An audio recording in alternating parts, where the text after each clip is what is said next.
Chapter 5, Stump Orator. It lies deep in our habits, confirmed by all manner of educational and other arrangements for several centuries back, to consider human talent as best of all evincing itself by the faculty of eloquent speech. Our earliest schoolmasters teach us, as the one gift of culture they have, the art of spelling and pronouncing, the rules of correct speech. Rhetorics, logics follow, sublime mysteries of grammar, whereby we may not only speak but write. And onward to the last of our schoolmasters in the highest university, it is still intrinsically grammar, under various figures, grammar, to speak in various languages, on various things, but on all of them to speak, and appropriately deliver ourselves by tongue or pen. This is the sublime goal towards which all manner of beneficent preceptors and learned professors, from the lowest hornbook upwards, are continually urging and guiding us. Preceptor or professor looking over his miraculous seed plot, seminary as he well calls it, or crop of young human souls, watches with attentive view one organ of his delightful little seedlings growing to be men, the tongue. He hopes we shall all get to speak yet, if it please heaven.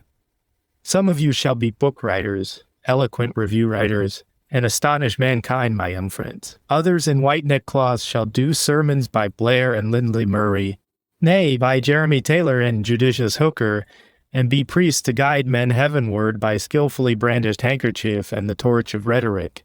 For others there is Parliament and the election beer barrel, and a course that leads men very high indeed. These shall shake the Senate House, the morning newspapers, shake the very spheres, and by dexterous wagging of the tongue disenthrall mankind, and lead our afflicted country and us on the way we are to go, the way, if not where noble deeds are done, yet where noble words are spoken, leading us, if not to the real home of the gods, at least to something which shall more or less deceptively resemble it. So fares it with the son of Adam in these bewildered epochs. So, from the first opening of his eyes in this world to his last closing of them, and departure hence. Speak, speak, oh speak. If thou have any faculty, speak it, or thou diest, and it is no faculty. So in universities, and all manner of dames and other schools, of the very highest class, as of the very lowest, and society at large, when we enter there confirms with all its brilliant review articles, successful publications, intellectual tea circles, literary gazettes, parliamentary eloquences, the grand lesson we had, other lesson, in fact, we have none in these times. If there be a human talent, let it get into the tongue and make melody with that organ, the talent that can say nothing for itself. What is it? Nothing. Or a thing that can do mere drudgeries, and at best make money by railways. All this is deep-rooted in our habits, in our social, educational, and other arrangements. And all this, when we look at it impartially, is astonishing. Directly in the teeth of all this, it may be asserted that speaking is by no means the chief faculty a human being can attain to, that his excellence therein is by no means the best test of his general human excellence or availability in this world. Nay, unless we look well, it is liable to become the very worst test ever devised for said ability. The matter extends very far down to the very roots of the world, which is now. But I will venture to assert the three following things, and invite him to consider well what truth he can gradually find in them. First, that excellent speech, even speech really excellent, is not, and never was, the chief test of human faculty, or the measure of a man's ability for any true function whatsoever. On the contrary, that excellent silence needed always to accompany excellent speech, and was and is a much rarer and more difficult gift. Secondly, that really excellent speech, which I, being possessed of the Hebrew Bible or book, as well as of other books in my own and foreign languages, and having occasionally heard a wise man's word among the crowd of unwise, do almost unspeakably esteem, as a human gift, is terribly apt to get confounded with its counterfeit, sham excellent speech. And furthermore, that if really excellent human speech is among the best of human things, then sham excellent ditto deserves to be ranked with the very worst. False speech, capable of becoming, as someone has said, the falsest and basest of all human things, put the case, one were listening to that, as to the truest and noblest, which little as we are conscious of it, I take to be the sad lot of many excellent souls among us just now. So many as admire parliamentary eloquence, divine popular liable to it just now, are dreadfully liable to it just now. And whole nations and generations seem as if getting themselves asphyxiated constitutionally into their last sleep by means of it just now. For alas, much as we worship speech on all hands, here is a third assertion which a man may venture to make, and invite considerate men to reflect upon. That in these times, and for several generations back, there has been, strictly considered, no really excellent speech at all, but sham excellent merely, that is to say, false or quasi-false speech getting itself admired and worshipped, instead of detested and suppressed. A truly alarming predicament, and not the less so if we find it a quite pleasant one for the time being, and welcome the advent of asphyxia as we would that of comfortable natural sleep, as in so many senses we are doing. Surly judges there have been who did not much admire the Bible of modern literature, or anything you could distill from it, in contrast with the ancient Bibles, and found that in the matter of speaking, our far best excellence, where that could be obtained was excellent silence, which means endurance and exertion and good work with lips closed, and that our tolerablest speech was of the nature of honest commonplace, introduced where indispensable, which only set up for being brief and true and could not be mistaken for excellent. These are hard sayings for many a British reader, unconscious of any damage, nay, joyfully conscious to himself, of much profit from that side of his possessions. Surely on this side, if on no other matters, stood not ill with him. The ingenuous arts had softened his manners. The parliamentary eloquences supplied him with a succedenium for government. The popular literatures with the finer sensibilities of the heart. Surely on this windward side of things, the British reader was not ill off. Unhappy British reader! In fact, the spiritual detriment we unconsciously suffer in every province of our affairs from this our prostrate respect to power of speech is incalculable. For indeed it is the natural consummation of an epoch such as ours. Given a general insincerity of mind for several generations, you will certainly find the talker established in the place of honor, and the doer hidden in the obscure crowd with activity lamed, or working sorrowfully forward on paths unworthy of him. All men are devoutly prostrate, worshipping the eloquent talker, and no man knows what a scandalous idol he is, out of whom in the mildest manner, like comfortable natural rest, comes mere asphyxia and death everlasting. Probably there is not in nature a more distracted phantasm than your commonplace eloquent speaker, as he is found on platforms, in parliaments, on Kentucky stumps, at tavern dinners, in windy, empty.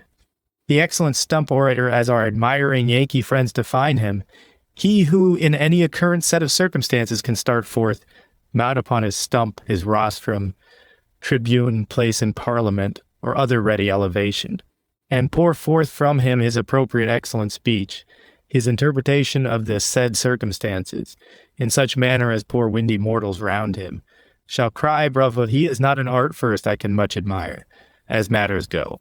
Alas, he is in general merely the windiest mortal of them all, and is admired for being so into the bargain, not a windy blockhead there who kept silent, but is better off than this excellent stump over there. Better off for a great many weeks. For this reason were there no other. The silent one is not admired. The silent suspects perhaps partly admits that he is a kind of blockhead from which salutary self-knowledge the excellent stump orator is debarred. A mouthpiece of chaos to poor benighted mortals that lend ear to him as to a voice from cosmos. This excellent stump orator fills me with amazement. Not empty these musical wind utterances of his.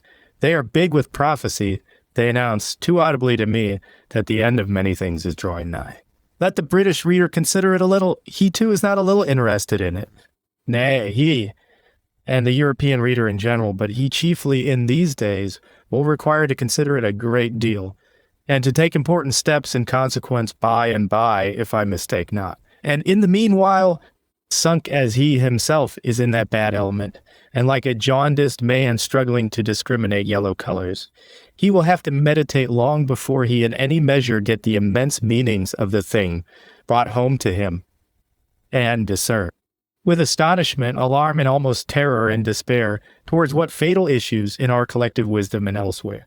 This notion of talent meaning eloquent speech, so obstinately entertained this long while, has been leading us. Whosoever shall look well into origins and issues will find this of eloquence and the part it now plays in our affairs to be one of the gravest phenomena. And the excellent Stump orator of these days to be not only a ridiculous, but still more a highly tragical personage.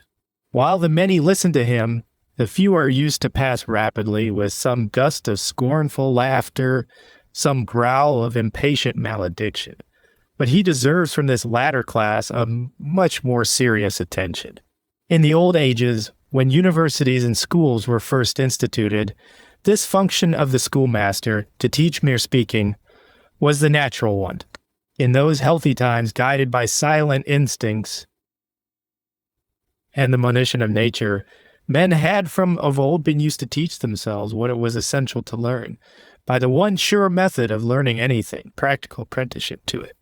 This was the rule for all classes, as it now is the rule, unluckily, for only one class. The working man as yet sought only to know his craft, and educated himself sufficiently by plowing and hammering under the conditions given, and in fit relation to the persons given, a course of education, then as now and ever really opulent in manful culture and instruction to him, teaching him many solid virtues and most useful knowledges, developing in him valuable faculties, not a few both to do and to endure, among which the faculty of elaborate grammatical utterance, seeing he had so little of extraordinary to utter, or to learn from spoken or written utterances, was not bargained for, the grammar of nature which he learned from his mother being still amply sufficient for him. This was, as it still is, the grand education of the working man. As for the priest, though his trade was clearly of a reading and speaking nature, he knew also in those voracious times that grammar, if needful, was by no means the one thing needful, or the chief thing. By far the chief thing needful, and indeed the one thing then, as now was, that there should be in him the feeling and the practice of reverence to God and to men, that in his life's core there should dwell spoken or silent, a ray of pious wisdom fit for illuminating dark human destinies, not so much that he should possess the art of speech, as that he should have something to speak. And for that latter requisite the priest also trained himself by apprenticeship, by actual attempt to practice, by manifold long-continued trial, of a devout and painful nature, such as his superiors prescribed to him. This, when once judged satisfactory, procured him ordination, and his grammar learning in the good times of priesthood was very much of a paragon with him, as indeed, in all times, it is intrinsically quite insignificant in comparison. The young noble, again, for whom grammar schoolmasters were first hired and high seminaries founded, he too without these, or above and over these, had from immemorial time been used to learn his business by apprenticeship.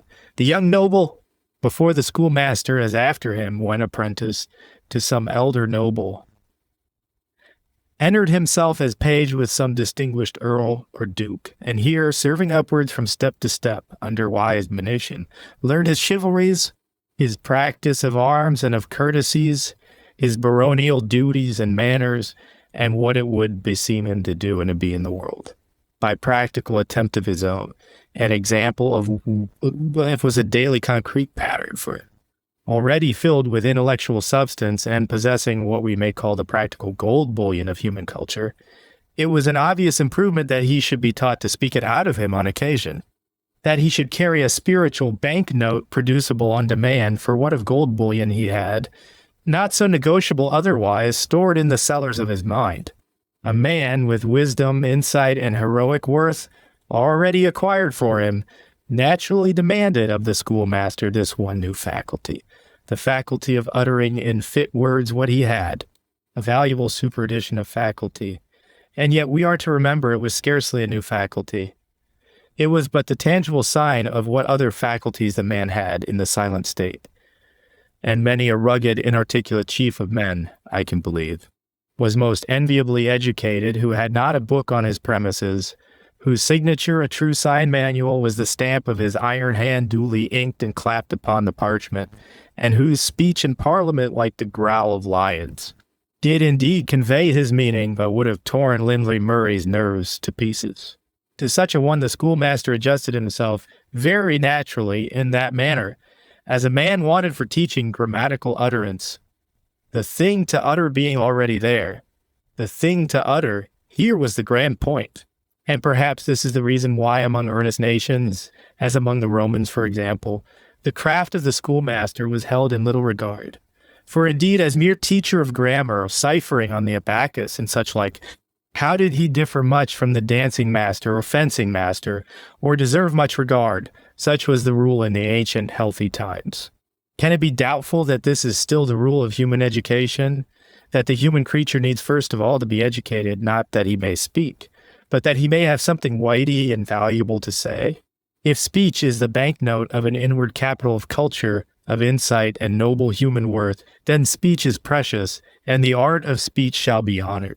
But if there is no inward capital, if speech represent no real culture of the mind, but an imaginary culture, no bullion, but the fatal and now almost hopeless deficit of such. Alas, alas, said Banknote, is then a forged one, passing freely current in the market, but bringing damages to the receiver, to the payer, and to all the world, which are in sad truth infallible, and of amount incalculable. You think of it at present, but the truth remains forever so.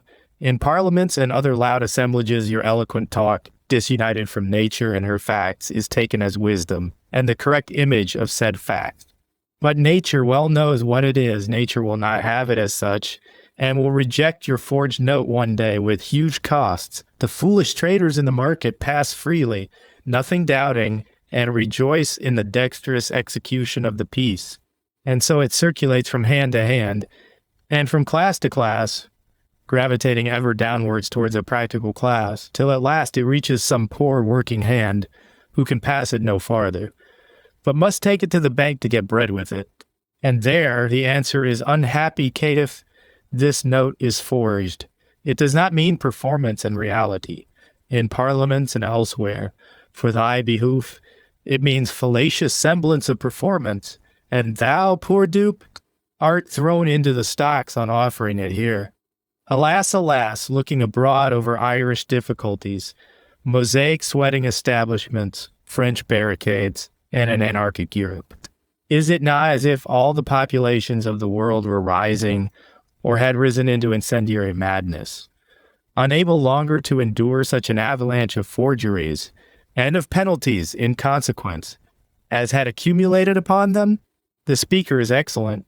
The notes he does are beautiful, beautifully fit for the market, yes. He is an excellent art first in his business, and the more excellent he is, the more is my desire to lay him by the heels, and fling him into the treadmill that I might save the poor sweating tailors, French sansculottes, and Irish sans potatoes from bearing the smart, for the smart must be borne. Someone must bear it, as sure as God lives. Every word of man is either a note or a forged note. Have these eternal skies forgotten to be in earnest, think you, because men go grinning like enchanted apes? Foolish souls, this now, as of old is the unalterable law of your existence. If you know the truth and do it, the universe itself seconds you, bears you on to sure victory everywhere, and observe to sure defeat everywhere if you do not do the truth. And alas, if you know only the eloquent fallacious semblance of the truth, what chance is there of your ever doing it? You will do something very different from it, I think. He who well considers will find this same art of speech, as we moderns have it, to be a truly astonishing product of the ages, and the longer he considers it, the more astonishing and alarming. I reckon it the saddest of all the curses that now lie heavy on us, with horror and amazement. One perceives that this much celebrated art, so diligently practiced in all corners of the world just now, is the chief destroyer of whatever good is born to us, softly, swiftly shutting up all nascent good, as if under exhausted glass receivers, there to choke and die, and the grandparent manufactory of evil to us, as it were the last finishing and varnishing workshop of all the devil's ware that circulates under the sun. No devil's sham is fit for the market till it have been polished and enameled here. This is the general assaying house for such, where the artists examine answer, fit for the market, not fit. Words will not express what mischiefs the misuse of words has done and is doing in these heavy-laden generations. Do you want a man not to practice what he leaves, then encourage him to keep often speaking it in words? Every time he speaks it, the tendency to do it will grow less. His empty speech of what he believes will be a weariness and an affliction to the wise man. But do you wish his empty speech of what he believes to become farther an insincere speech of what he does not believe? Celebrate to him his gift of speech. Assure him that he shall rise in Parliament by means of it and achieve great things without any performance. That eloquent speech, whether performed or not, is admirable. My friends, eloquent unperformed speech in Parliament or elsewhere is horrible. The eloquent man that delivers in Parliament or elsewhere a beautiful speech and will perform nothing of it, but leaves it as if already performed, what can you make of that man? He has enrolled himself among the ignis fatui and children of the wind, means to serve as beautifully illuminated Chinese lantern. In that corps henceforth, I think, the serviceable thing you could do to that man, if permissible, would be a severe one, to clip off a bit of his eloquent tongue by way of penance and warning, another bit if he again spoke without performing. And so again till you had clipped the whole tongue away from him, and were delivered, you and he, from at least one miserable mockery. There, eloquent friend, see now in silence, if there be any redeeming deed in thee. Of blasphemous wind eloquence, at least, we shall have no more. How many pretty men have gone this road, escorted by the beautifulest marching music from all the public organs, and have found at last that it ended, where it is the broad road that leads direct to limbo and the kingdom of the innate.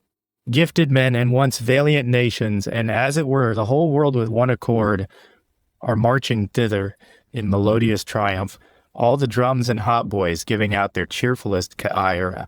It is the universal humor of the world just now. My friends, I am very sure you will arrive, unless you halt, considered as the last finish of education, or of human culture, worth and acquirement. The art of speech is noble, and even divine. It is like the kindling of a heaven's light to show us what a glorious world exists, and has perfected itself in a man. But if no world exists in the man, if nothing but continents of empty vapor of greedy self-conceits, commonplace hersays, and indistinct loomings of assorted chaos exist in him, what will be the use of light to show us that? Better 1,000 times that such a man do not speak, but keep his empty vapor and his sordid chaos to himself, hidden to the utmost from all beholders. To look on that can be good for no human beholder. To look away from that must be good. And if, by delusive semblances of rhetoric, logic, first-class degrees, and the aid of elocution masters and parliamentary reporters, the poor proprietor of said chaos should be led to persuade himself and get others persuaded, which it is the nature of his sad task to do, and which in certain eras of the world it is fatally possible to do, that this is a cosmos which he owns, that he, being so perfect in tongue exercise and full of college honors, is an educated man, and pearl of great price in his generation, that round him, and his parliament emulously listening to him, as round some divine apple of gold set in a picture of silver, all the world should gather to adore. What is likely to become of him in the gathering world? An apple of Sodom set in the clusters of Gomorrah. That little as he suspects it is the definition of the poor, chaotically eloquent man with his emulous parliament and miserable adoring world, considered as the whole of education or human culture, which it now is in our modern manners. All apprenticeship except to mere handicraft having fallen obsolete, and the educated man being with us emphatically and exclusively the man that can speak well with tongue or pen, and astonish men by the quantities of speech he has heard, tremendous reader, walking encyclopedia, and such like. The art of speech is probably definable, in that case, as the short summary of all the black arts put together. But the schoolmaster is secondary, an effect rather than a cause in this matter. What the schoolmaster with his universities shall manage or attempt to teach will be ruled by what the society with its practical industries is continually demanding that men should learn. We spoke once of vital lungs for society. And in fact, this question always rises as the alpha and omega of social questions. What methods a society has of summoning aloft into the high places for its help and governance, the wisdom that is born to it in all places. And of course is born chiefly in the more populous or lower places. For this, if you will consider it, expresses the ultimate available result and net sum total of all the efforts, struggles, and confused activities that go on in the society, and determines whether they are true and wise efforts, certain to be victorious, or false and foolish, certain to be futile, and to fall captive and caitiff. How do men rise in your society? In all societies, Turkey included, and I suppose Dahomey included, men do rise. But the question of questions always is, what kind of men? Men of noble gifts or men of ignoble? It is the one or the other, and a life and death inquiry, which, for in all places and all times, little as you may heed it, nature most silently, but most inexorably demands that it be the one and not the other. And you need not try to palm an ignoble sham upon her and call it noble, for she is a judge. And her penalties, as quiet as she looks, are terrible, amounting to world earthquakes, to anarchy and death everlasting, and admit of no appeal. Surely England still flatters herself that she has lungs, that she can still breathe a little. Or is it that the poor creature, driven into mere blind industrialisms, as it were, gone pearl diving this long while, many fathoms deep, and tearing up the oyster bed so as never creature did before, hardly knows, so busy in the belly of the oyster chaos, where is no thought of breathing, whether she has lungs or not. Nations of a robust habit and fine, deep chest can sometimes take in a deal of breath before diving, and live long in the muddy deeps without new breath, but they too come to need it at last, and will die if they cannot get it.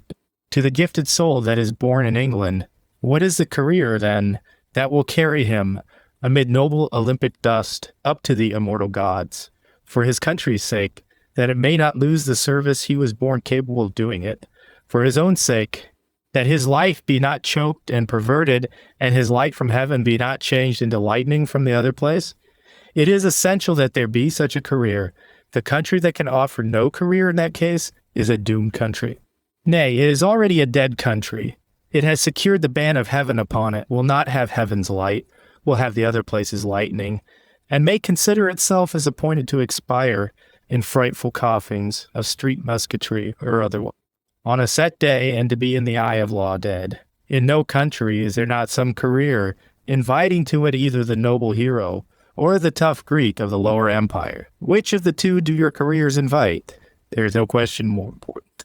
The kind of careers you offer in countries still living determines with perfect exactness the kind of the life that is in them, whether it is natural blessed life or galvanic accursed ditto. And likewise, what degree of strength is in the same? Our English careers to born genius are twofold. There's the silent or unlearned career of the industrialisms, which are very many among us.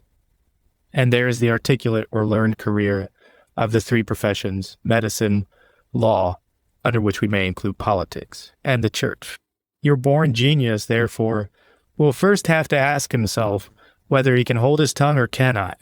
True, all human talent, especially all deep talent, is a talent to do, and is intrinsically of silent nature, inaudible like the sphere harmonies and eternal melodies, of which it is an incarnated fraction. All real talent, I fancy, would much rather, if it listened only to nature's monitions, express itself in rhythmic facts than in melodious words, which latter at best, where they are good for anything, are only a feeble echo and shadow or foreshadow of the former. But talents differ much in this of power to be silent, and circumstances of position, opportunity, and such like modify them still more, and nature's monitions, oftenest quite drowned in foreign hearsays, are by no means the only ones listened to in deciding. The industrialisms are all of silent nature, and some of them are heroic and eminently human. Others, again, we may call unheroic. Some are even vulpine, altogether inhuman and dishonest. Your born genius must make his choice. If a soul is born with divine intelligence and has its lips touched with hallowed fire in consecration for high enterprises under the sun, this young soul will find the question asked of him by England every hour and moment, "Canst thou turn thy human intelligence into the beaver sort, and make honest contrivance and accumulation of capital by it? If so, do it, and avoid the vulpine kind, which I don't recommend. Honest triumphs in engineering and machinery await thee. Scrip awaits thee, commercial successes, kingship in the counting room. On the stock exchange, thou shalt be the envy of surrounding flunkies, and collect into a heap more gold than a dray horse can draw." "Gold, so much gold," answers the ingenuous soul, with visions of the envy of surrounding flunkies dawning on it, and in very many cases decides that he will contract himself into beaverism, and with such a horse draught of gold, emblem of a never-imagined success in beaver heroism, strike the surrounding flunkies yellow. This is our common course. This is in some sort open to every creature, what we call the beaver career, perhaps more open in England, taking in America too, than it ever was in any country before. And truly good consequences follow out of it. Who can be blind to them? Half of a most excellent and opulent result is realized to us in this way. Baleful only when it sets up, as too often now, for being the whole result. A half result which will be blessed and heavenly so soon as the other half is had, namely wisdom to guide the first half. Let us honor all honest human power of contrivance in its degree. The beaver intellect, so long as it steadfastly refuses to be vulpine and answers the tempter pointing out short routes to it with an honest no, is truly respectable to me, and many a high-flying speaker and singer whom I have known has appeared to me much less of a developed man than certain of my mill-owning, agricultural, commercial, mechanical, or otherwise industrial friends, who have held their peace all their days and gone on in the silent state. If a man can keep his intellect silent and make it even into honest beaverism, several very manful moralities, in danger of wreck on other courses, may comport well with that and give it a genuine and partly human character. And I will tell him, in these days he may do far worse with himself and his intellect than change it into beaverism and make honest money with it. If indeed he could become a heroic industrial and have a life eminently human. But that is not easy at present. Probably some 99 out of every 100 of our gifted souls who have to seek a career for themselves go this beaver road, whereby the first half result, national wealth namely, is plentifully realized, and only the second half, or wisdom to guide it, is dreadfully behindhand. But now if the gifted soul be not of taciturn nature, be of vivid, impatient, rapidly productive nature, and aspire much to give itself sensible utterance, I find that, in this case, the field it has in England is narrow to an extreme, is perhaps narrower than ever offered itself for the like object in this world before. Parliament, church, law. Let the young, vivid soul turn whither he will for a career. He finds among variable conditions, one condition invariable and extremely surprising, that the proof of excellence is to be done by the tongue. For heroism that will not speak, but only act. There is no account kept. The English nation does not need that silent kind then, but only the talking kind. Most astonishing. Of all the organs a man has, there is none held in account, it would appear, but the tongue he uses for talking. Premiership, woolsack mitre, and quasi-crown. All is attainable if you can talk with due ability. Everywhere your proof shot is to be a well-fired volley of talk. Contrive to talk well, you will get to heaven, the modern heaven of the English. Do not talk well, only work well, and heroically hold your peace. You have no chance whatever to get thither. With your utmost industry, you may get to Threadneedle Street and accumulate more gold than a dray horse can draw. Is not this a very wonderful arrangement?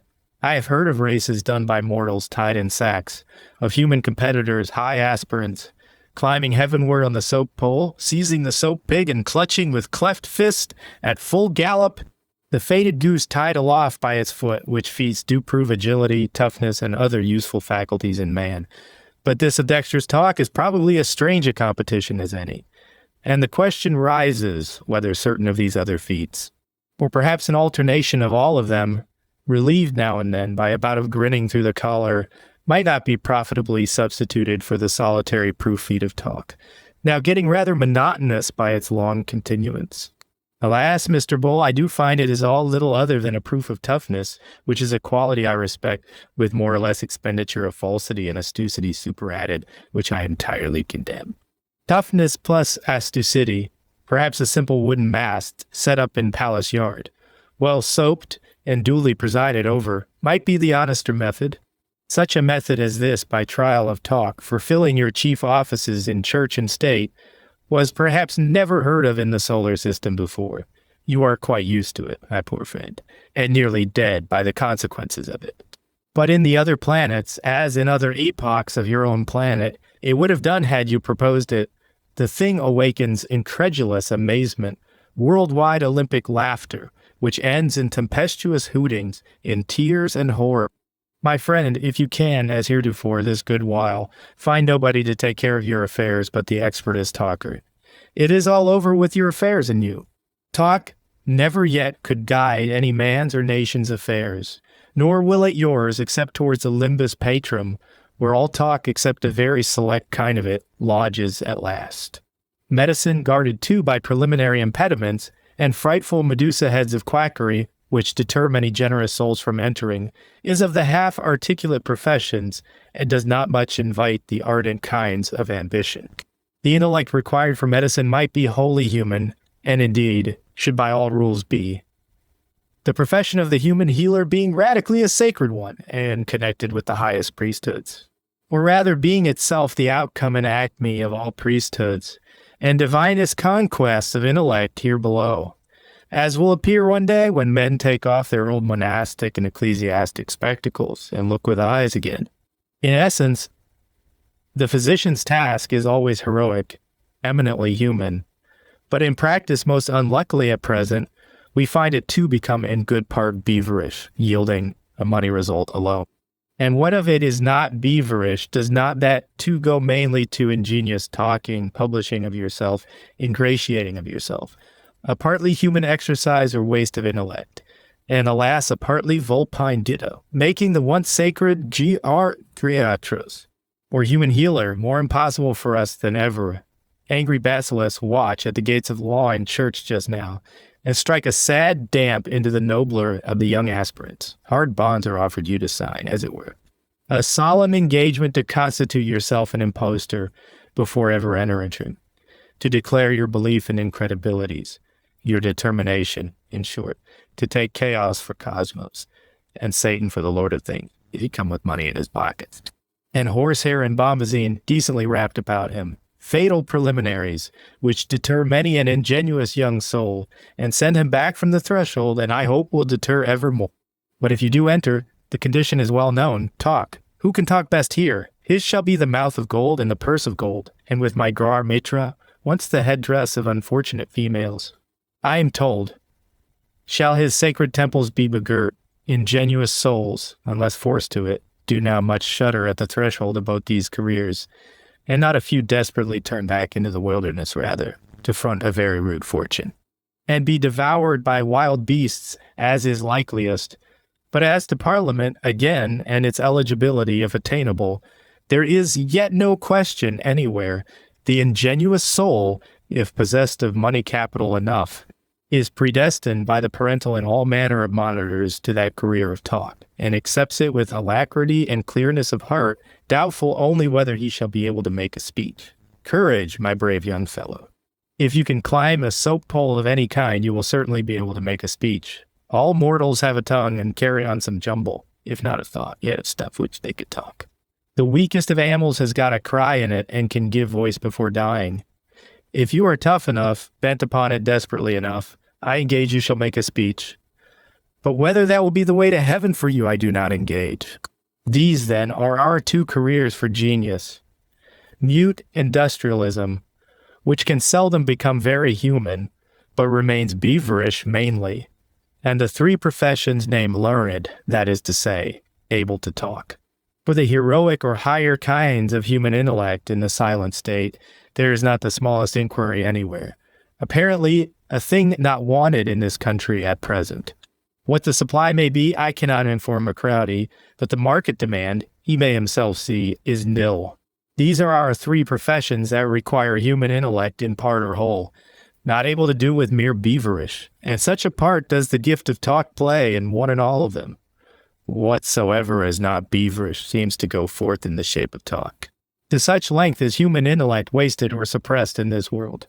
If the young aspirant is not rich enough for Parliament, and is deterred by the basilisks or otherwise from entering on law or church, and cannot altogether reduce his human intellect to the beaverish condition, or satisfy himself with the prospect of making money, what becomes of him in such case, which is naturally the case of very many, and ever of more? In such case there remains but one outlet for him, and notably enough that too is a talking one, the outlet of literature of trying to write books. Since owing to preliminary basilisks, want of cash or a superiority to cash, he cannot mount off by eloquent talking. Let him try it by dexterous eloquent writing. Here happily, having 3 fingers, and capital to buy a quire of paper, he can try it to all lengths, and in spite of all mortals. In this career there is happily no public impediment that can turn him back. Nothing but private starvation, which is itself a finis or kind of goal, can pretend to hinder a British man from prosecuting literature to the very utmost, and wringing the final secret from her, a talent is in thee. No talent is in thee. To the British subject who fancies genius may be lodged in him, this liberty remains. And truly it is, if well computed, almost the only one he has.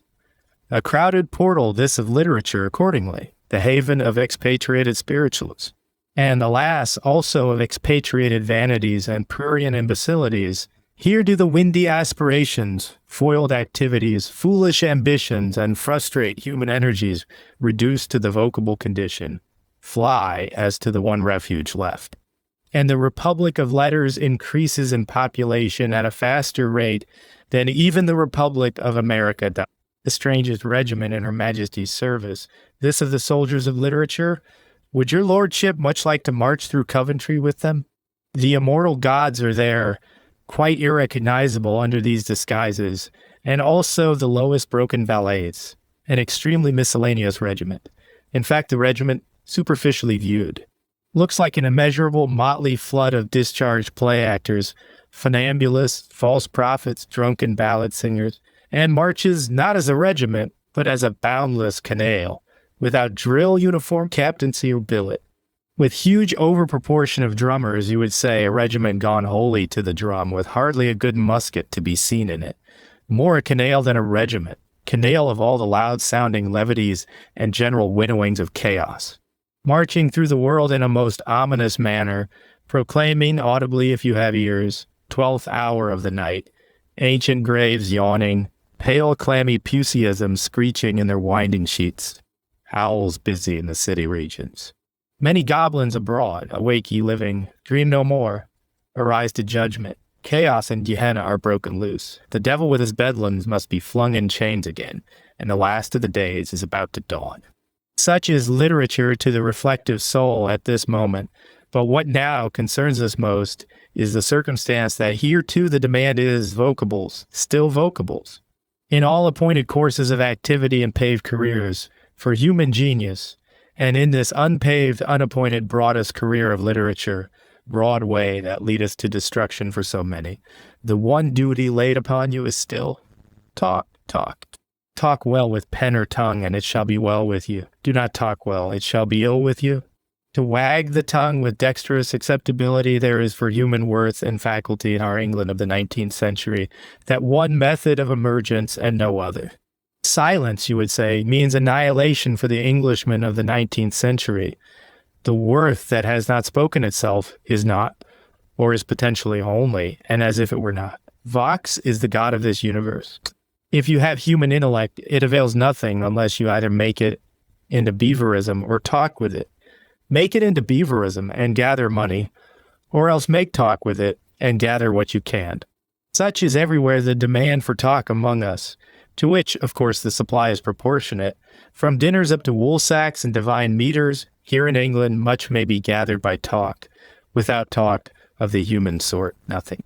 Is society become wholly a bag of wind, then, ballasted by guineas?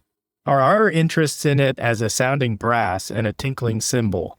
In army or navy, when unhappily we have war on hand, there is almost against our will some kind of demand for certain of the silent talents, but in peace, that too passes in a mere demand of the ostentations of the pipe clays and the blank cartridges, and except that naval men are occasionally on long voyages forced to hold their tongue and converse with the dumb elements and illimitable oceans, that moan and rave there without you and within you, which is a great advantage to the naval man, our poor United Services have to make conversational windbags and ostentational paper lanterns of themselves, or do worse even as the others. My friends, must I assert then, what surely all men know, though all men seem to have forgotten it, that in the learned professions, as in the unlearned and in human things throughout, in every place and in every time, the true function of intellect is not that of talking, but of understanding and discerning with a view to performing. And intellect may easily talk too much and perform too little.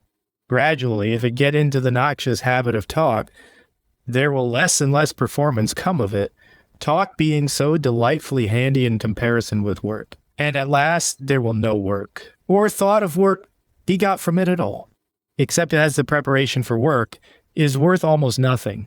Sometimes it is worth infinitely less than nothing, and becomes little conscious of playing such a fatal part, the general summary of pretentious nothingness, and the chief of all the curses the posterity of Adam are liable to in this sublunary world. Would you discover the atropos of human virtue, the sure destroyer by painless extinction of human veracities, performances, and capabilities to perform or to be veracious? It is this, you have it here, unwise talk is matchless in unwisdom. Unwise work, if it but persist, is everywhere struggling towards correction and restoration to health. For it is still in contact with nature, and all nature incessantly contradicts it, and will heal it or annihilate it. Not so with unwise talk, which addresses itself, regardless of veridical nature, to the universal suffrages, and can, if it be dexterous, find harbor there till all the suffrages are bankrupt and gone to Houndsditch, nature not interfering with her protest till then. False speech, definable as the acme of unwise speech, is capable, as we already said, of becoming the falsest of all things. Falsest of all things. And whither will the general deluge of that, in parliament and synagogue and book and broadside, carry you in your affairs, my friend, when once they are embarked on it as now? Parliamentum is by express appointment the talking apparatus, yet not in Parliament either is the essential function by any means talk. Not to speak your opinion well, but to have a good and just opinion worth speaking, for every Parliament as for every man, this latter is the point. Contrive to have a true opinion, you will get it told in some way, better or worse, and it will be a blessing to all creatures. Have a false opinion and tell it with the tongue of angels, what can that profit? The better you tell it, the worse it will be, in Parliament and out of Parliament, and everywhere in this universe, your one salvation is that you can discern with just insight and follow with noble valor what the law of the case before you is, what the appointment of the Maker in regard to it has been. Get this out of one man, you are saved. Fail to get this out of the most august Parliament, wrapped in the sheepskins of 1,000 years, you are lost, you Parliament, and you and all your sheepskins are lost. Beautiful talk is by no means the most pressing want in Parliament. We have had some reasonable modicum of talk in Parliament. What talk has done for us in Parliament, and is now doing, the dullest of us at length begins to see.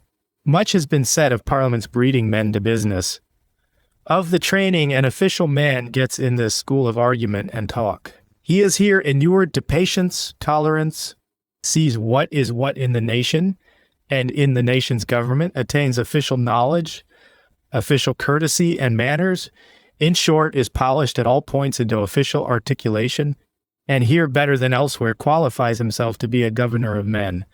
So it is said, doubtless, I think he will see and suffer much in Parliament, and inure himself to several things. He will, with what eyes he has, gradually see Parliament itself, for one thing. What a high-soaring, helplessly floundering, ever-babbling, yet inarticulate, dark, dumb entity. It is certainly one of the strangest under the sun just now. which doubtless, if he have in view to get measures voted there one day, will be an important acquisition for him. But as to breeding himself for a doer of work, much more for a king or chief of doers, here in this element of talk, as to that I confess the fatalest doubts, or rather, alas, I have no doubt. Alas, it is our fatalest misery just now, not easily alterable, and yet urgently requiring to be altered, that no British man can attain to be a statesman or chief of workers till he has first proved himself a chief of talkers. Which mode of trial for a worker, is it not precisely of all the trials you could set him upon, the falsest and unfairest? Nay, I doubt much you are not likely ever to meet the fittest material for a statesman, or chief of workers in such an element as that. Your potential chief of workers, will he come there at all to try whether he can talk? Your poor 10-pound franchisers and electoral world generally, in love with eloquent talk, are they the likeliest to discern what man it is that has worlds of silent work in him? No. Or is such a man, even if born in the due rank for it, the likeliest to present himself and court their most sweet voices? Again, no. The age that admires talk so much can have little discernment for inarticulate work, or for anything that is deep and genuine. Nobody, or hardly anybody, having in himself an earnest sense for truth. How can anybody recognize an inarticulate veracity or nature fact of any kind? A human doer especially, who is the most complex, profound, and inarticulate of all nature's facts. Nobody can recognize him till once he is patented, gets some public stamp of authenticity, and has been articulately proclaimed and asserted to be a doer to the worshipper of talk. Such a one is a sealed book, an excellent human soul direct from heaven. How shall any excellence of man become recognizable to this unfortunate? Not except by announcing and placarding itself as excellent, which I reckon it above other things will probably be in no great haste to do. Wisdom, the divine message which every soul of man brings into this world, the divine prophecy, what the new man has got the new peculiar capability to do, is intrinsically of silent nature. It cannot at once or completely at all be read off in words, for it is written in abstruse facts of endowment, position, desire, opportunity granted to the man. It interprets itself in presentiments, vague struggles, passionate endeavors, and is only legible in whole when his work is done. Not by the noble monitions of nature, but by the ignoble is a man much tempted to publish the secret of his soul in words. Words, if he have a secret, will be forever inadequate to it. Words do but disturb the real answer of fact which could be given to it, disturb, obstruct, and will in the end abolish, and render impossible said answer. No grand doer in this world can be a copious speaker about his doings. William the Silent spoke himself best in A Country Liberated. Oliver Cromwell did not shine in rhetoric. Goethe, when he had but a book in view, found that he must say nothing even of that, if it was to succeed with him. Then as to politeness, and breeding to business. An official man must be bred to business, of course he must, and not for essence only, but even for the manners of office he requires breeding. Besides his intrinsic faculty, whatever that may be, he must be cautious, vigilant, discreet. Above all things, he must be reticent, patient, polite. Certain of these qualities are by nature imposed upon men of station, and they are trained from birth to some exercise of them. This constitutes their one intrinsic qualification for office. This is their one advantage in the new Downing Street projected for this new era. And it will not go for much in that institution. One advantage, or temporary advantage, against which there are so many counterbalances. It is the indispensable preliminary for office, but by no means the complete outfit. A miserable outfit where there is nothing farther. Will your lordship give me leave to say that practically the intrinsic qualities will presuppose these preliminaries too, but by no means vice versa. That, on the whole, if you have got the intrinsic qualities, you have got everything, and the preliminaries will prove attainable, but that if you have got only the preliminaries, you have yet got nothing. A man of real dignity will not find it impossible to bear himself in a dignified manner. A man of real understanding and insight will get to know, as the fruit of his very first study, what the laws of his situation are, and will conform to these. Rough old Samuel Johnson, blustering Boreas and rugged Arctic bear as he often was, defined himself justly withal as a polite man. A noble, manful attitude of soul is his, a clear, true, and loyal sense of what others are, and himself is, shines through the rugged coating of him, comes out as grave, deep rhythmus when his king honors him, and he will not bandy compliments with his king, is traceable too in his indignant trampling down of the Chesterfield patronages, tailor-made insolences and contradictions of sinners, which may be called his revolutionary movements, hard and peremptory by the law of them. These could not be soft like his constitutional ones. When men and kings took him for somewhat like the thing he was, given a noble man, I think your lordship may expect by and by a polite man. No politer man was to be found in Britain than the rustic Robert Burns. High duchesses were captivated with the chivalrous ways of the man, recognized that here was the true chivalry and divine nobleness of bearing, as indeed they well might, now when the peasant god and Norse Thor had come down among them again. Chivalry this, if not as they do chivalry in Drury Lane or West End drawing rooms, yet as they do it in Valhalla and the general assembly of the gods. For indeed, who invented chivalry, politeness, or anything that is noble and melodious and beautiful among us, except precisely the like of Johnson and of Burns, the select few who, in the generations of this world, were wise and valiant. They, in spite of all the tremendous majority of blockheads and slothful belly worshippers, and noisy, ugly persons, have devised whatsoever is noble in the manners of man to man. I expect they will learn to be polite, your lordship, when you give them a chance, nor is it as a school of human culture, for this or for any other grace or gift, that Parliament will be found first-rate or indispensable. As experience in the river is indispensable to the ferryman, so is knowledge of his Parliament to the British Peel or Chatham, so was knowledge of the Oil de Boeuf to the French Choiseul. Where and how said river, whether Parliament with Wukieses, or Oil de Boeuf with pompadours, can be waded, boated, swum, how the miscellaneous cargoes, measures so called, can be got across it, according to their kinds, and landed alive on the hither side as facts. We have all of us our ferries in this world, and must know the river and its ways, or get drowned some day. In that sense, practice in Parliament is indispensable to the British statesman, but not in any other sense. A school, too, of manners and of several other things, the Parliament will doubtless be to the aspirant statesman, a school better or worse, as the Oil de Boeuf likewise was, and as all scenes where men work or live are sure to be. Especially where many men work together, the very rubbing against one another will grind and polish off their angularities into roundness, into politeness after a sort. And the official man, place him how you may, will never want for schooling. Of extremely various kinds. A first-rate school, one cannot call this Parliament for him. I fear to say what rate at present. In so far as it teaches him vigilance, patience, courage, toughness of lungs or of soul, and skill in any kind of swimming, it is a good school. In so far as it forces him to speak where nature orders silent, and even, lest all the world should learn his secret, which often enough would kill his secret and little profit the world, forces him to speak falsities, vague ambiguities, and the froth dialect usual in parliaments in these times. It may be considered one of the worst schools ever devised by man, and I think may almost challenge the Oil de Boeuf to match it in badness.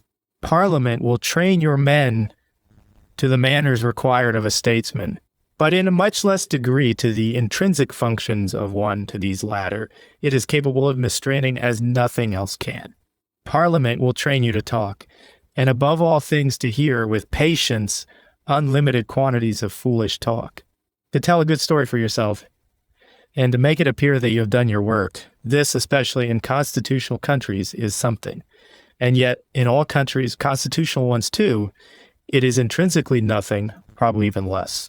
For it is not the function of any mortal in Downing Street or elsewhere here below to wag the tongue of him and make it appear that he has done work, but to wag some quite other organs of him and to do work. There is no danger of his works appearing By and by, such an accomplishment, even in constitutional countries, I grieve to say, may become much less than nothing. Have you at all computed how much less? The human creature who has once given way to satisfying himself with appearances, to seeking his salvation in appearances, the moral life of such human creature is rapidly bleeding out of him. Depend upon it, Beelzebub, Satan, or however you may name the too authentic genius of eternal death, has got that human creature in his claws. By and by, you will have a dead parliamentary bagpipe, and your living man fled away without return. Such parliamentary bagpipes I myself have heard play tunes, much to the satisfaction of the people. Every tune lies within their compass, and their mind, for they still call it mind, is ready as a hurdy-gurdy on turning of the handle. This question now before the House, ye heavens, O ye divine silences, was there in the womb of chaos then such a product liable to be evoked by human art as that same? While the galleries were all applausive of heart, and the fourth estate looked with eyes enlightened, as if you had touched its lips with a staff dipped in honey, I have sat with reflections too ghastly to be uttered. A poor human creature and learned friend, once possessed of many fine gifts, possessed of intellect, veracity, and manful conviction on a variety of objects. Has he now lost all that, converted all that into a glistering phosphorescence which can show itself on the outside, while within all is dead, chaotic, dark, a painted sepulchre full of dead men's bones? Discernment, knowledge, intellect, in the human sense of the words, this man has now none. His opinion you do not ask on any matter. On the matter he has no opinion, judgment, or insight. Only on what may be said about the matter, how it may be argued of, what tune may be played upon it to enlighten the eyes of the fourth estate. Such a soul, though to the eye he still keeps tumbling about in the parliamentary element and makes motions and passes bills. For aught I know, are we to define him as a living one or as a dead? Partridge the almanac maker, whose publications still regularly appear, is known to be dead. The dog that was drowned last summer, and that floats up and down the Thames with ebb and flood ever since, is it not dead? Alas, in the hot months you meet here and there such a floating dog, and at length, if you often use the river steamers, get to know him by sight. There he is again, still astir there in his cosy Stygian element. You dejectedly exclaim, perhaps reading your morning newspaper at the moment, and reflect with a painful oppression of nose and imagination on certain completed professors of parliamentary eloquence in modern times. Dead long since, but not resting, daily doing motions in that Westminster region still, daily from Vauxhall and back again, and cannot get away at all, daily from newspaper or river steamer. You may see him at some point of his fated course, hovering in the eddies, stranded in the ooze, or rapidly progressing with flood or ebb. And daily the odor of him is getting more intolerable. Daily the condition of him appeals more tragically to gods and men. Nature admits no lie. Most men profess to be aware of this, but few in any measure lay it to heart. Except in the departments of mere material manipulation, it seems to be taken practically as if this grand truth were merely a polite flourish of rhetoric. What is a lie? The question is worth asking once in a way by the practical English mind. A voluntary spoken divergence from the fact as it stands, as it has occurred and will proceed to develop itself. This clearly, if adopted by any man, will so far forth mislead him all practical dealing with the fact, till he cast that statement out of him and reject it as an unclean, poisonous thing. He can have no success in dealing with the fact. If such spoken divergence from the truth be involuntary, we lament it as a misfortune, and are entitled, at least the speaker of it is, to lament it extremely as the most palpable of all misfortunes, as the indubitablest losing of his way, and turning aside from the goal instead of pressing towards it in the race set before it. If the divergence is voluntary, there superadds itself to our sorrow just indignation. We call the voluntary spoken divergence a lie, and justly abhor it as the essence of human treason and baseness. The desertion of a man to the enemy of men against himself and his brethren, a lost deserter, who has gone over to the enemy called Satan, and cannot but be lost in the adventure. Such is every liar with the tongue, and such in all nations is he at all epochs considered, Men pull his nose and kick him out of doors, and by peremptory expressive methods signify that they can and will have no trade with it. Such is spoken divergence from the fact. So fares it with the practicer of that sad art.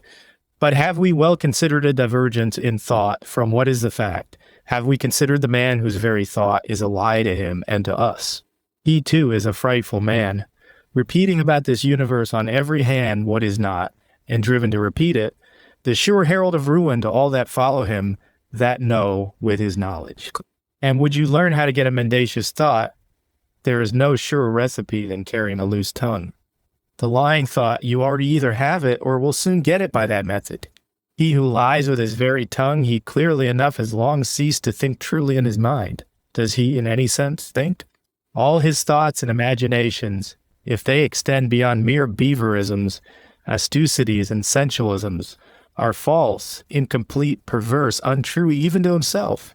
He has become a false mirror of this universe, not a small mirror only, but a crooked, bedimmed, and utterly deranged one.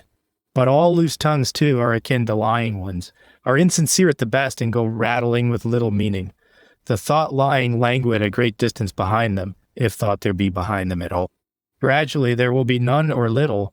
How can the thought of such a man, what he calls thought, be other than false? Alas, the palpable liar with his tongue does at least know that he is lying, and has, or might have some faint vestige of remorse and chance of amendment. But the impalpable liar, whose tongue articulates mere accepted commonplaces, cants and babblement, which means only, admire me. Call me an excellent stump orator. Of him what hope is there? His thought, what thought he had, lies dormant, inspired only to invent vocables and plausibilities. While the tongue goes so glib, the thought is absent, gone a wool gathering, getting itself drugged with the applause of here, what will become of such a man? His idle thought has run all to sea and grown false, and the giver of falsities, the inner light of his mind is gone out. All his light is mere putridity and phosphorescence henceforth. Whosoever is in quest of ruin, let him with assurance follow that man. He or no one is on the right road to it. Good heavens, from the wisest thought of a man to the actual truth of a thing as it lies in nature, there is, one would suppose, a sufficient interval, consider it. And what other intervals we introduce? The faithfulest, most glowing word of a man is but an imperfect image of the thought, such as it is, that dwells within him. His best word will never but with error convey his thought to other minds, and then between his poor thought and nature's fact, which is the thought of the eternal, there may be supposed to lie some discrepancies, some shortcomings. Speak your sincerest, think your wisest. There is still a great gulf between you and the fact. And now do not speak your sincerest. And what will inevitably follow out of that, do not think your wisest, but think only your plausiblest, your showiest for parliamentary purposes. Where will you land with that guidance? I invite the British Parliament, and all the parliamentary and other electors of Great Britain, to reflect on this till they have well understood it, and then to ask each of himself what probably the horoscopes of the British Parliament at this epoch of world history may be, fail, by any sin or any misfortune, to discover what the truth of the fact is. You are lost so far as that fact goes. If your thought do not image truly, but do image falsely the fact, you will vainly try to work upon the fact. The fact will not obey you. The fact will silently resist you, and ever with silent invincibility will go on resisting you, till you do get to image it truly instead of falsely. No help for you whatever, except in attaining to a true image of the fact. Needless to vote a false image true. Vote it, revote it, by overwhelming majorities, by jubilant unanimities and universalities. Read it thrice or 300 times. Pass acts of parliament upon it till the statute book can hold no more. It helps not a whit. The thing is not so. The thing is otherwise than so. And Adam's whole posterity, voting daily on it till the world finish, will not alter it a jot. Can the sublimest Sanhedrim, constitutional parliament, or other collective wisdom of the world, persuade fire not to burn, sulfuric acid to be sweet milk, or the moon to become green cheese? The fact is much the reverse, and even the constitutional British Parliament abstains from such arduous attempts as these latter in the voting line, and leaves the multiplication table, the chemical, mechanical and other qualities of material substances to take their own course, being aware that voting and perorating and reporting and Hansard will not in the least alter any of these, which is indisputably wise of the British Parliament.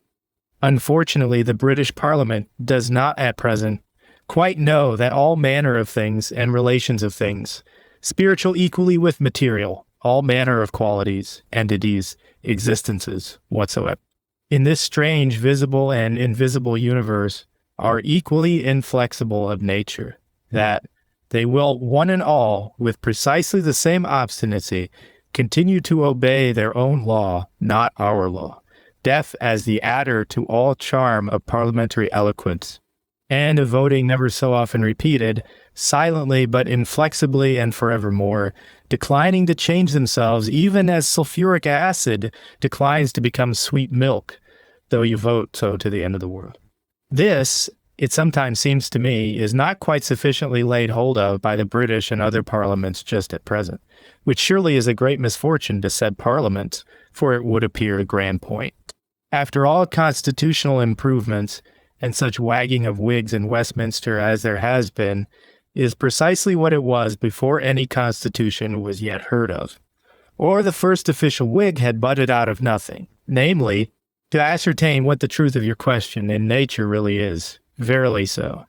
In this time and place, as in all past and in all future times and places, today in St. Stephen's, where constitutional, philanthropical, and other great things lie in the mortar kit, even as on the plain of Shinar long ago, where a certain tower, likewise of a very philanthropic nature, indeed one of the desirablest towers I ever heard of, was to be built by Cutting. My friends, I do not laugh. Truly, I am more inclined to weep, get by 658 votes, or by no vote at all, by the silent intimation of your own eyesight and understanding given you direct out of heaven, and more sacred to you than anything earthly, and than all things earthly, a correct image of the fact in question as God and nature have made it. That is the one thing needful. With that, it shall be well with you in whatsoever you have to do with said fact. Get by the sublimest constitutional methods be lauded by all the world an incorrect image of the fact. So shall it be other than well with you?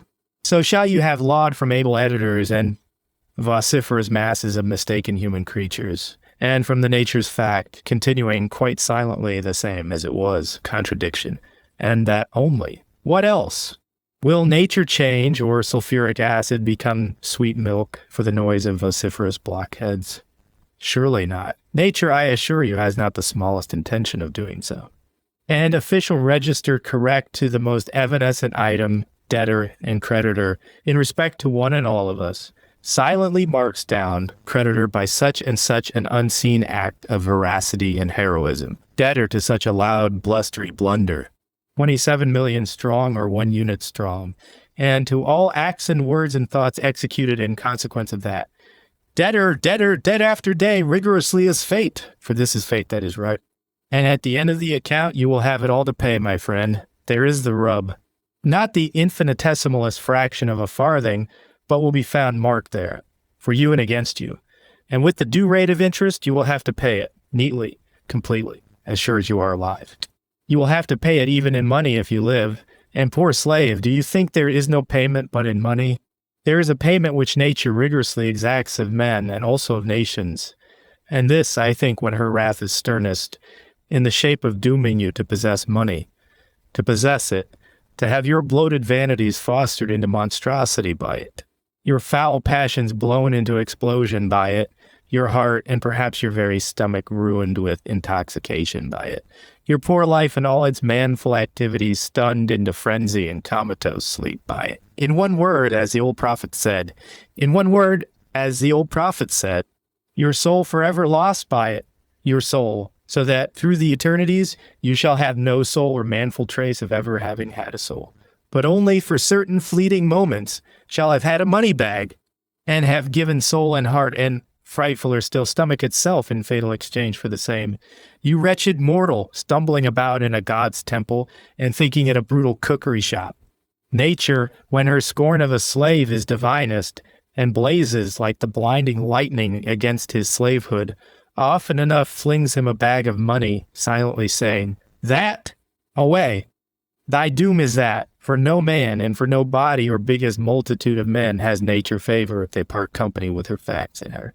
Excellent stump orator, eloquent parliamentary dead dog making motions, passing bills, reported in the morning newspapers, and reputed the best speaker going.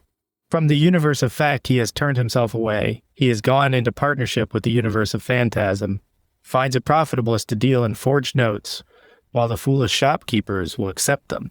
Nature for such a man, and for nations that follow such, has her patibulary forks, and prisons of death everlasting. Dost thou doubt it, unhappy mortal? Nature otherwise were herself a chaos and no cosmos. Nature was not made by an impostor. Not she, I think, rife as they are, in fact, by money or otherwise to the uttermost fraction of a calculable and incalculable value. We have each one of us to settle the exact balance in the above-said savings bank, or official register kept by nature. Creditor by the quantity of veracities we have done, debtor by the quantity of falsities and errors. There is not, by any conceivable device, the faintest hope of escape from that issue for one of us, nor for all of us.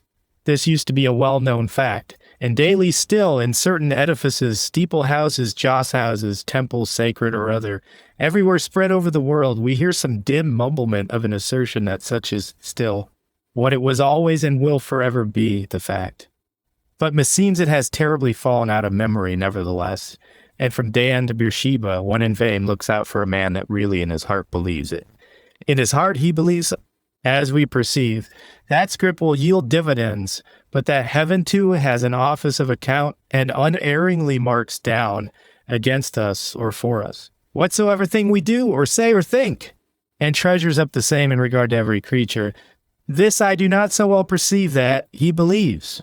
Poor blockhead, no. He reckons that all payment is in money, or approximately representable by money. Finds money go a strange course. Disbelieves the parson and his day of judgment. Discerns not that there is any judgment except in the small or big debt court, and lives for the present on that strange footing in this universe, the unhappy mortal. What is the use of his civilizations and his useful knowledges, if ye have forgotten that beginning of human knowledge, the earliest perception of the awakened human soul in this world, the first dictate of heaven's inspiration to all men? I cannot account him a man any more, but only a kind of human beaver who has acquired the art of ciphering.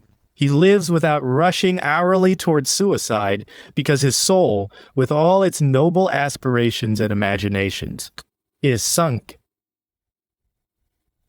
at the bottom of his stomach and lies torpid there, unaspiring, unimagining, unconsidering, as if it were the vital principle of a mere four-footed beaver, a soul of a man appointed for spinning cotton and making money, or alas, for merely shooting grouse and gathering rent, to whom eternity and immortality and all human noblenesses and divine facts that did not tell upon the stock exchange were meaningless fables, empty as the inarticulate wind. He will recover out of that persuasion one day, or be ground to powder, I believe, to such a pass by our beaverisms and our mammonisms, by canting of prevenient grace everywhere, and so boarding and lodging our poor souls upon supervenient moonshine everywhere for centuries long, by our sordid stupidities and our idle babblings, through faith in the divine stump orator and constitutional palaver, or august sanhedrim of orators, have men and nations been reduced in this sad epoch. I cannot call them happy nations. I must call them nations like to perish, nations that will either begin to recover or else soon die. Recovery is to be hoped, yes, since there is in nature an almighty benefice, and his voice, divinely terrible, can be heard in the whirlwind now, even as from of old and forevermore. Recovery or else destruction and annihilation is very certain, and the crisis too comes rapidly on. But by stump orator and constitutional palaver, however perfected, my hopes of recovery have long vanished. Not by them, I should imagine, but by something far the reverse of them, shall we return to truth and God. I tell you, the ignoble intellect cannot think the truth, even within its own limits, and when it seriously tries. And of the ignoble intellect that does not seriously try, and has even reached the ignobleness of seriously trying the reverse, and of lying with its very tongue. What are we to expect? It is frightful to consider. Sincere wise speech is but an imperfect corollary and insignificant outer manifestation of sincere wise thought. He whose very tongue utters falsities, what has his heart long been doing? The thought of his heart is not its wisest, not even its wisest. It is its foolishest, and even of that we have a false and foolish copy. And it is nature's fact, or the thought of the eternal, which we want to arrive at in regard to the matter, which if we do not arrive at, we shall not save the matter, we shall drive the matter into shipwreck. The practice of modern parliaments with reporters sitting among them, and 27 millions, mostly fools, listening to them, fills me with amazement. In regard to no thing or fact as God and nature have made it, can you get so much as the real thought of any honorable head, even so far as it, the said honorable head, still has capacity of thought? What the honorable gentleman's wisest thought is or would have been, had he led from birth a life of piety and earnest veracity and heroic virtue. You and he himself, poor deep-sunk creature, vainly conjecture, as from immense dim distances, far in the rear of what he is led to say. And again, far in the rear of what his thought is, surely long infinitudes beyond all he could ever think, lies the thought of God Almighty, the image itself of the fact, the thing you are in quest of and must find or do worse. Even his, the honorable gentleman's, actual bewildered, falsified, vague surmise or quasi-thought, even this is not given you, but only some falsified copy of this, such as he fancies may suit the reporters and 27 millions. And upon that latter you are to act. With what success do you expect? That is the thought you are to take for the thought of the eternal mind, that double distilled falsity of a blockheadism from one who is false, even as a blockhead. Do I make myself plain to Mr. Peters' understanding? Perhaps it will surprise him less that parliamentary eloquence excites more wonder than admiration in me, that the fate of countries governed by that sublime alchemy does not appear the hopefulest just now. Not by that method I should apprehend. Will the heavens be scaled and the earth vanquished? Not by that, but by another. A benevolent man once proposed to me, but without pointing out the methods how, this plan of reform for our benighted work. To cut from one generation, whether the current one or the next, all the tongues away, prohibiting literature too, and appoint at least one generation to pass its life in silence.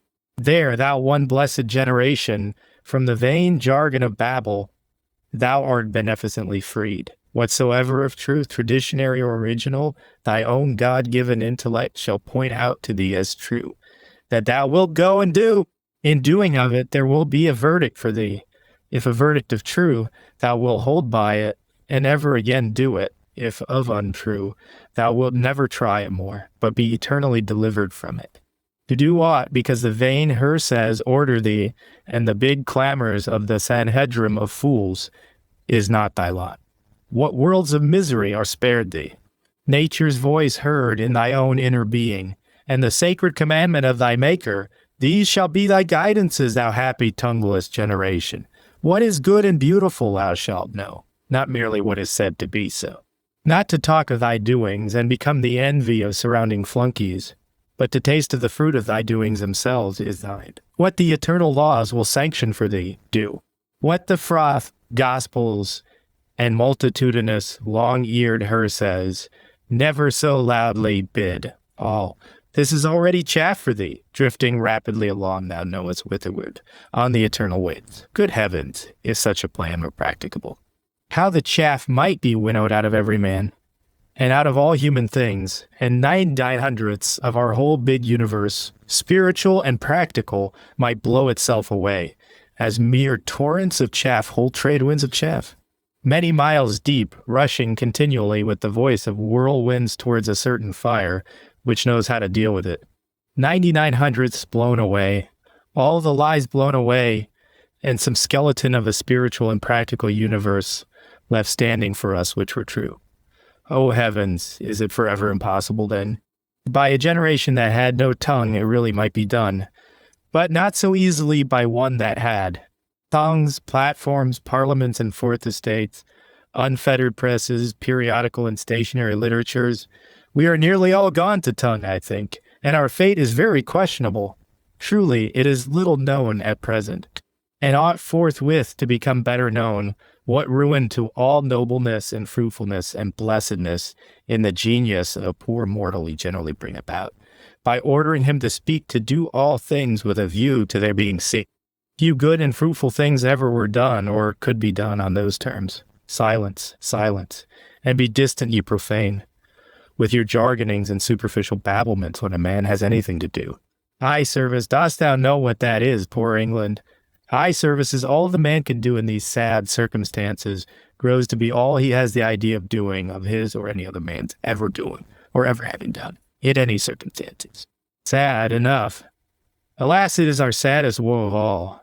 Too sad for being spoken of at present, while all or nearly all men consider it an imaginary sorrow on my part. Let the young English soul, in whatever logic shop and nonsense verse establishment of an Eton, Oxford, Edinburgh, Halle, Salamanca, or other high finishing school, he may be getting his young idea taught how to speak and spout, and print sermons and review articles, and thereby show himself and fond patrons that it is an idea. Lay this solemnly to heart. This is my deepest counsel to him. The idea you have once spoken, if it even were an idea, is no longer yours. It is gone from you. So much life and virtue is gone, and the vital circulations of yourself and your destiny and activity are henceforth deprived of it. If you could not get it spoken, if you could still constrain it into silence, so much the richer are you. Better keep your idea while you can. Let it still circulate in your blood and there fructify, inarticulately inciting you to good activities, giving to your whole spiritual life a ruddier health. When the time does come for speaking it, you will speak it all the more concisely, the more expressively, appropriately.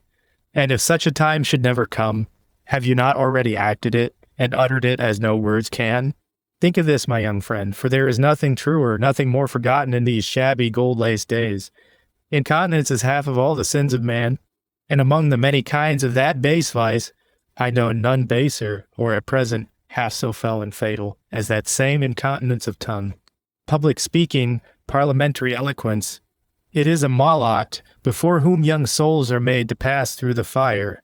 They enter weeping or rejoicing, fond parents consecrating them to the red-hot idol as to the highest God, and they come out spiritually dead. Dead enough to live thenceforth a galvanic life of mere stump oratory, screeching and gibbering words without wisdom, without veracity, without conviction more than skin deep. A divine gift that it is a thing admired by the vulgar, and rewarded with seats in the cabinet and other preciosities, but to the wise it is a thing not admirable, not adorable, unmelodious rather, and ghastly and bodeful, as the speech of sheeted spectres in the streets at midnight. Be not a public orator, thou brave young British man. Thou that art now growing to be something, not a stump orator, if thou canst help it. Appeal not to the vulgar with its long ears and its seats in the cabinet, not by spoken words to the vulgar.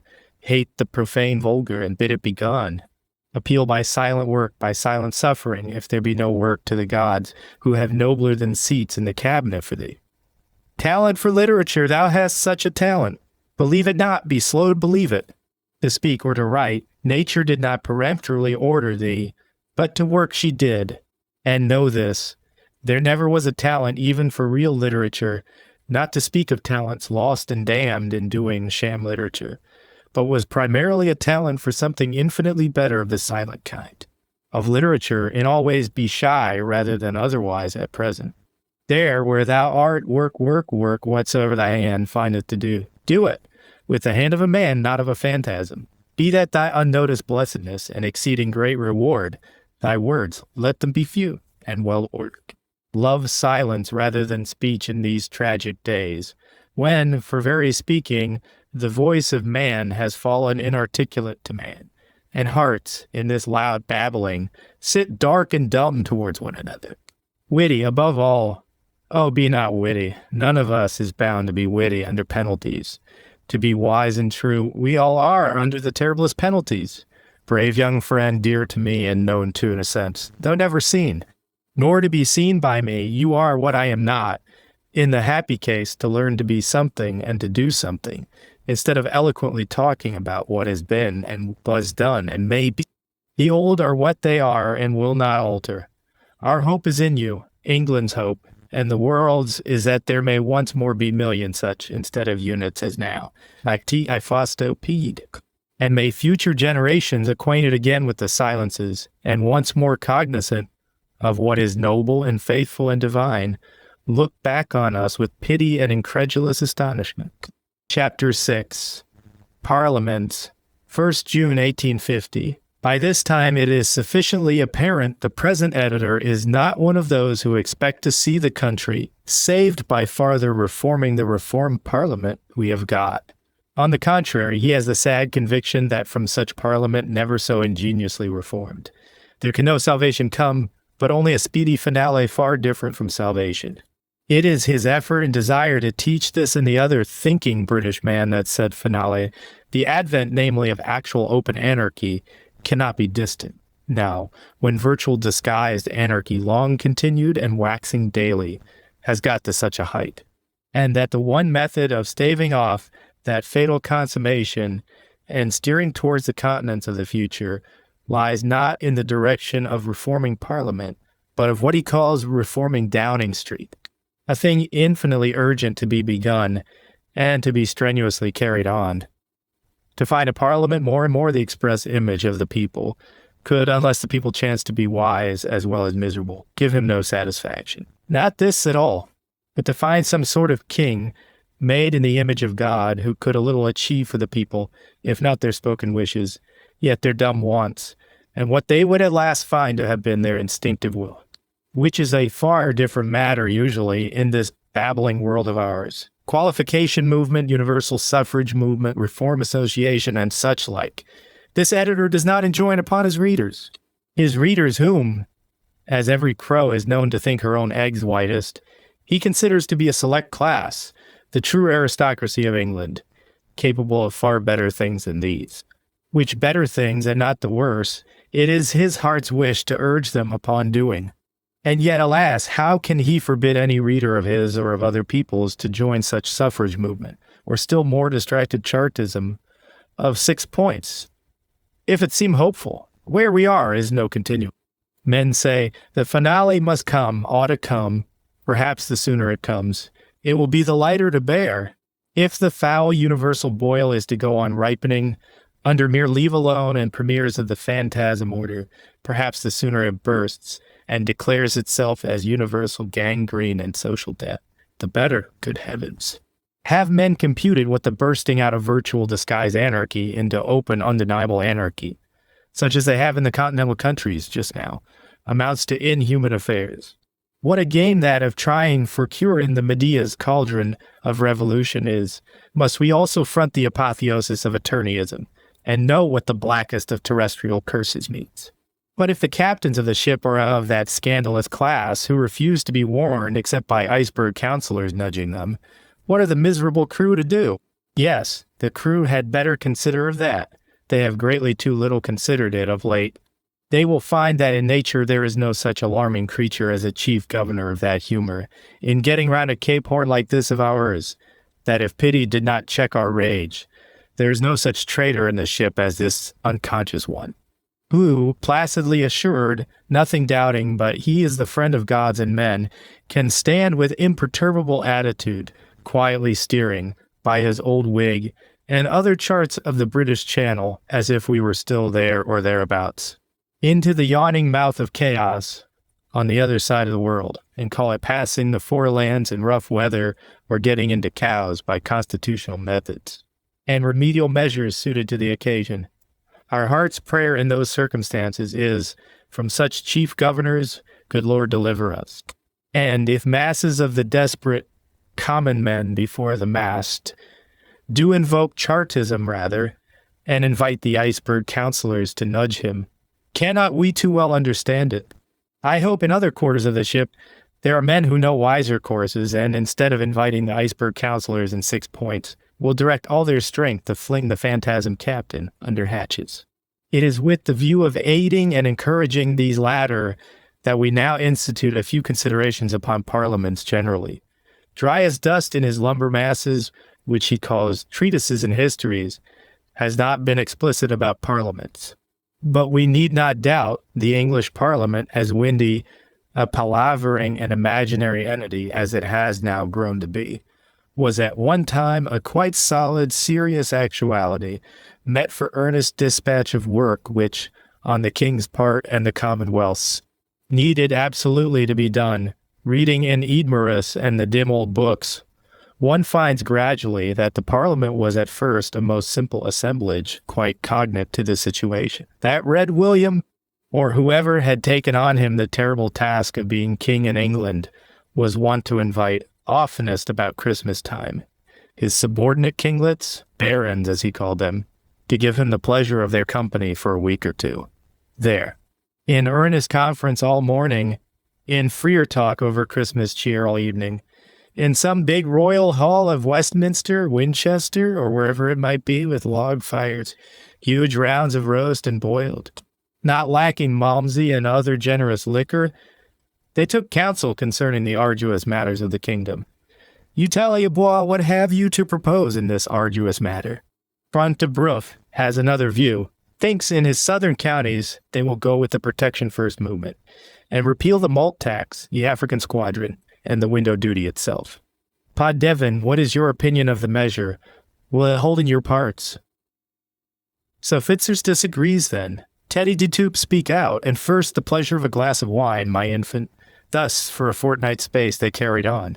After a human manner, their grand national consult or parliamentum, intermingling dinner with it, as is still the modern method, debating everything as Tacitus describes the ancient Germans to have done 2 times, once sober, and once what he calls drunk, not dead drunk, but jolly round their big table.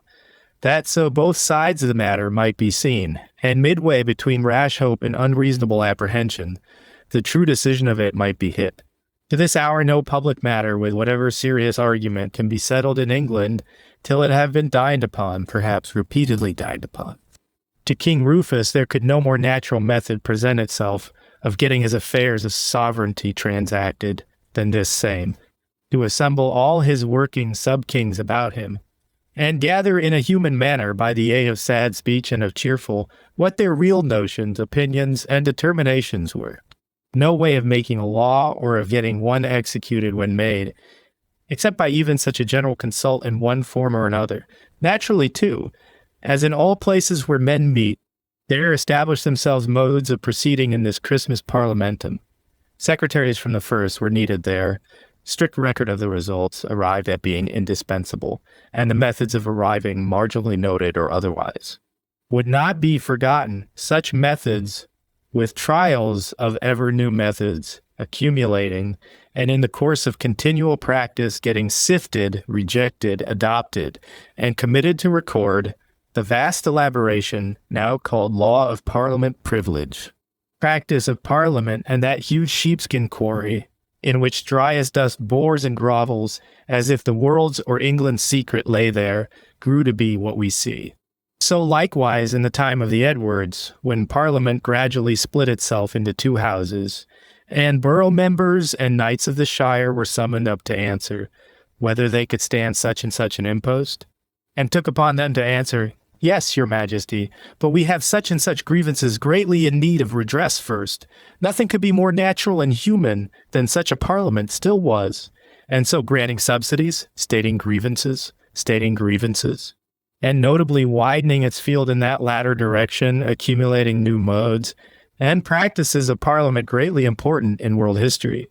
The old parliament continued an eminently human, voracious, and indispensable entity, achieving real work in the centuries, down, we may say, to the century of Charles I, when being constrained by unforeseen necessity to do so, it took suddenly, like water at the boiling point, a quite immense development of function, and performed that new function, too, to the world's and its own amazement, in an eminently human, authentic, and effectual manner, the supply it granted His Majesty this time, in front of Whitehall, as it ultimately proved. being of a very unexpected yet by no means unessential nature, and the grievance it now stated for redress being the transcendent one of compulsion towards spiritual nightmare, towards canning idolatry, and death eternal, which I do not wonder that they couldn't endure and wouldn't, which transcendent grievance it is well known they did get redressed in a most conspicuous manner, they for the time being, and so have since set all the world upon similar but far less hopeful attempts, by methods which appear the same, and are not the same but different. This long parliament which conquered its king, and even extinguished him, since he would in no way be quiet when conquered, and which thus the first of such assemblages declared that it was sovereign in the nation, and more royal than any king who could be there, has set a flaming pattern to all the world, which now after centuries all the world is fruitlessly bent to emulate. This ever memorable long parliament is definable, both in regard to its destinies in history and to its intrinsic collective and individual worth among deliberative assemblies. As the acme of parliaments, 6 J parliaments, 219, the highest that it lay in them to be or to do in human affairs. The consummation this and slow cactus flowerage of the parliamentary tree among mankind, which blossoms only in thousands of years and is seen only once by men. The father, this of all congresses, national conventions, and sublunary parliaments that have since been. But what I had to remark of this long parliament, and of its English predecessors generally from the times of Rufus downwards, is their perfect veracity of purpose, their exact adaptation to getting the business done that was in hand. Supplies did, in some way, need to be granted. Grievances, such as never fail, did in some way need to be stated and redressed. The silent peoples had their parliamentum, and spake by it to their kings who governed them. In all human government, wherever a man will attempt to govern men, this is a function necessary as the breath of life, and it must be said the old European populations, and the fortunate English best of all, did this function well. The old parliaments were authentic entities, came upon indispensable work, and were in earnest to their very finger ends about getting it done. No conclave of railway directors met with closed doors upon the sacred cause of scrip and dividends could be more intent upon the business necessary, or be more appropriate for it than those old parliaments were, in modern parliaments, again. Indeed, ever down from the long parliament I note a sad gradual falling off in this matter of veracity, which alas means a falling off in all real use or possible advantage there can be to mankind in such institutions. The parliament, if we examine well, has irrevocably lost certain of its old functions which it still pretends to do, and it has got certain new functions which it never can do, and yet pretends to be doing. A doubly fatal predicament for the parliament. Its functions growing ever more confused in this twofold way, the position of the parliament has become a false, and has gradually been becoming an impossible one in modern affairs. While on the other hand, the poor parliament, little conscious of all that and long dimly struggling to remedy all that and exist amidst it, or in later years still more fatally admitting all that and quietly consenting to exist beside it without remedy, has had to distort and pervert its poor activity in all manner of ways, and at length has diffused itself into oceans of windy talk reported in Hansard, has grown, in short, a national palaver, and is, as I said lately, one of the strangest entities this sun ever looked down upon. For I think a national palaver recognized as sovereign, a solemn convocation of all the stump orators in the nation to come and govern us, was not seen in the earth till recently. I consider it has been reserved for these our latter generations, a product long ripening for us from afar, and would fain hope that, like the long parliament, or acme and consummate flower in any kind, it can only be a transient phenomenon. Some functions that are and continue real the parliament still has, and these it becomes infinitely necessary to dissever and extricate alive from the ocean of unreality in which they swim. Unreality is death to parliaments and to all things. The real functions whatsoever they are, these most certainly are all the good we shall ever get of parliament. And the question now is, shall said good be drowned or not be drowned? In the immeasurable accompaniment of imaginary functions which are evil and falsity, and that only in the way of changed times, I note 2 grand modern facts, omitting many minor, which have one of them irrevocably, and the other hopelessly for the present, altered from top to bottom, the function and position of all parliaments, and which do now fatally vitiate their procedure everywhere, rendering much of what they do a superfluity, a mere hypocrisy, or noxious grimace, and thus infecting even what is real in their function with a windy falsity, lamentable to behold, and greatly requiring to be altered. Fact first, the existence of an unfettered press, with its perennial ever-increasing torrent of morning newspapers, pamphlets, books. Fact second, that there is now no king present in Parliament. No king now there, the king having vanished in front of Whitehall long since. Fact first, I take to be unalterable.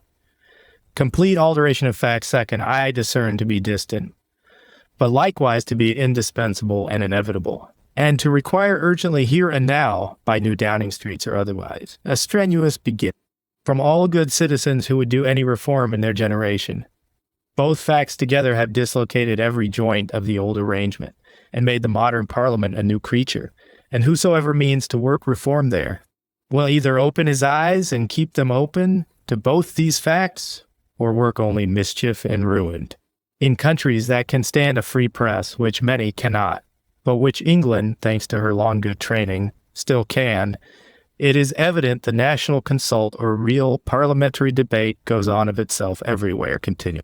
Is not the Times newspaper an open forum, open as never forum was before, where all mortals vent their opinion, state their grievance, all manner of grievances, from loss of your umbrella in a railway, the loss of your honor and fortune by unjust sovereign persons? One grand branch of the Parliament's trade is evidently dead forever, and the beautiful elective Parliament itself is nothing like so living as it used to be. If we will consider it, the essential truth of the matter is every British man can now elect himself to Parliament without consulting the hustings at all. If there be any vote, idea, or notion in him on any earthly or heavenly thing, cannot he take a pen, and therewith autocratically pour forth the same into the ears and hearts of all people, so far as it will go. Precisely so far, and what is a great advantage too, no farther. The discussion of questions goes on, not in St. Stephen's now, but from Dan to Beersheba by able editors and articulate speaking creatures that can get others to listen to them. This is the fact, and it demands to be attended to as such, and will produce changes, I think, by and by. What is the good of men collected with effort to debate on the benches of St. Stephen's, now when there is a Times newspaper?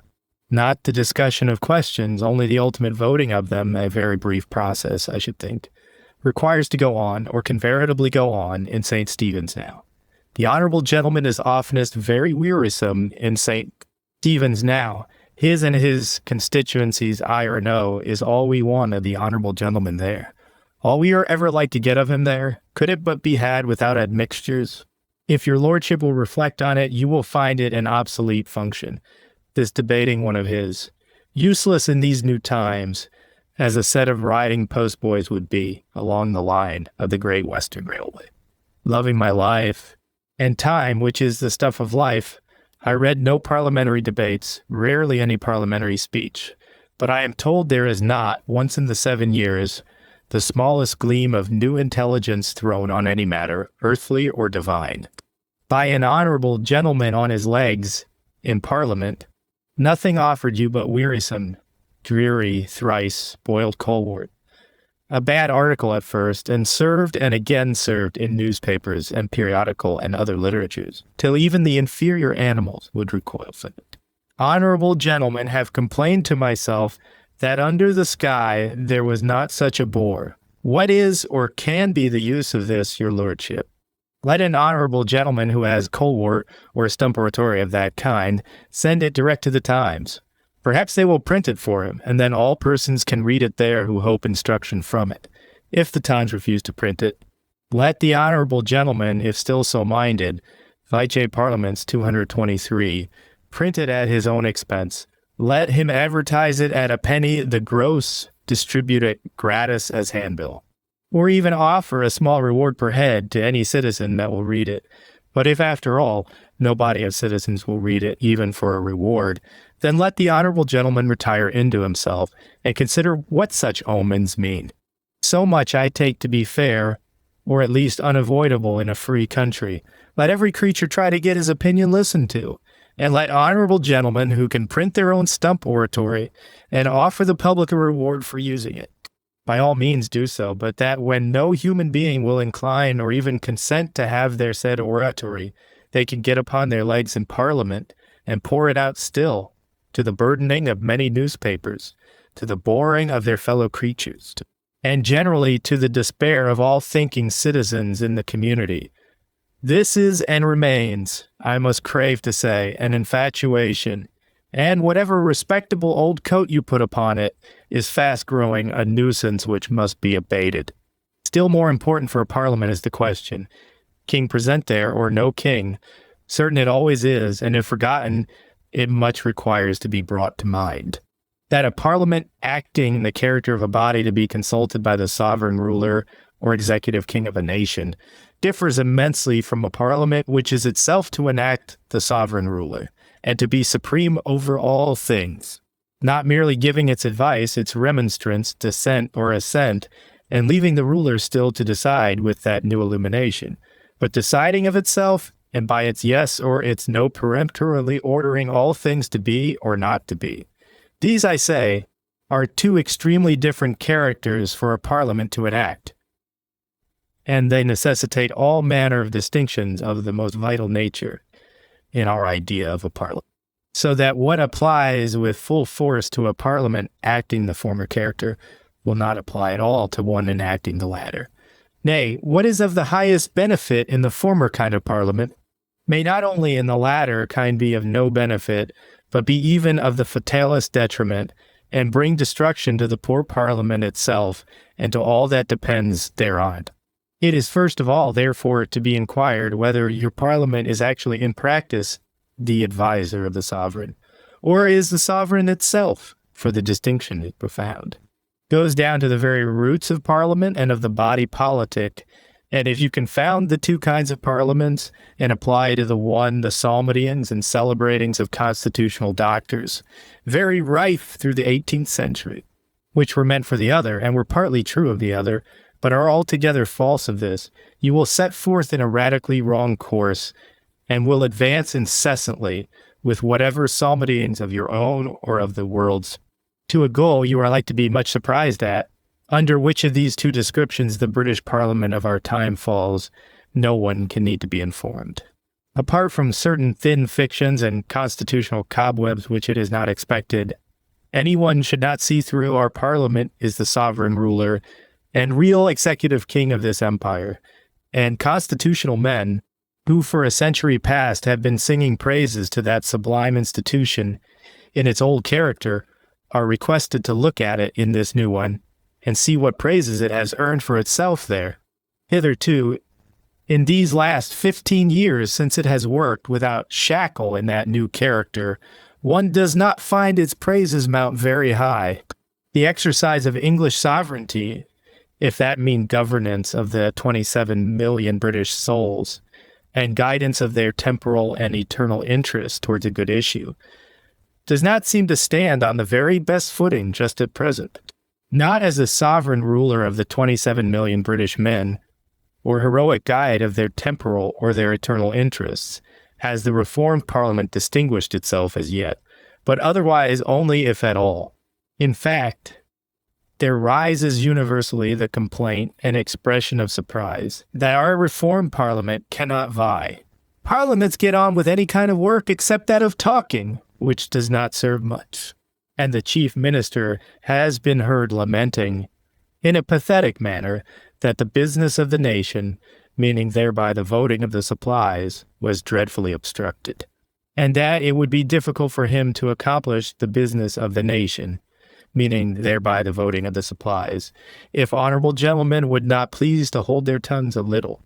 It is really pathetic after a sort, and unless parliamentary eloquence will suffice the British nation and its businesses and wants, one sees not what is to become of us in that direction. For in fine, the tragic experience is dimly but irrepressibly forcing itself on all the world, that our British Parliament does not shine as sovereign ruler of the British nation, that it was excellent only as adviser of the sovereign ruler, and has not, somehow or other, the art of getting work done, but produces talk merely, not of the most instructive sort for most part, and in vortexes of talk is not unlike to submerge itself in the whole of us, if help come not. My own private notion, which I invite all reformed British citizens to reflect on, is and has for a long time been that this dim universal experience, which points towards very tragic facts, will more and more rapidly become a clear universal experience, and disclose a tragic law of nature little dreamt of by constitutional men of these times, that a parliament, especially a parliament with newspaper reporters firmly established in it, is an entity which by its very nature cannot do work, but can do talk only, which at times may be needed, and at other times again may be very needed. Consider, in fact, a body of 658 miscellaneous persons set to consult about business with 27 millions, mostly fools assiduously listening to them, and checking and criticizing them.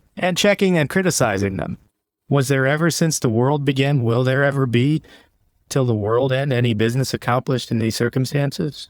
The beginning of all business everywhere, as all practical persons testify, is decidedly this, that every man shut his mouth, and do not open it again, till his thinking and contriving faculty have elaborated something worth articulating, which rule will much abridge the flow of speech in such assemblies. This, however, is the preliminary fundamental rule for business, and this, alas, is precisely the rule which cannot be attended to in constitutional parliament. Add now another most unfortunate condition, that your parliamentary assembly is not very much in earnest, not at all dreadfully in earnest, to do even the best it can, that in general the nation it represents is no longer an earnest nation, but a light, skeptical, Epicurean one, which for a century has gone along smirking, grimacing, cutting jokes about all things, and has not been bent with dreadful earnestness on anything at all, except on making money each member of it for himself. Here, certainly enough, is a parliament that will do no business except such as can be done in sport. And unfortunately, it is well known, almost none can be done in that way, to which parliament in the center of such a nation, introduce now assiduous newspaper reporters and 6 yards of small type laid on all breakfast tables every morning. Alas, are not the 658 miscellaneous gentlemen who sit to do sovereign business in such circumstances? Verily a self-contradiction, a solecism in nature. Nature, having appointed that business shall not be done in that way, incapable they of doing business, capable of speech only, and this none of the best. Speech which, as we can too well see, whether it be speech to the question and to the wise men near, or speech to run comb, as the Americans call it, to the distant constituencies and the 27 millions mostly fools, will yearly grow more worthless as speech, and threaten to finish by becoming burdensome to gods and men, so that the sad conclusion which all experience, wherever it has been tried, is fatally making good appears to be that parliaments, admirable as advising bodies, and likely to be in future universally useful in that capacity, are, as ruling and sovereign bodies, not useful but useless, or worse, that a sovereign with 900 or with 658 heads, all set to talk against each other in the presence of 34 or 27 or 18 millions, cannot do the work of sovereignty at all, but is smitten with eternal incompetence for that function by the law of nature itself. Such, alas, is the sad conclusion, and in England, and wherever else it is tried, a sad experience will rapidly make it good, only perhaps in the United States, which alone of countries can do without governing, every man being at least able to live, and move off into the wilderness, let Congress jargon as it will. Can such a form of so-called government continue for any length of time to torment men with the semblance when the indispensable substance is not there? For America, as the citizens well know, is an unparalleled country with mud soil enough and fierce sun enough in the Mississippi Valley alone to grow Indian corn for all the extant posterity of Adam at this time. What other country ever stood in such a case? Speeches to Buncombe, and a constitutional battle of the Kilkenny cats, which in other countries are becoming tragical and unendurable, may there still fall under the comical category. If indeed America should ever experience a higher call, as is likely, and begin to feel diviner wants than that of Indian corn with abundant bacon and molasses, and unlimited scope for all citizens to hunt dollars, America, too, will find that caucuses, division lists, stump oratory, and speeches to buncombe will not carry men to the immortal gods. That the Washington Congress and constitutional battle of Kilkenny Cats is theirs here, not for such objects, quite incompetent for such, and in fine, that said sublime constitutional arrangement will require to be, with terrible throes and travail such as few expect yet, remodeled, abridged, extended, suppressed, torn asunder, put together again, not without heroic labor, and effort quite other than that of the stump orator and the revival preacher. One day, thus if the first grand branch of parliamentary business, that of stating grievances, has fallen to the unfettered presses and become quite dead for parliaments, infecting them with mere hypocrisy when they now try it. The second or new grand branch of business entrusted to them, and passionately expected and demanded of them, is one which they cannot do, the attempt and pretense to do which can only still farther involve them in hypocrisy, in fatal cecity, stump oratory, futility, and the faster accelerate their doom, and ours if we depend on them. We may take it as a fact, and should lay it to heart everywhere, that no sovereign ruler with 658 heads set to rule 27 millions by continually talking in the hearing of them all, can for the life of it make a good figure in that vocation, but must by nature make a bad figure, and ever a worse and worse, till some good day, by soft recession, or by rude propulsion, as the omnipotent benefice may direct. Get relief from said vocation. In the whole course of history, I have heard of only 2 parliaments of the sovereign sort that did the work of sovereignty with some effect. The National Convention in Paris during the French Revolution, and the Long Parliament here at London during our own. Not that the work in either case was perfect, far enough from that, but with all imperfections it was got done. And neither of these 2 workers proved to be quite futile or a solecism in its place in the world. These 2 parliaments succeeded and did not fail. The conditions, however, were peculiar, not likely to be soon seen again.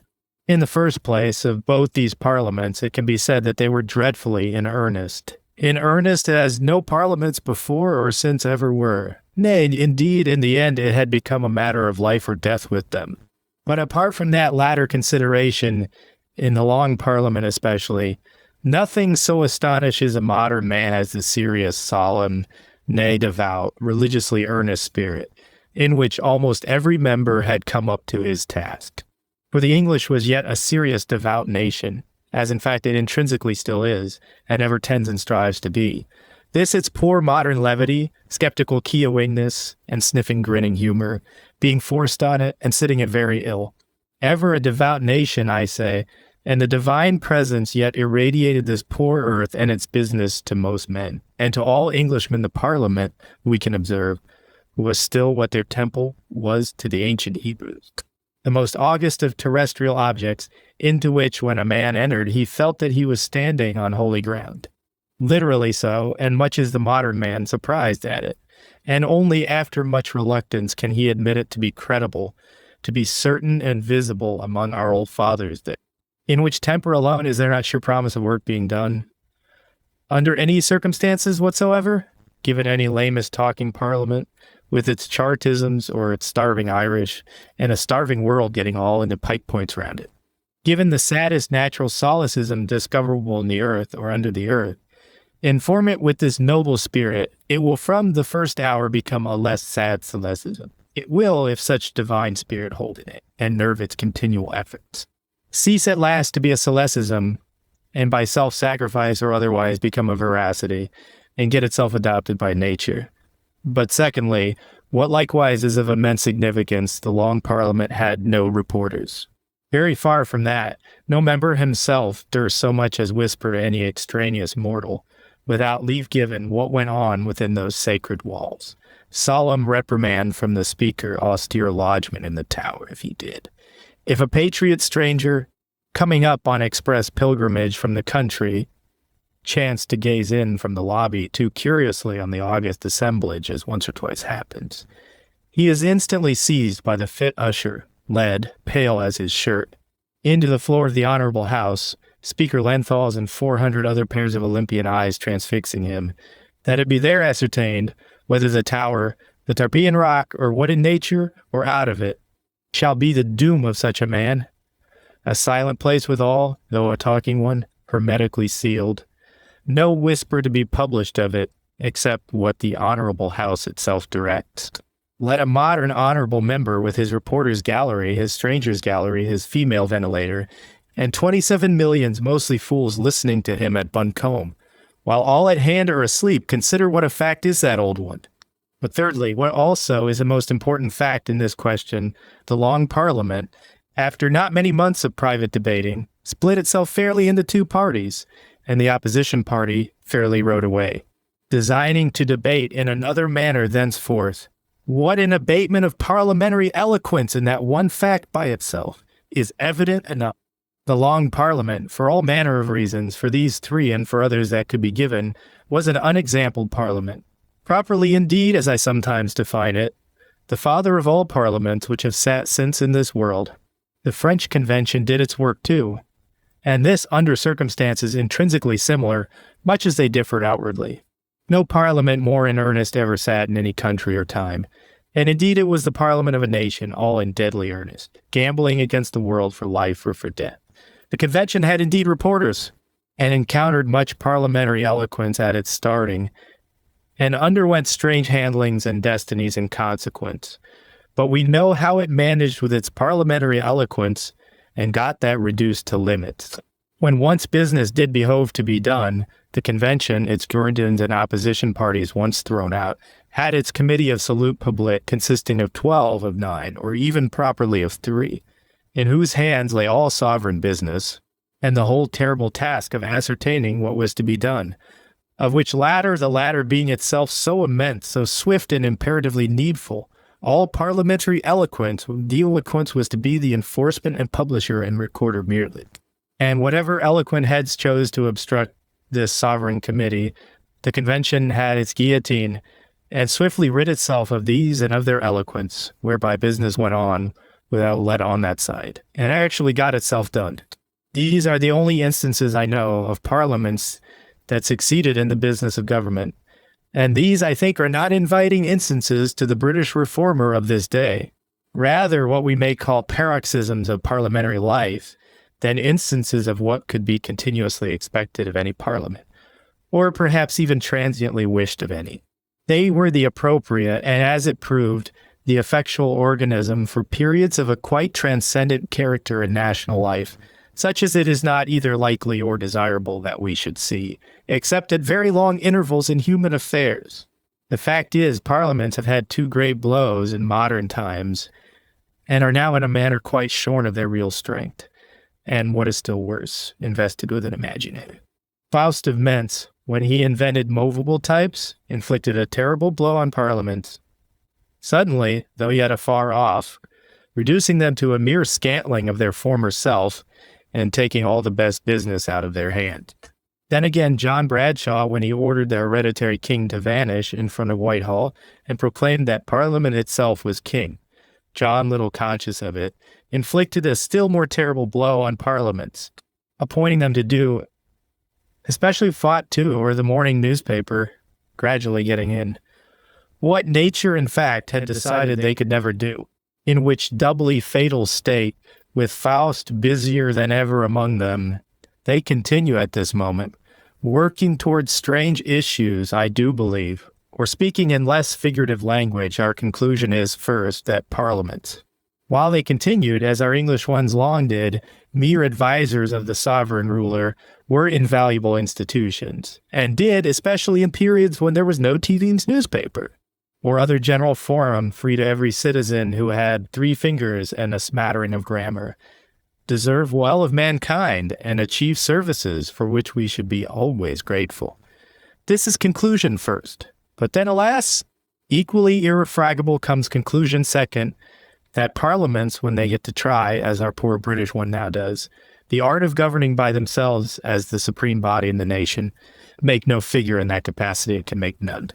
But by the very nature of the case are unable to do it. Only 2 instances are on record of parliaments having, in any circumstances, succeeded as governing bodies, and it is even hoped, or ought to be, by men generally, that there may not for another 1,000 years be a third.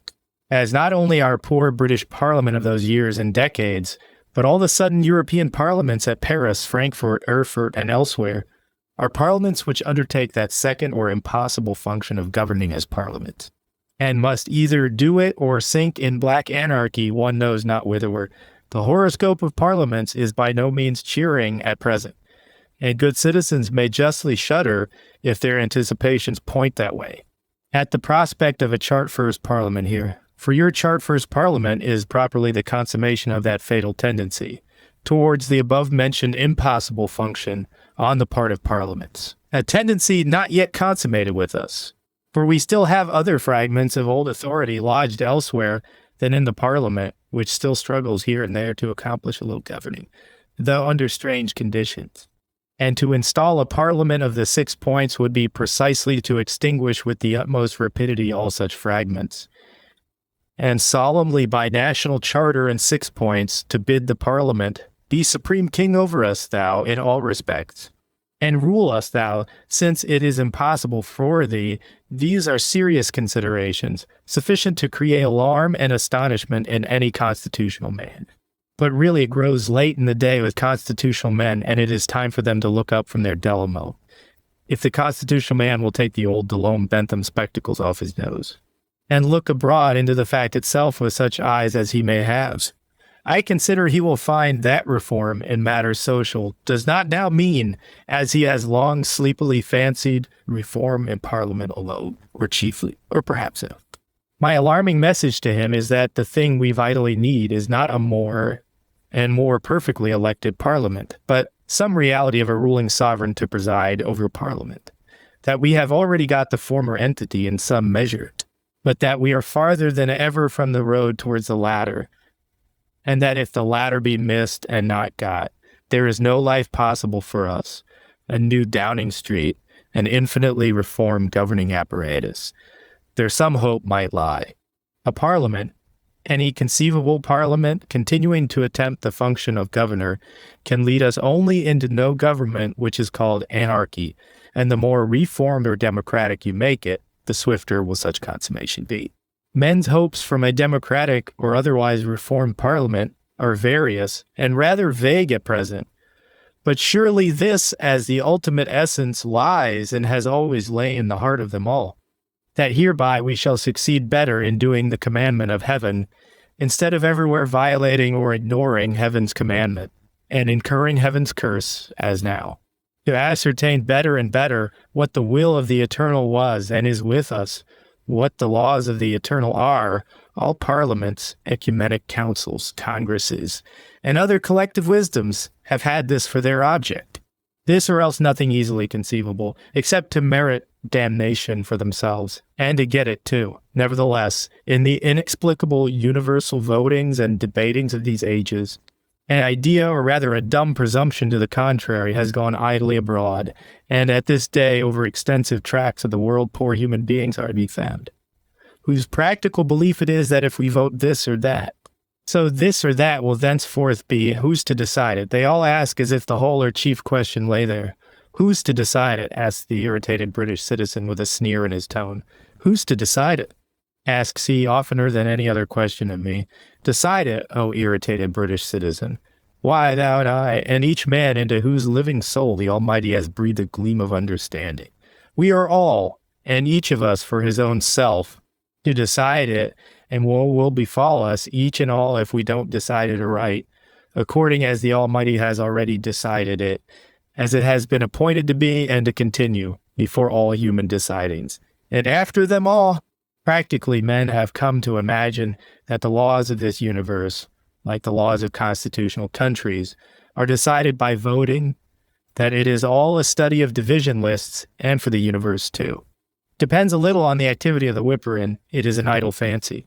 The laws of this universe of which, if the laws of England are not an exact transcript, they should passionately study to become such, are fixed by the everlasting congruity of things, and are not fixable or changeable by voting.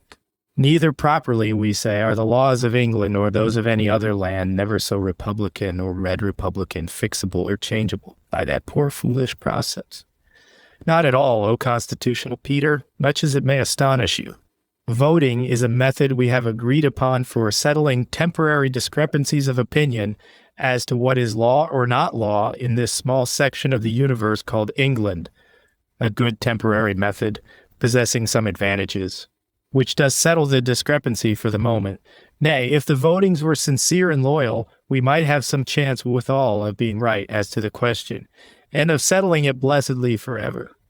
Though again, if the votings are insincere, selfish, almost professedly disloyal, and given under the influence of beer and balderdash, we have the proportionate sad chance of being wrong, and so settling it under curses to be fearfully unsettled again.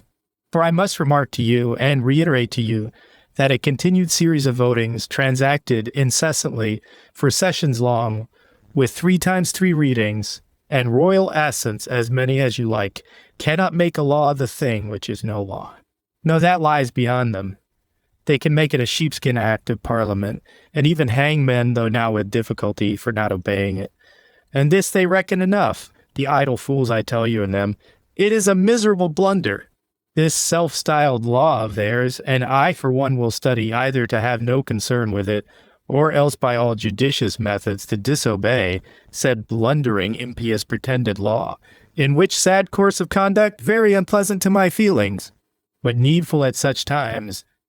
The gods and all good men, and virtually these idle fools themselves, will be on my side, and so I shall succeed at length, in spite of obstacles, and the pretended law will take down its gibbet ropes, and abrogate itself, and march, with the town drum beating in the rear of it, and beetles scourging the back of it, and ignominious idle clamor escorting it, to chaos one day.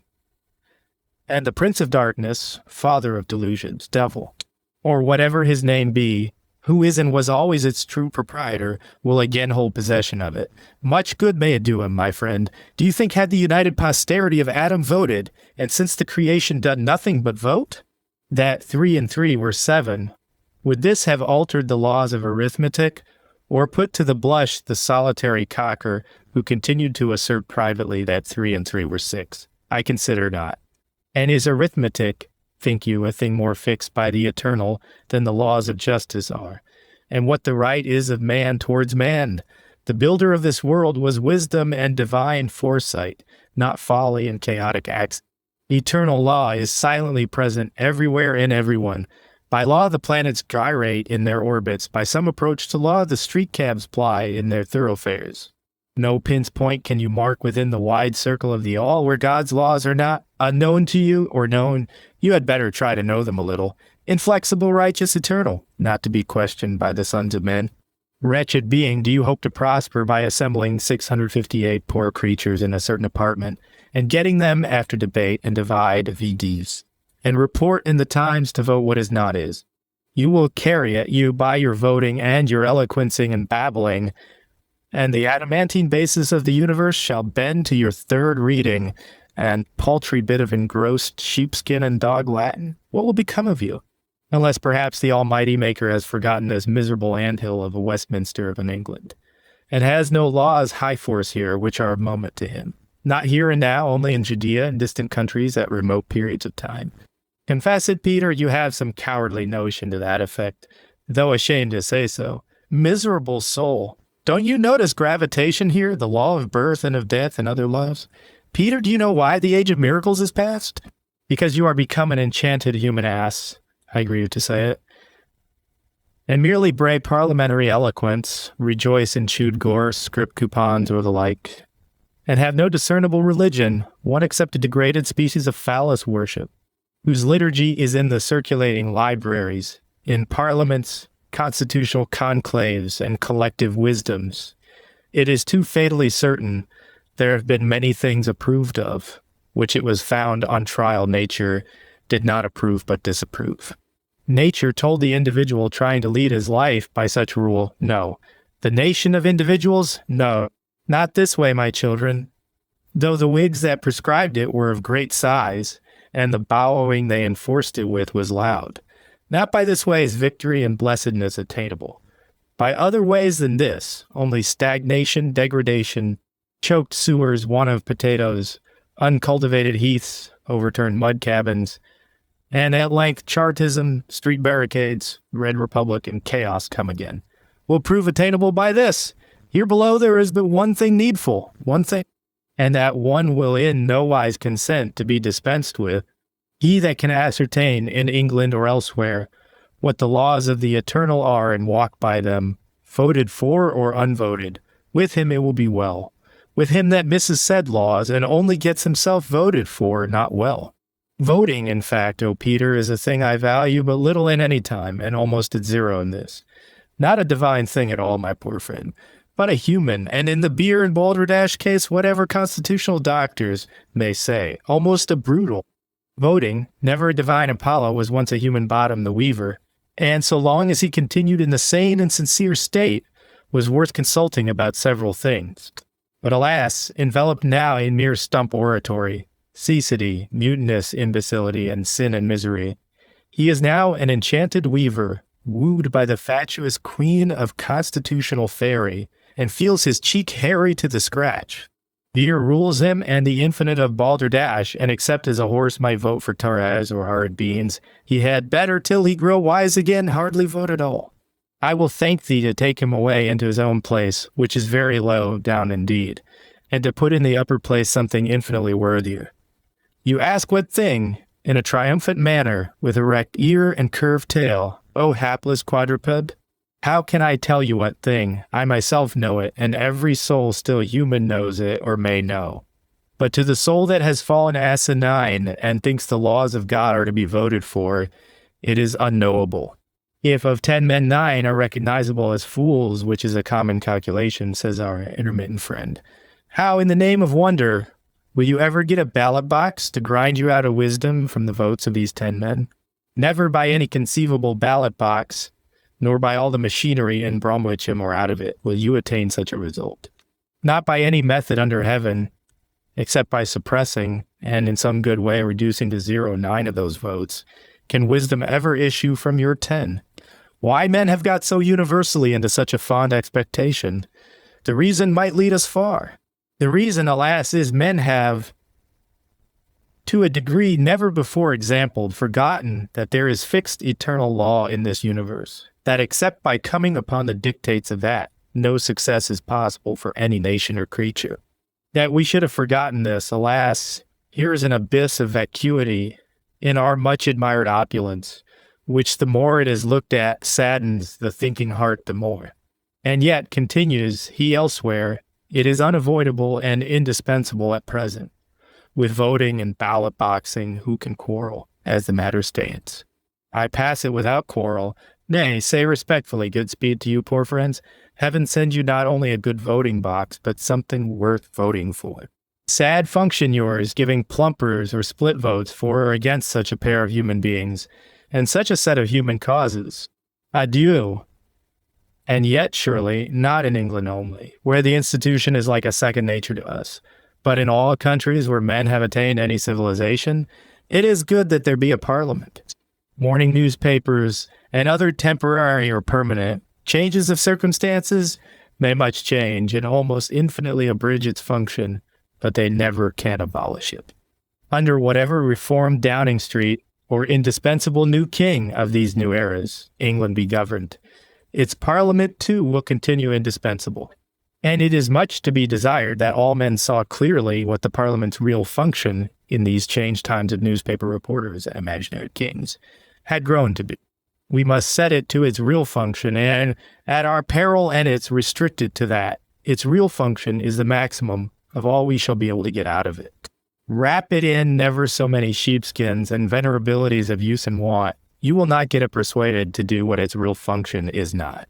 Endless derangement, spreading into futility on every side, and ultimate ruin even to its real function, will result to you from setting it to work against what nature and fact have appointed for it. Your dray wagon, excellent for carting beer along the streets. Start not with it from the chimney tops as chariot of the sun, for it will not act in that capacity. As a collective wisdom of nations, the talking parliament, I discern too well can never more serve. Wisdom dwells not with stump oratory. To the stump orator wisdom has waved her sad and peremptory farewell. A parliament, speaking through reporters to Buncombe and the 27 millions, mostly fools, has properly given up that function. That is not now the function it attempts. But even as the condensed folly of nations, folly bound up into articulate masses, and able to say yes and no for itself, it will much avail the governing man. To know at what pitch the widespread folly of the nation now stands, what may safely be attempted with said folly, and what not safely, this too is very indispensable for the governing man. Below this function in the maddest times, and with Faust of Mentz reverberating every madness ad infinitum, no parliament can fall. Votes of men are worth collecting, if convenient. True, their opinions are generally of little wisdom, and can on occasion reach to all conceivable and inconceivable degrees of folly. But their instincts, where these can be deciphered, are wise and human. These hidden under the noisy utterance of what they call their opinions are the unspoken sense of man's heart, and well deserve attending to. Know well what the people inarticulately feel, for the law of heaven itself is dimly written there. Nay, do not neglect, if you have opportunity, to ascertain what they vote and say. One thing the stupidest multitude at a hustings can do, provided only it be sincere. Inform you how it likes this man or that, this proposed law or that. I do not like thee, Dr. Fell. The reason why I cannot tell, and perhaps indeed there is no reason. Nevertheless, let the governor too be thankful to know the fact, full well, for it may be useful to him, nay, the multitude. Even when its nonsense is not sincere, but produced in great part by beer and stump oratory, will yet by the very act of voting feel itself bound in honor. And so even in that case it apprises you such a man, such a law, will I accept, being persuaded thereto by beer and stump oratory, and having polled at hustings for the same. Beyond doubt it will be useful, will be indispensable, for the king or governor to know what the mass of men think upon public questions, legislative and administrative, what they will assent to willingly, what unwillingly, what they will resist with superficial discontents and remonstrances, what with obstinate determination, with riot, perhaps with armed rebellion. No governor otherwise can go along with clear illumination on his path, however plain the lodestar and ulterior goal be to him. But at every step he must be liable to fall into the ditch. To awaken he knows not what nests of hornets, what sleeping dog kennels better to be avoided. By all manner of means let the governor inform himself of all this. To which end parliaments, free presses, and such like are excellent. They keep the governor fully aware of what the people wisely or foolishly think. Without in some way knowing it with moderate exactitude, he has not a possibility to govern at all. For example, the chief governor of Constantinople, having no parliament to tell it him, knows it only by the frequency of incendiary fires in his capital, the frequency of bakers hanged at their shop lintels, a most inferior ex post facto method. Profitable indisputably, essential in all cases where practicable to know clearly what and where the obstacles are. Marching with noble aim, with the heavenly lodestars ever in your eye, you will thus choose your path with the prudence which is also noble, and reach your aim surely, if more slowly. With the real or seeming slowness we do not quarrel. The winding route on uneven surfaces may often be the swiftest. That is a point for your own prudences, practical sagacities, and qualities as a king. The indispensable point for both you and us is that you do always advance, unresting if unhasting, and know in every fiber of you that arrive you must. Rigidly straight routes find some admiration with the vulgar, and are rather apt to please at hustings, but we know well enough they are no clear sign of strength of purpose. The lemming rat, I have been told, traveling in myriads seaward from the hills of Norway, turns not to the right or the left. If these rats meet a haystack, they eat their way through it. If a stone house, they try the same feat, and not being equal to eating the house, climb the walls of it, pour over the roof of it and push forward on the old line, swimming or ferrying rivers, scaling or rounding precipices, most consistent lemming rats, and what is strange too, their errand seaward is properly none. They all perish before reaching the sea, or of hunger on the sand beach. Their consistent, rigidly straight journey was a journey now hither. I do not ask your lordship to imitate the lemming rat, FT, but as to universal suffrage, again, can it be proved that, since the beginning of the world, there was ever given a universal vote in favor of the worthiest man or thing? I have always understood that true worth, in any department, was difficult to recognize, that the worthiest, if he appealed to universal suffrage, would have but a poor chance. John Milton, inquiring of universal England what the worth of Paradise Lost was, received for answer £5 sterling. George Hudson, inquiring in like manner what his services on the railways might be worth, received for answer, prompt temporary answer, 1,500,000 ditto doubt. Alas, Jesus Carfirst, asking the Jews what he deserved, was not the answer. Death on the gallows. Will your lordship believe me? I feel it almost a shame to first on such truisms. Surely the doctrine of judgment by vote of hustings has sunk now, or should be fast sinking, to the condition of obsolete with all but the commonest of human intelligences. With me, I must own it has never had any existence. The mass of men consulted at hustings upon any high matter whatsoever is as ugly an exhibition of human stupidity as this world sees. Universal suffrage assembled at hustings, I will consult it about the quality of New Orleans pork, or the coarser kinds of Irish butter. But as to the character of men, I will, if possible, ask it no question. Or if the question be asked and the answer given, I will generally consider in cases of any importance that the answer is likely to be wrong, that I have to listen to the said answer, and receive it as authentic, and for my own share to go, and with whatever strength may lie in me, do the reverse of the same. Even so, your lordship, for how should I follow a multitude to do evil? There are such things as multitudes all full of beer and nonsense, even of insincere, factitious nonsense, who by hypothesis cannot but be wrong.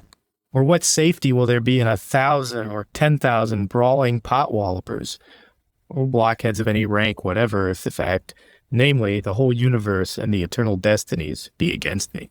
These latter I, for my share, will try to follow, even if alone in doing so. It will be better for me. Your lordship, there are fools, cowards, knaves, and gluttonous traitors true only to their own appetite in immense majority, in every rank of life, and there is nothing frightfuler than to see these voting and deciding. Not your way, my happy brothers. Shall it be decided? No, not while I. And a company of poor men you may have heard of live in this world. Vote as you please, my friend Oliver. There is a company of poor men that will spend all their blood before they see it settled so. Who in such sad moments but has to hate the profane vulgar, and feel that he must and will debar it from him? And alas, the vulgarest vulgar, I often find, are not those in ragged coats at this day, but those in fine, superfine, and superfinest, the more's the pity superfine coat symbolically indicates, like official stamp and signature.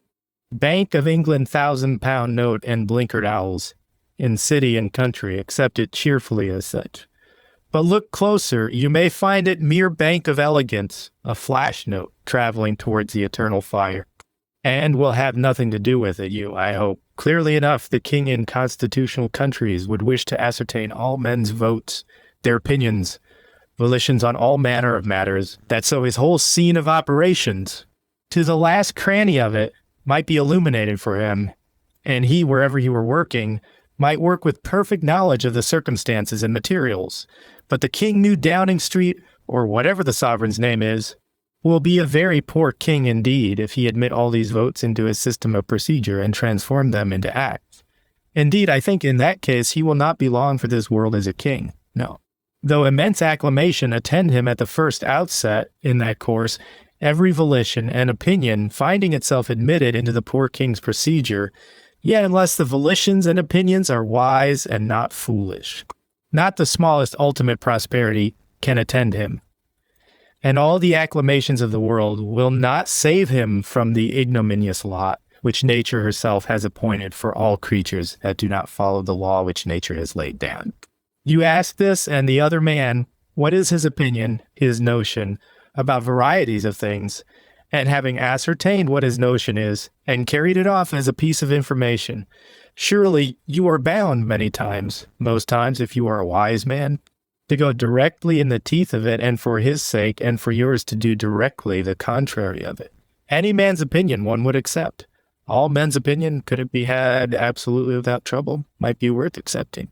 Nay, on certain points, I even ask my horse's opinion as to whether beans will suit him at this juncture or a truss of tares. On this and the like points, I carefully consult my horse, gather, by such language as he has, what my horse's candid opinion as to beans or the truss of tares is, and unhesitatingly follow the same. As what prudent rider would not, there is no foolishest man but knows one and the other thing more clearly than any the wisest man does. No glimmer of human or equine intelligence but can disclose something which even the intelligence of a Newton, not present in that exact juncture of circumstances, would not otherwise have ascertained. To such length you would gladly consult all equine and much more all human intelligences. To such length, and, strictly speaking, not any farther. Of what use towards the general result of finding out what it is wise to do, which is the one thing needful to all men and nations, can the fool's vote be? It is either coincident with the wise man's vote, throwing no new light on the matter, and therefore superfluous, or else it is contradictory, and therefore still more superfluous, throwing mere darkness on the matter, and imperatively demanding to be annihilated and returned to the giver with protest. Woe to you if you leave that valid. There are expressions of volition too, as well as of opinion, which you collect from foolish men and even from inferior creatures. These can do you no harm. These it may be very beneficial for you to have and know, but these also surely it is often imperative on you to contradict, and would be ruinous and baleful for you to follow. You have to apprise the unwise man, even as you do the wiser horse, on the truss of tares I took your vote, and have cheerfully fulfilled it. But in regard to choice of roads and the like, I regret to say you have no competency whatever. No, my unwise friend, we are for Hammersmith in the west, not for Highgate in the northern parts on this occasion. Not by that left turn, by this turn to the right runs our road. Thither, for reasons too intricate to explain at this moment. It will behove thee and me to go along therefore, but how? Your lordship asks, and all the world with you, are not two men stronger than one? Must not 2 votes carry it over one? I answer, no, nor 2,000, nor 2,000,000.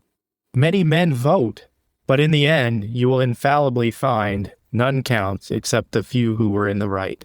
Unit of that class against as many zeros as you like. If the king's thought double according to the will of God, or to the law appointed for this universe, I can assure your lordship the king will ultimately carry that were he but one in it against the whole world. It is not by rude force, either of muscle or of will, that one man can govern 20 men, much more 20 millions of men. For the moment, if all the 20 are stark against his resolution, never so wise. The 20 for the moment must have their foolish way. The wise resolution for the moment cannot be carried. Let their votes be taken or known, as is often possible, without taking. And once well taken, let them be weighed, which latter operation, also an essential one for the king or governor, is very difficult. If the weight be in favor of the governor, let him in general proceed, cheerfully accepting adverse account of heads, and dealing wisely with that according to his means, often enough, in present cases, flatly disregarding that, and walking through the heart of it, for in general it is but frothy folly and loud blustering rant. I've known minorities, and even small ones by the account of heads, do grand national feats long memorable to all the world, in these circumstances.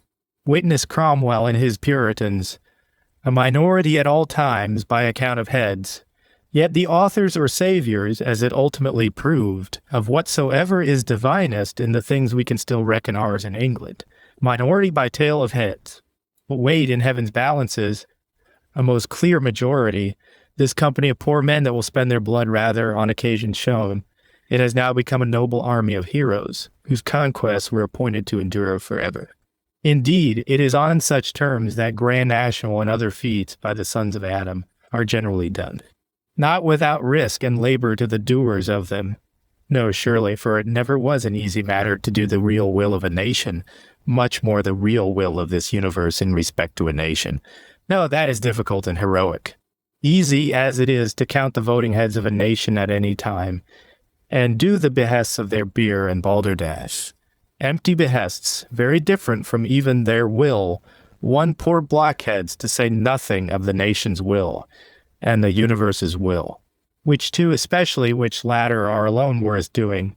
But if not only the number, but the weight of votes preponderate against your governor, he, never so much in the right, will find it wise to hold his hand, to delay for a time. This his beneficent execution, which is ultimately inevitable and indispensable, of heaven's decrees.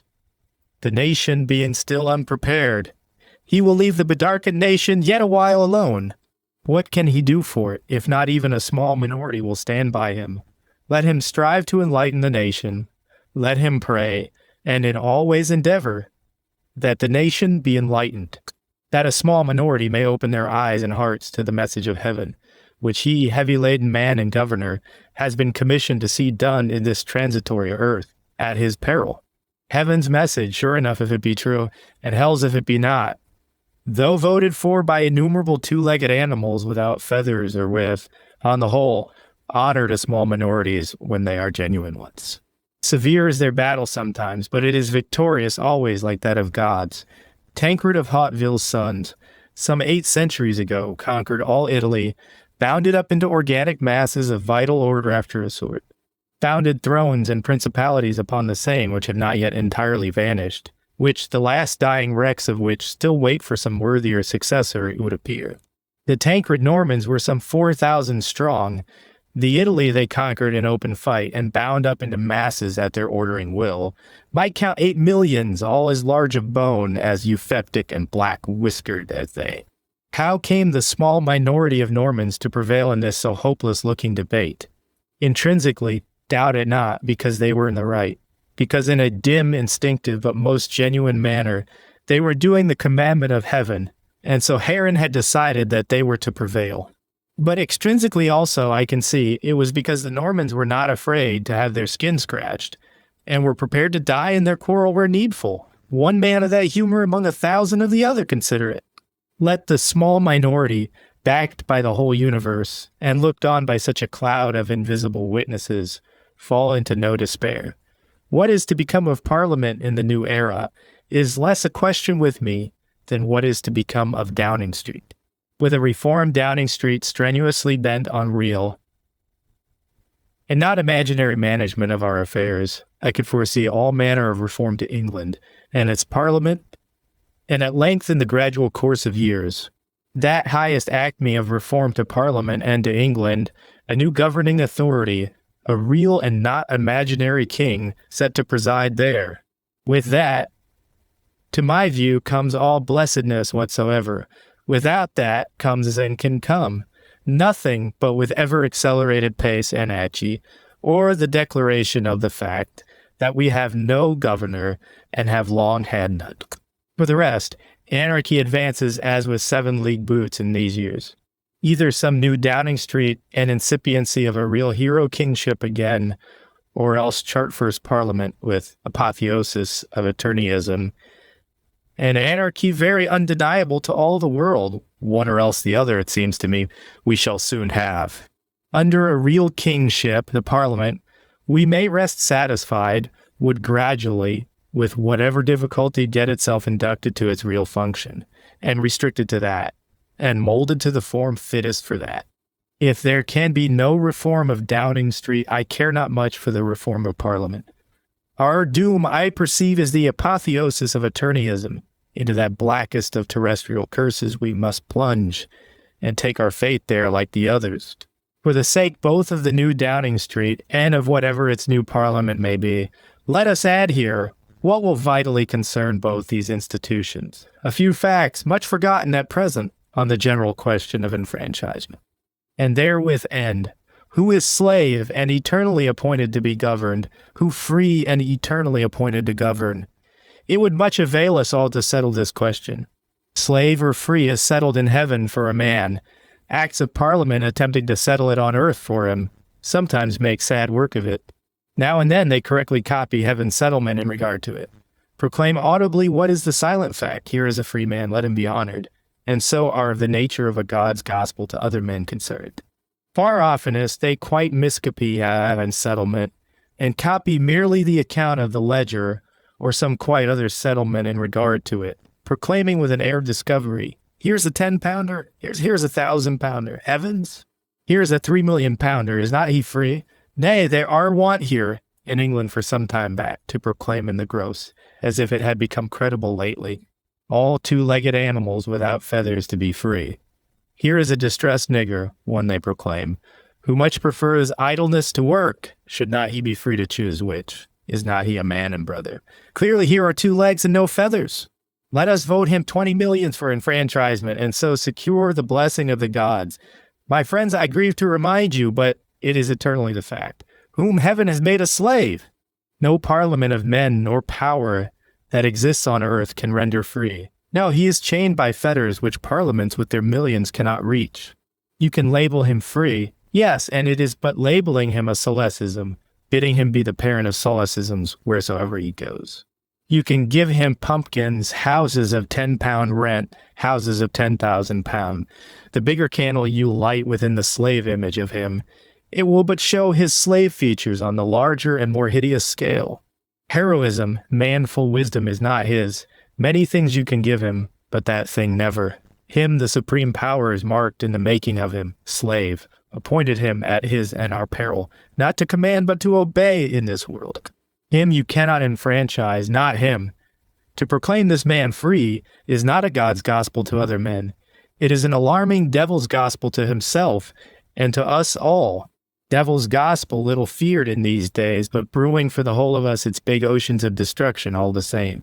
States are to be called happy and noble insofar as they settle rightly who is slave and who free, unhappy, ignoble, and doomed to destruction as they settle it wrong. We may depend on it. Heaven in the most constitutional countries knows well who is slave, who is not. And with regard to voting, I lay it down as a rule.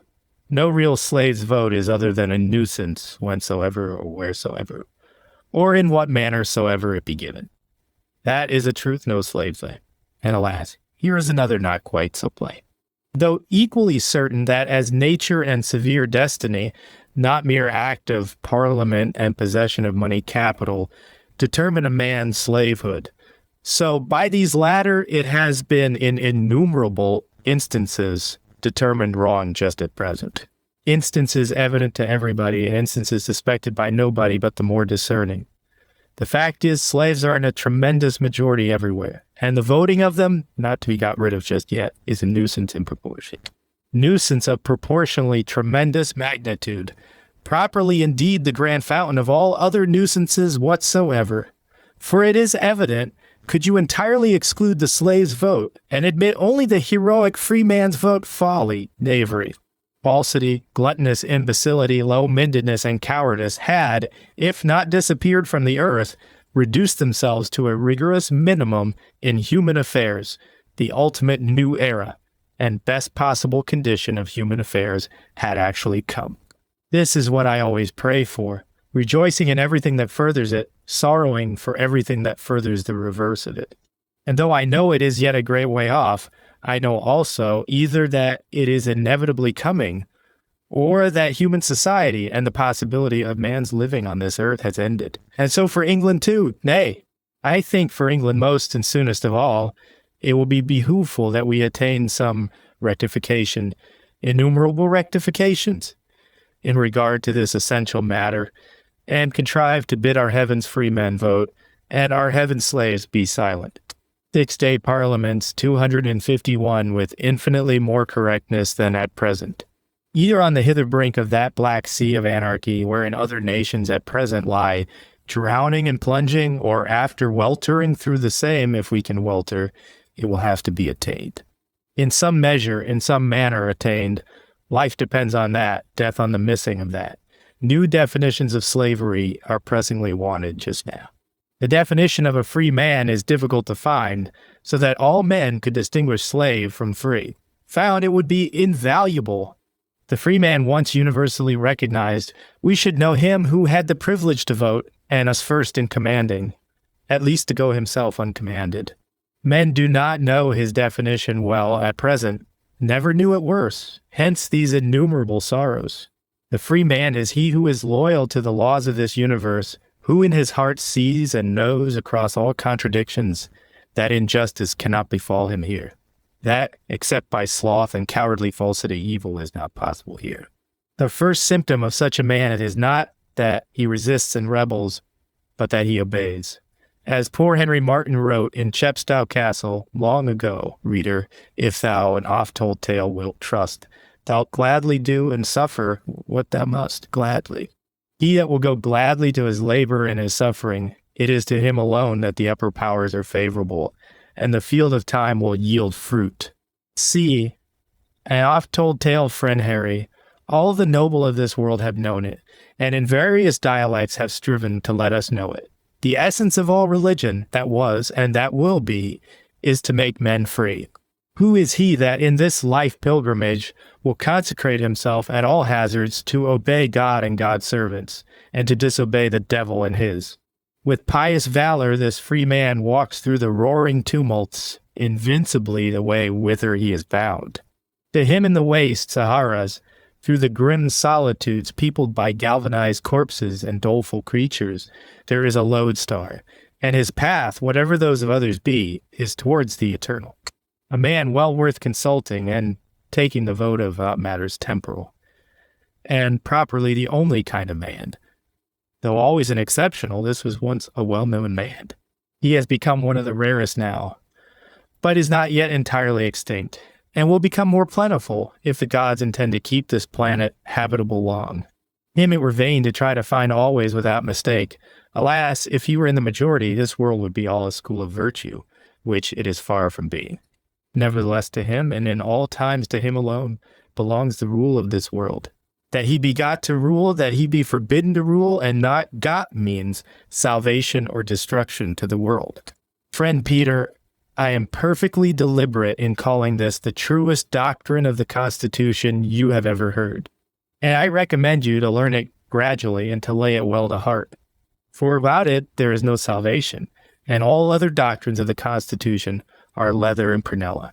Will any mass of chancery parchments, think you, of respectablest traditions and dull philosophies, save a man or people that forgets this from the eternal fire?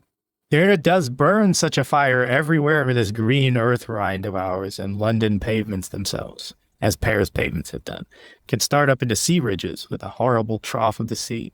What if the fire flood urge? To this man, I say, belongs eternally the government of the world. Where he reigns, all is blessed, and the gods rejoice, and only the wicked make wail. Where the contrary of him reigns, all is accursed, and the gods lament, and will by terrible methods rectify the matter by and by. Have you forbidden this man to rule? Obey, he cannot where the devil and his servants rule. How can he? He must die thrice ruined, damned by the gods if he do. He will retire rather into deserts and rocky inaccessibilities, companion to wild beasts, to the dumb granites and the eternal stars, far from you and your affairs. You and your affairs, once well quit of him, go by a swift and ever swifter road. I would recommend your lordship to attack straightway by the industrial regiments, or better otherwise, that huge Irish and British pauper question, which is evidently the father of questions for us, the lowest level in our universal Stygian quagmire, and to try whether, without ballot box, there are no kings discoverable in England who would rally round you.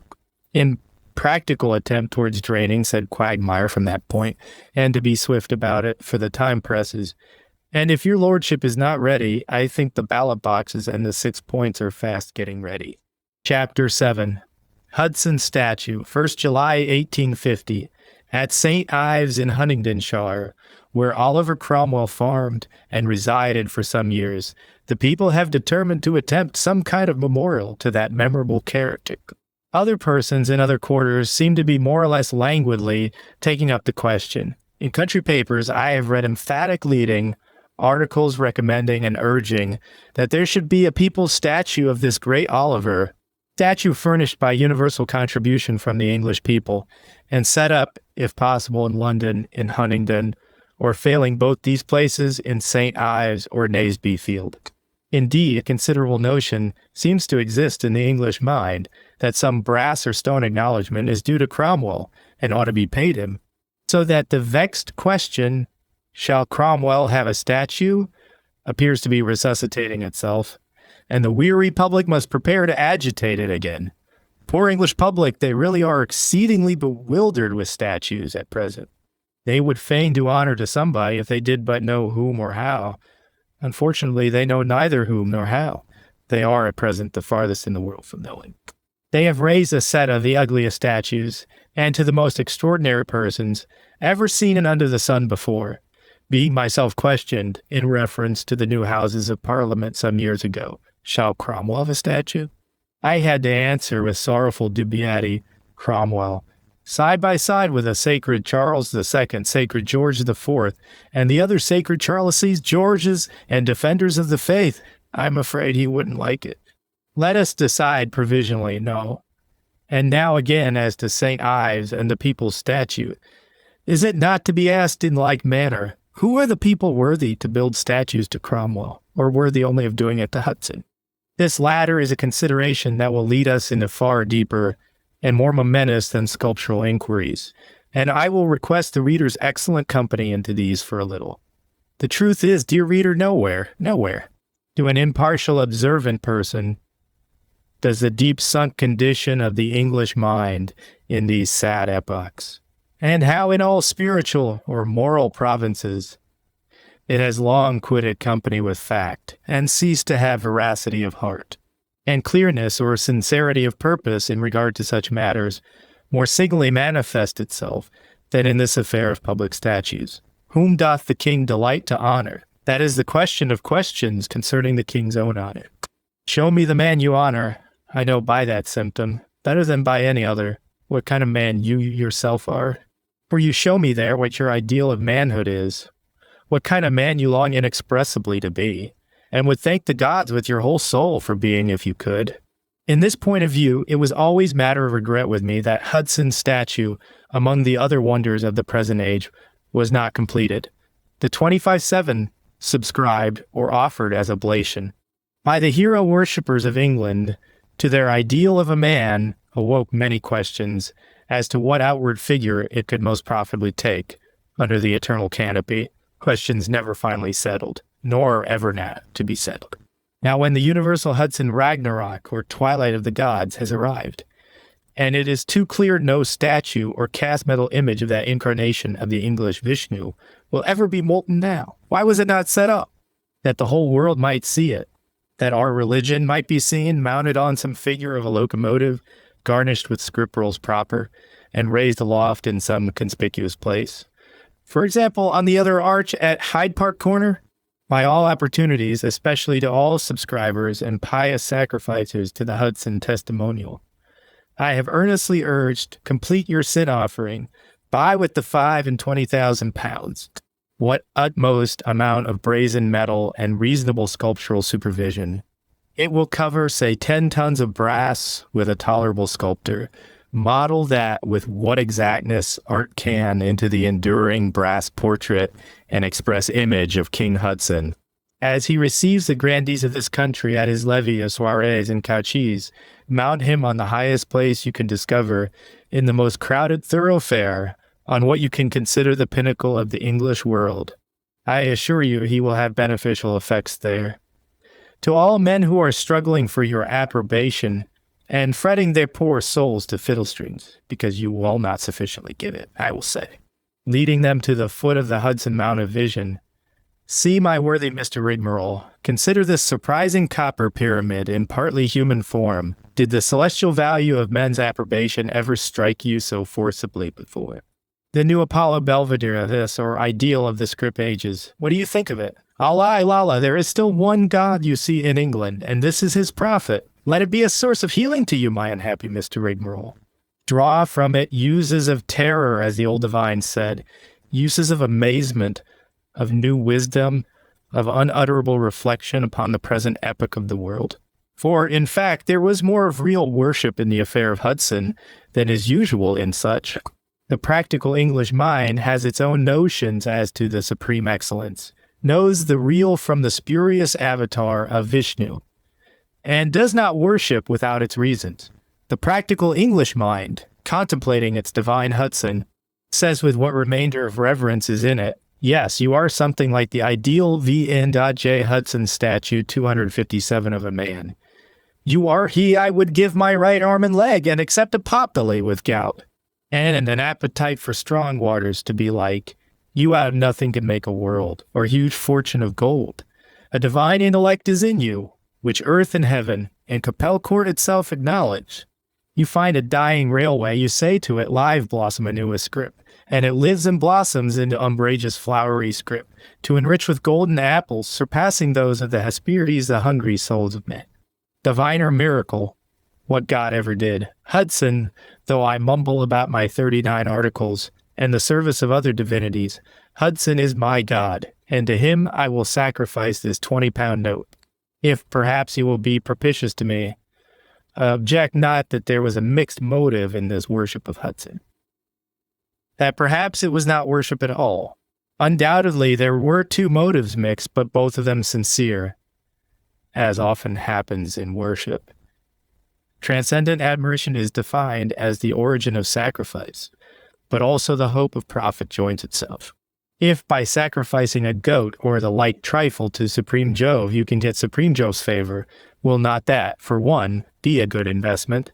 Jove is sacrificed to and worshipped from transcendent admiration, but also in part men of practical nature worship him as pumps are primed. Give him a little water, that you may get from him a river. O God-like Hudson, O God recognizing England, why was not the partly anthropomorphous pyramid of copper cast, then, and set upon the pinnacle of England, that all men might have seen it, and the sooner got to understand these things? The 25,000-pound oblation lay upon the altar at the bank. This monstrous copper Vishnu of the script, ages might have been revealed to men, and was not. Unexpected obstacles occurred. In fact, there rose from the general English soul, lying dumb and infinitely bewildered, but not yet altogether dead, poor wretch, such a growl of inarticulate amazement at this unexpected Hudson apotheosis as alarmed the pious worshippers, and their copper pyramid remains unrealized. Not to be realized to all eternity now, or at least not till chaos come again, and the ancient mud gods have dominion. The ne plus ultra of statue building was within sight, but it was not attained. It was to be forever unattainable. If the world were not properly anarchic, this question, who shall have a statue, would be one of the greatest and most solemn for it. Who is to have a statue? Means, whom shall we consecrate and set apart as one of our sacred men? Sacred, that all men may see him, be reminded of him, and by new example added to old perpetual precept, be taught what is real worth in man. Whom do you wish us to resemble? Him you set on a high column, that all men looking on it may be continually apprised of the duty you expect from them. What man to set there, and what man to refuse forevermore the leave to be set there? This, if a country were not anarchic, as we say, ruleless, given up to the rule of chaos in the primordial fibers of its being, would be a great question for a country. And to the parties themselves, lightly as they set about it, the question is rather great. Whom shall I honor? Whom shall I refuse to honor? If a man have any precious thing in him at all, certainly the most precious of all the gifts he can offer is his approbation, his reverence to another man. This is his very soul, this fealty which he swears to another, his personality itself, with whatever it has of eternal and divine, he bends here in reverence before another. Not lightly will a man give this, if he is still a man. If he is no longer a man, but a greedy, blind, two-footed animal without soul, except what saves him the expense of salt and keeps his body with its appetites from putrefying. Alas, if he is nothing now but a human money-bag and meat trough, it is different. In that case, his reverence is worth so many pounds sterling. And these, like a gentleman, he will give viz. Hudson's statue 259 willingly. Hence the British statues, such a populace of them as we see. British statues and some other more important things. Alas, of how many unveracities, of what a world of irreverence, of sordid debasement, and death in trespasses and sins. Is this light, unveracious bestowal of one's approbation the fatal outcome? Fatal in its origin, in its developments and thousandfold results so fatal. It is the poison of the universal upas tree, under which all human interests in these bad ages lie writhing as if in the last struggle of death. Street barricades rise for that reason, and counterfeit kings have to shave off their whiskers and fly like coiners. And it is a world gone mad in misery by bestowing its approbation wrong. Give every man the meed of honor he has merited. You have the ideal world of poets, a hierarchy of benefices, your noblest man at the summit of a faith, and in every place the due gradation of the fittest for that place. A maximum of wisdom works and administers followed, as is inevitable, by a maximum of success. It is a world such as the idle poets dream of, such as the active poets, the heroic and the true of men, are incessantly toiling to achieve and more realized. Achieved. Realized it never can be. Striven after and approximated to it must forever be. Woe to us if at any time it be not. Other aim in this earth we have none. Renounce such aim as vain and hopeless. Reject it altogether. What more have you to reject? You have renounced fealty to nature and its almighty maker. You have said practically, we can flourish very well without minding nature and her ordinances. Perhaps nature and the Almighty, what are they? A phantasm of the brain of priests and of some chimerical persons that write books. Hold, shriek others wildly, you incendiary infidels. You should be quiet infidels and believe, haven't we a church? Don't we keep a church this long while? Best behaved churches which meddles with nobody, assiduously grinding its organs, reading its liturgies, homiletics, and excellent old moral horn books. So patiently as church never did? Can't we doff our hat to it, even look in upon it occasionally on a wet Sunday, and so at the trifling charge of a few millions annually, serve both God and the devil? Fools, you should be quiet infidels and believe, to give our approval or right. Alas, to do every one of us what lies in him, that the honorable man everywhere, and he only have honor, that the able man everywhere be put into the place which is fit for him, which is his by eternal right. Is not this the sum of all social morality for every citizen of this world? This one duty perfectly done, what more could the world have done for it? The world in all departments and aspects of it were a perfect world, everywhere administered by the best wisdom discernible in it, everywhere enjoying the exact maximum of success and felicity possible for it. Imperfectly and not perfectly done, we know this duty must always be. Not done at all, no longer remembered as a thing which God and nature and the eternal voices do require to be done. Alas, we see too well what kind of a world that ultimately makes for us. A world no longer habitable for quiet persons. A world which in these sad days is bursting into street barricades and pretty rapidly turning out its honored men, one as intrusive dogs are turned out, with a kettle tied to their tail. The kings, kaisers, spiritual papas, and holy fathers, there is universal appage, depart thou. Go thou to the father of thee in a huge world voice of mob musketry and sooty execration, uglier than any ever heard before. Who's to have a statue? The English at present answer this question in a very offhand manner. So far as I can ascertain the method they have, it is somewhat as follows. Of course, among the many idle persons to whom an unfortunate world has given money and no work to do, there must be, with or without wisdom, without, for most part, a most brisk demand for work. Work to do is very desirable for those that have only money and not work. Alas, one cannot buy sleep in the market, said the rich farmer general. Alas, one cannot buy work there, work which is still more indispensable.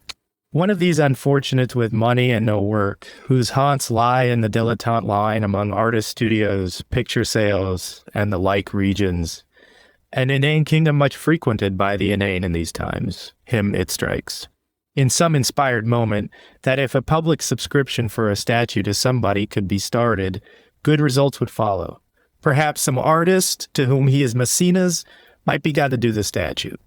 At all events, there would be extensive work and stir going on, whereby the inspired dilettante, for his own share, might get upon committees, see himself named in the newspapers, might aspersed in innumerable consultations, open utterances of speech and balderdash, and on the whole be comfortably present for years to come at something of the nature of a house on fire. House innocuously, nay, beneficently on fire. A very Goshen to an idle man with money in his pocket. This is the germ of the idea. Now make your idea an action. Think of a proper somebody, almost anybody much heard of in the newspapers, and never yet convicted of felony. A conspicuous commander-in-chief, duke no matter whether of Wellington or of York, successful stump orator, political intriguer, lawyer that has made £200,000, script dealer that has made 2,000. Anybody of a large class, we are not particular, he will be your proper somebody. You are then to get a brother idler or two to unite his 20-pound note to yours. The fire is kindled. Smoke rises through the editorial columns. The fire. If you blow it, will break into flame and become a comfortable house on fire for you, solacing the general idle soul for years to come, and issuing in a big hulk of Corinthian brass and a notable instance of hero worship by and by. Such I take to be the origin of that extraordinary population of brazen and other images, which at present dominate the marketplaces of towns, and solicit worship from the English people. The ugliest images and to the strangest class of persons ever set up in this world. Do you call these demigods? England must be dreadfully off for demigods, my friend. I will not do the small stroke of worship to them. 1 in 1,000 I will snatch out of bad company if I ever can. The other 999 I will with pious joy, in the like case, reduce to the state of broken metal again and veil forever from all men. As warming pans, as cheap brass candlesticks, men will get good of this metal, as devotionary images in such form, evil only. These are not heroes, gods, or demigods, and it is a horrible idolatry, if you knew it, to set them up as such.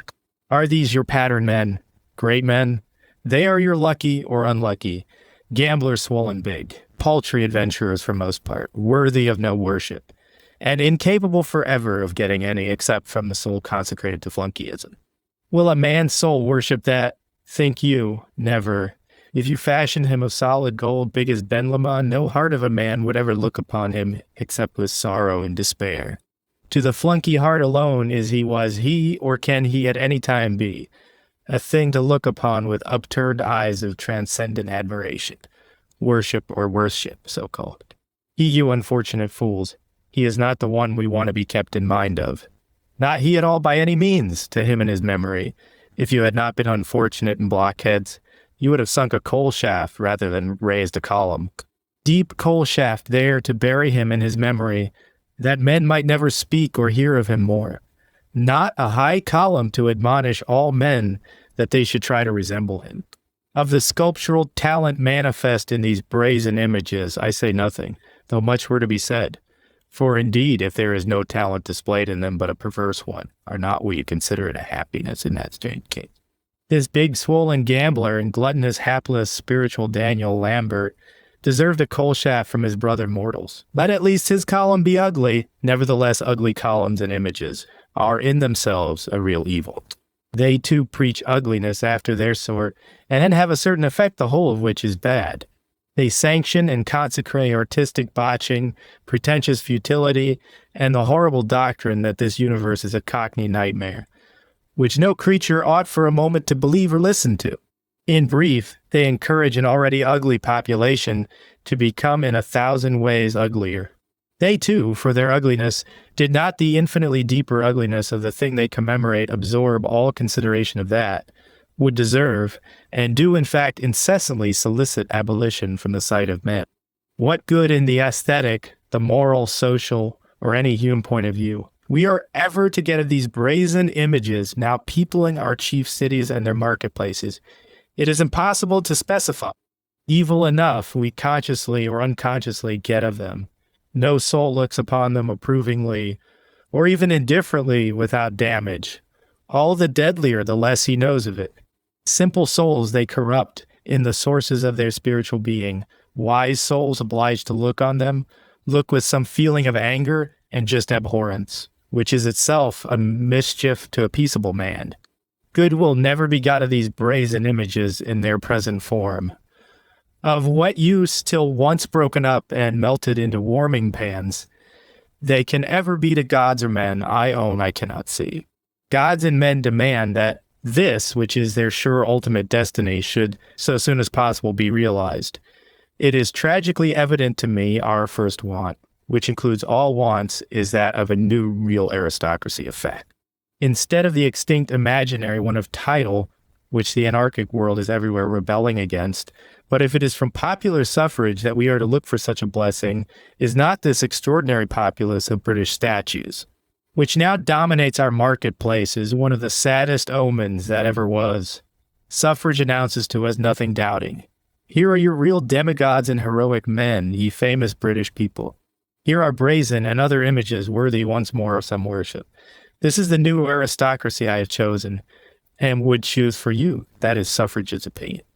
To me, this populace of British statues rises aloft over the chaos of our affairs, like the living symbol and consummate flower. As silently speaks the mournfulest prophecy, perhaps as strange a pantheon of brass gods as was ever got together in this world. They stand there, poor wretches, gradually rusting in the sooty rain, black and dismal when one thinks of them in some haggard mood of the imagination, like a set of grisly undertakers come to bury the dead spiritualisms of mankind. There stand they in all weathers, indicating to the British population such a heaven and such an earth as probably no population ever had before. In the social, political, religious, artistic, and other provinces of our affairs, they point towards depths of prostrate abasement which no man's thought has yet sounded. Let us timidly glance thitherward a little, gaze for moments into those abysses of spiritual death, which if we cannot one day sound them and subdue them, will engulf us all. And first, as to this recipe of popular election. Hudson, the railway king, if popular election be the rule, seems to me by far the most authentic king extant in this world. Hudson has been elected by the people, so as almost none other is or was. Hudson solicited no vote. His votes were silent, voluntary ones, not liable to be false. He did a thing which men found in their inarticulate hearts to be worthy of paying money for, and they paid it. What the desire of every heart was, Hudson had or seemed to have produced, scrip out of which profit could be made. They voted for him by purchasing his scrip with a profit to him. Every vote was the spontaneous product of those men's deepest insights and most practical convictions about Hudson, 7 J. Hudson, statue 265 in themselves. And this universe, I say, it was not a spoken vote, but a silently acted one, a vote for once incapable of being insincere. What their appetites, intelligences, stupidities, and pruriences had taught these men, they authentically told you. There, I beg you to mark that well. Not by all the ballot boxes in nature could you have hoped to get with such exactness from these men what the deepest inarticulate voice of the gods and of the demons in was, as by this their spontaneous purchase of scrip. It is the ultimate rectified quintessence of these men's votes, the distillation of their very souls, the sincerest sincerity that was in them.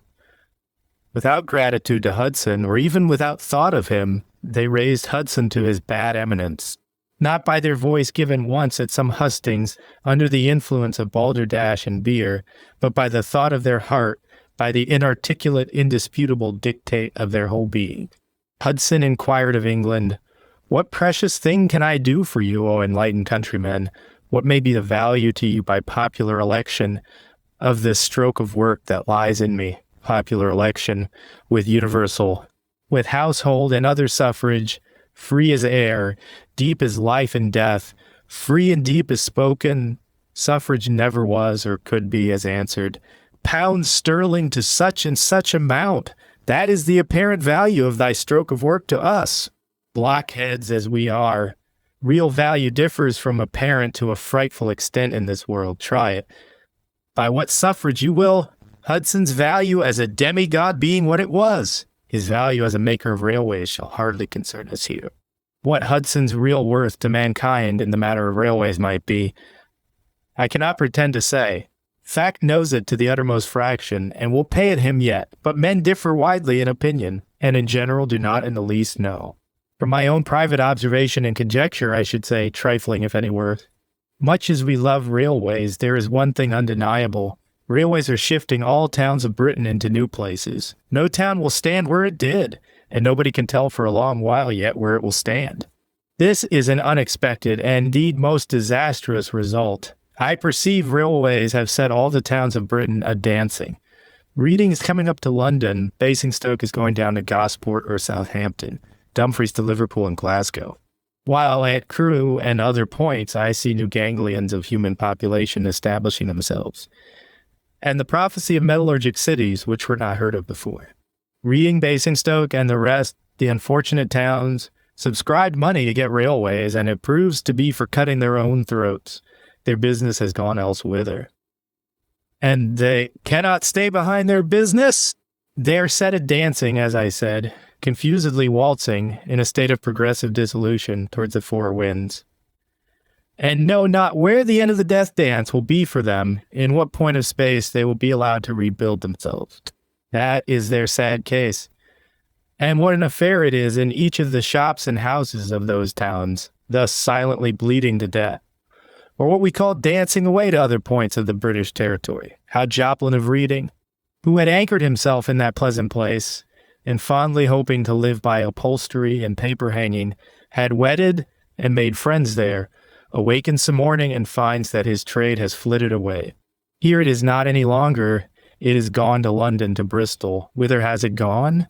Joplin knows not whither, knows and sees only that gone it is, and that he by preternatural sagacity must scent it out again, follow it over the world, and catch it again, or else die. Sad news for Joplin. Indeed, I fear, should his sagacity be too inconsiderable, he is not unlikely to break his heart or take to drinking in these inextricable circumstances. And it is the history, more or less, in every town, house, shop, and industrial dwelling place of the British Empire at this moment. And the cipher of Vil Hudson's statue 267 afflicted Joplins, and the amount of private distress, uncertainty, discontent, and with all of revolutionary movement created hereby, is tragical to think of. This is revolutionary movement with a witness. Revolution brought home to everybody's hearth and money safe, and heart and stomach. Which miserable result, with so many others from the same source, what method was there of avoiding or definitely mitigating? This surely as the beginning of all, that you had made your railways not in haste, that at least you had spread the huge process sure to alter all men's mutual position and relations over a reasonable breadth of time. For all manner of reasons, how much could one have wished that the making of our British railways had gone on with deliberation, that these great works had made themselves not in 5 years, but in 50 and 5. Hudson's worth to railways, I think, will mainly resolve itself into this, that he carried them to completion within the former short limit of time, that he got them made in extremely improper directions, I am told, and surely with endless confusion to the innumerable passive Joplins, and likewise to the numerous active scrip holders, a widespread class, once rich, now coinless, hastily in 5 years, not deliberately in 55. His worth to railways?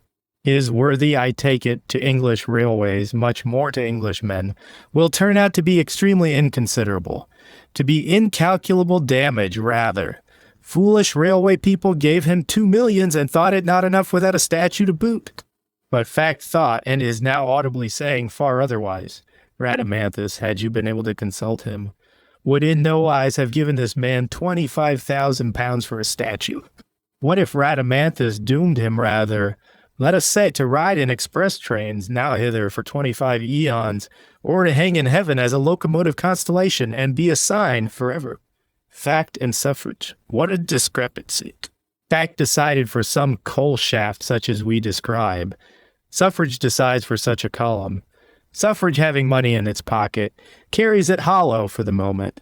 And so there is rayless majesty exalted far above the chimney pots, with a potential copper likeness, 25,000 pounds worth of copper over and above, and a king properly belonging only to this epoch. That there are greedy blockheads in huge majority in all epochs is certain, but that any sane mortal should think of counting their heads to ascertain who or what is to be king, this is a little peculiar. all democratic men and members of the suffrage movement, it appears to me, are called upon to think seriously, with a seriousness approaching to despair of these things.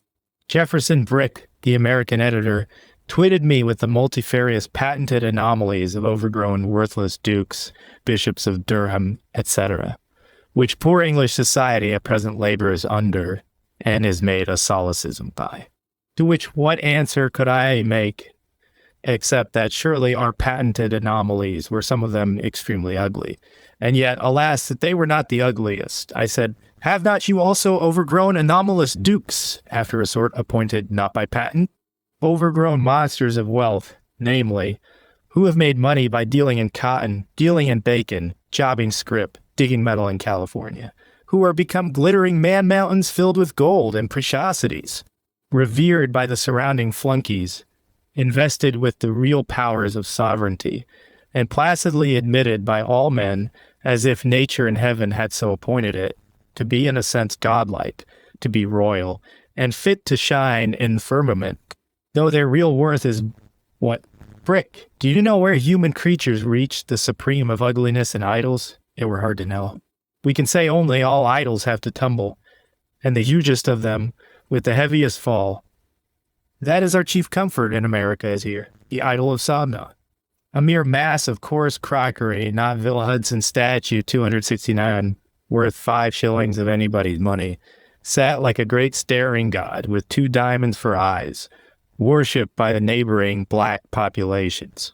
A terror and divine mystery to all mortals till its day came, till at last, victorious in the name of Allah, the commander of the faithful, riding up with grim battle axe and heart, full of Moslem fire, took the liberty to smite once, with right force and rage, said ugly mass of idolatrous crockery, which thereupon shivered, with unmelodious crash and jingle, into a heap of ugly potsherds, yielding from its belly half a wagon load of gold coins. You can read it in Gibbon, probably too, in Lord Ellenborough.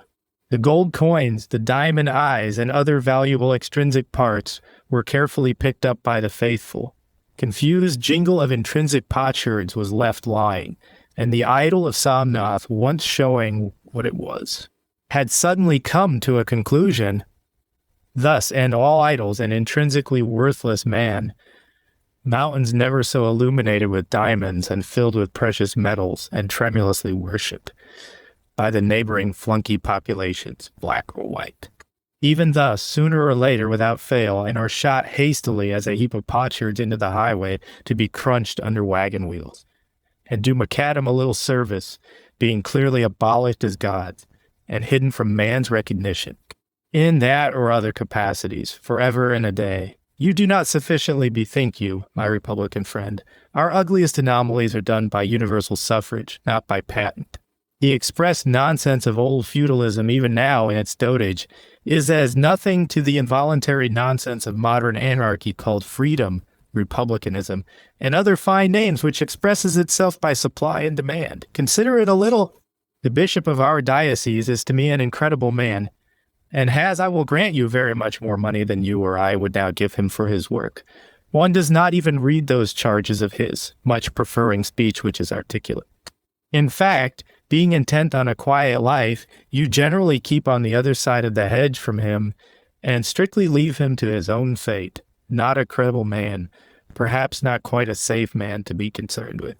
But what think you of the Bobus of Houndsditch of our parts? He sausage maker on the great scale knows the art of cutting fat bacon and exposing it seasoned with grey pepper to advantage. Better than any other man he knows this art, and I take the liberty to say, the poor one. Well, the bishop has an income of £5,000 appointed him for his work, and Bobus to such a length has he now pushed the trade in sausages, gains from the universal suffrage of men's souls and stomachs 10,000 a year by it. A poor art, this of Bobus's, I say, and worth no such recompense, for it is not even good sausages he makes, but only extremely vendible ones. The cunning dog judges pronounce his sausages bad, and at the cheap price even dear. It is whispered, have detected alarming symptoms of horseflesh, or worse, under this cunningly devised grey pepper spice of his, so that for the world I would not eat one of his sausages, nor would you. You perceive he is not an excellent honest sausage maker, but a dishonest cunning and scandalous sausage maker, worth, if he could get his deserts, who shall say what? Probably certain shillings a week, say 40. Possibly, one shudders to think, a long round in the treadmill and stripes instead of shillings. And yet what he gets, I tell you, from universal suffrage and the unshackled, ne plus ultra Republican justice of mankind, is twice the income of that anomalous bishop you were talking of. The bishop I, for my part, do much prefer to Bubus. The bishop has human sense and breeding of various kinds, considerable knowledge of Greek, if you should ever want the like of that, knowledge of many things, and speaks the English language in a grammatical manner. He is bred to courtesy, to dignified composure, as to a second nature, a Vil Hudson statue, 271 gentlemen, every fiber of him, which of itself is something very considerable. The bishop does really diffuse round him an influence of decorum, courteous patience, solid adherence to what is settled. Teaches practically the necessity of burning one's own smoke. And does practically in his own case burn said smoke, making lambent flame and mild illumination out of it for the good of men in several particulars, while Bobus, for twice the annual money, brings sausages, possibly of horseflesh, cheaper to market than another. Brick, if you will reflect, it is not aristocratic England, it is the united posterity of Adam who are grown in some essential respects, stupider than barber's blocks. Barber's blocks would at least say nothing, and not elevate. By their universal suffrages, an unfortunate Bobus to that bad height, alas, if such not in their loose tongues, but in their heart of hearts, is men's way of judging about social worth. What kind of new aristocracy will the inconceivable perfection of spoken suffrage ever yield us? Suffrage, I perceive well, has quite other things in store for us. We need not torment poor suffrage for this thing. Our intermittent friend says once, men do not seem to be aware that this their universal ousting of unjust, incapable, and in fact imaginary governors is to issue in the attainment of governors who have a right and a capacity to govern. Far different from that is the issue men contemplate in their present revolutionary operations. Their universal notion now is that we shall henceforth do without governors, that we have got to a new epoch in human progress, in which governing is entirely a superfluity, and the attempt at doing it is an offense, think several. By that admirable invention of the constitutional parliament, first struck out in England, and now at length hotly striven for and zealously imitated in all European countries, the task of government, any task there may still be, is done to our hand. Perfect your parliament, cry all men. Apply the ballot box and universal suffrage, the admirablest method ever imagined of counting heads and gathering indubitable votes. You will thus gather the vote, vox or voice, of all the two-legged animals without feathers in your dominion. What they think is what the gods think, is it not? And this you shall go and do, whereby beyond dispute your governor's task is immensely simplified. And indeed, the chief thing you can now require of your governor is that he carefully preserve his good humor, and do in a handsome manner nothing or some pleasant fogle motions only. Is not this a machine marking new epochs in the progress of discovery? Machine for doing government too, as we now do all things by machinery. Only keep your free presses, ballot boxes, upright shafts, and cogwork in an oiled, unobstructed condition. Motive power of popular wind will do the rest. Here verily is a mill that beats Birmingham hollow, and marks new epochs with a witness. What a hopper this! Reap from all fields whatsoever you find standing, thistledowns, dock seed, hemlock seed, wheat, rye. Tumble all into the hopper. See, in soft, blissful, continuous stream, meal shall daily issue for you. And the bread of life to mankind, be sure. The aim of all reformers, parliamentary and other, is still defined by them as just legislation, just laws, with which definition who can quarrel. They will not have class legislation, which is a dreadfully bad thing, but all classes legislation, one would suppose, which is the right thing. Sure enough, just laws are an excellent attainment, the first condition of all prosperity for human creatures, but few reflect how extremely difficult such attainment is. Alas, could we once get laws which were just, that is to say, which were the clear transcript of the divine laws of the universe itself, so that each man were incessantly admonished, under strict penalties by all men, to walk as the eternal Maker had prescribed. And he alone received honor whom the Maker had made honorable, and whom the Maker had made disgraceful disgrace. Alas, we're not here the very aristocracy we seek. A new veritable hierarchy of heaven, approximately such in very truth, bringing earth nearer and nearer to the blessed law of heaven. Heroic men, the Son of Heaven once more bore rule, and on the throne of kings there sat splendid, not King Hudson or King Popinjay, but the bravest of existing men, and on the gibbet there swung as a tragic pendulum, admonitory to earth in the name of heaven, not some insignificant, abject, necessitous outcast who had violently, in his extreme misery and darkness, stolen a leg of mutton, but veritably the supreme scoundrel of the Commonwealth, who in his insatiable greed and bottomless atrocity had long hoodwinking the poor world gone himself and led multitudes to go in the ways of gilded human baseness, seeking temporary profit, scras, claret social honor, and the like small ware, where only eternal loss was possible, and who now, stripped of all his gildings and cunningly devised speciosities, swung there an ignominious detected scoundrel, testifying aloud to all the earth, "Be not scoundrels, not even gilt scoundrels, any one of you. For God, and not the devil, is verily king," and this is where it ends. If even this be the end of it, O heaven, O earth, what an attainment we're here, could we but hope to see it. Reformed Parliament, People's League, Hume Cobbin agitation, tremendous cheers, new battles of Naseby, French Revolution, and horrors of French Revolution. All things were cheap and light to the attainment of this. For this were in fact the millennium, and indeed nothing less than this can be it. But I say it is dreadfully difficult to attain. And though class legislation is not it, yet alas, neither is all classes legislation in the least certain to be it. All classes, if they happen not to be wise, heroic classes, how? By the cunningest jumbling of them together. Will you ever get a wisdom or heroism out of them? Once more, let me remind you, it is impossible forever.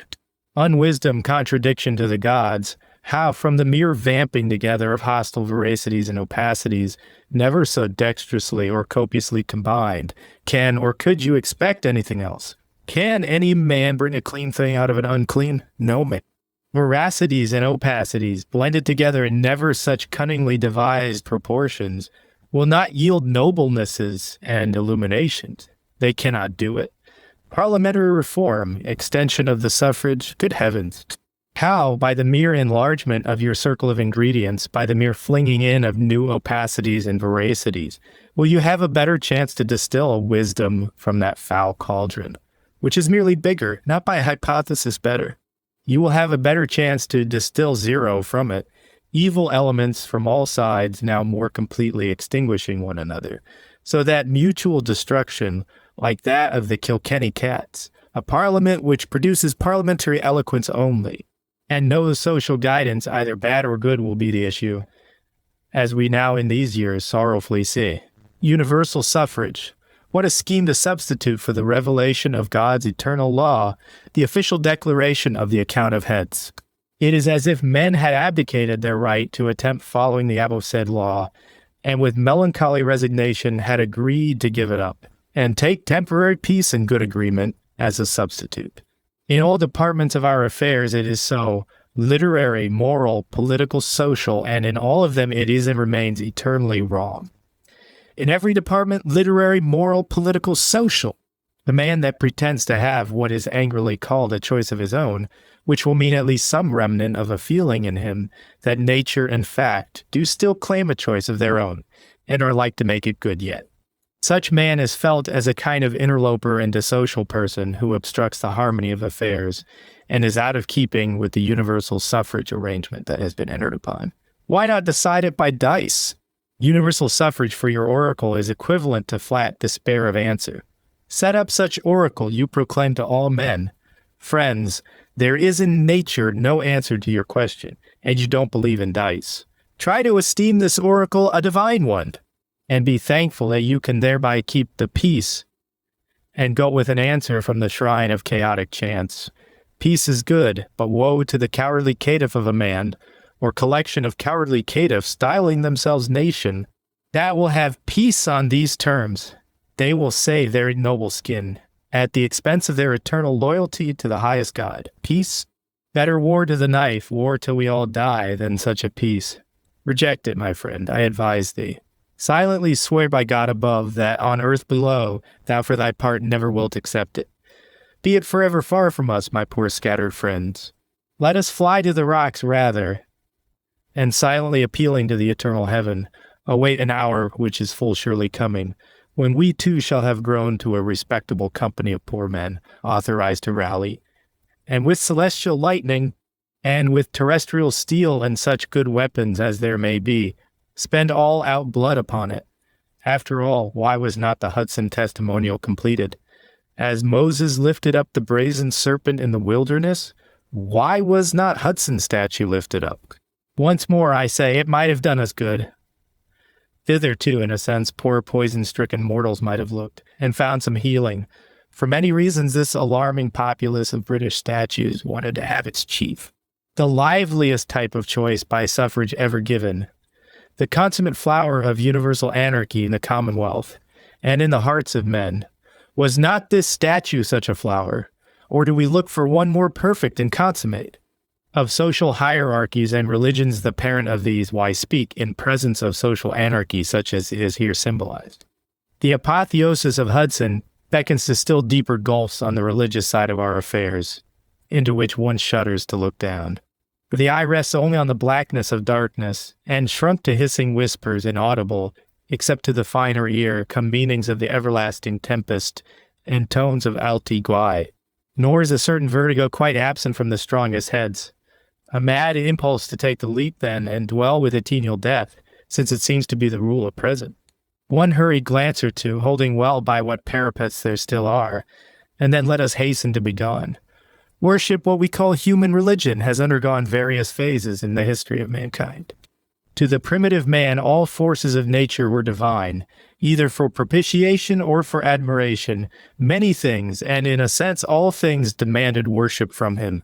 But especially the noble human soul was divine to him, and announced, as it ever does with direct impressiveness, the inspiration of the highest, demanding worship from the primitive man, whereby, as has been explained elsewhere, this latter form of worship, hero worship as we call it, did, among the ancient peoples, attract and subdue to itself all other forms of human worship, irradiating them all with its own perennial worth, which indeed is all the worth they had, or that any worship can have. Human worship everywhere, so far as there lay any worth in it, was of the nature of a hero worship. This universe holy, this temporary flame image of the eternal, was one beautiful and terrible energy of heroism.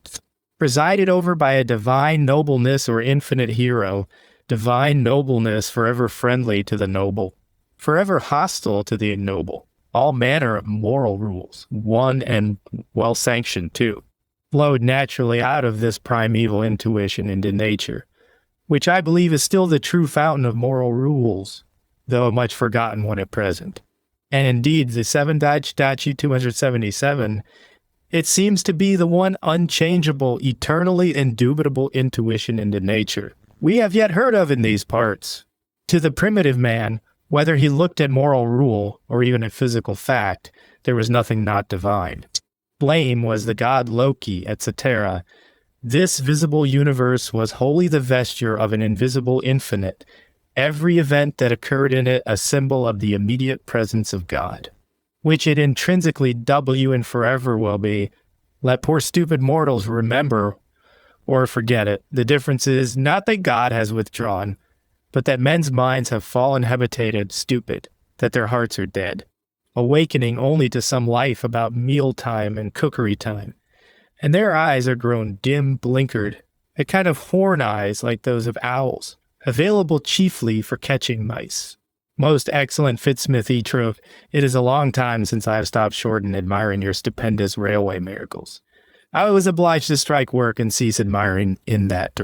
Very stupendous indeed. Considerable improvement in old roadways and wheel and axle carriages. Velocity unexpectedly great. Distances attainable ditto. All this is undeniable. But alas, all this is still small deer for me, my excellent Fitzsmith teacher. Truly nothing more than unexpected take of mice for the owlish part of you and me. Distances, you unfortunate Fitz? The distances of London to Aberdeen, to Ostend, to Vienna, are still infinitely inadequate to me. Will you teach me the winged flight through immensity, up to the throne dark with excess of bright? You unfortunate. You grin as an ape would at such a question. You do not know that unless you can reach thither in some effectual, most veritable sense, you are a lost Fitzsmithitra, doomed to Hela's death realm, and the abyss where mere brutes are buried. I do not want cheaper cotton, swifter railways. I want what Novalis calls God, freedom, immortality. Will swift railways and sacrifices to Hudson help me towards that? As propitiation or as admiration, worship still continues among men, will always continue, and the phase it has in any given epoch may be taken as the ruling phenomenon which determines all others in that epoch. Who invented runes or literatures and rhythmic logical speech and taught men to despise death, is worshipped in one epoch, and if Hudson, who conquered railway directors and taught men to become suddenly rich by script, is worshipped in another, the characters of these two epochs must differ a good deal. Nay, the worst of some epochs is they have along with their real worship an imaginary, and are conscious only of the latter as worship. They keep a set of gods or fetishes reckoned respectable, to which they mumble prayers, asking themselves, and others triumphantly, are not these respectable gods? And all the while their real worship, or heart's love and admiration, which alone is worship, concentrates itself on quite other gods and fetishes, on Hudson's and script, for instance. Thus is the miserable epoch rendered twice and tenfold miserable, and in a manner lost beyond redemption, having superadded to its stupid idolatries and brutish forgettings of the true God, which are leading it down daily towards ruin, an immense hypocrisy, which is the quintessence of all idolatries and misbeliefs and unbeliefs, and taken refuge under that as under a thing safe. Europe generally has lain there a long time. England, I think, for about 200 years, spinning certain cottons, notably the while, and thinking it all right, which it was very far from being. But the time of account, slowly advancing, has arrived at last for Europe, and is knocking at the door of England too, and it will be seen whether universal make-believe can be the rule in English or human things, whether respectable Hebrew and other fetishes, combined with real worship of Yorkshire and other script, will answer the purpose here below or not. It is certain, whatever gods or fetishes a man may have about him, and pay tithes to, and mumble prayers to, the real religion that is in him is his practical hero worship. 7. J. Hudson, Statue 279. Whom or what do you in your very soul admire and strive to imitate and emulate?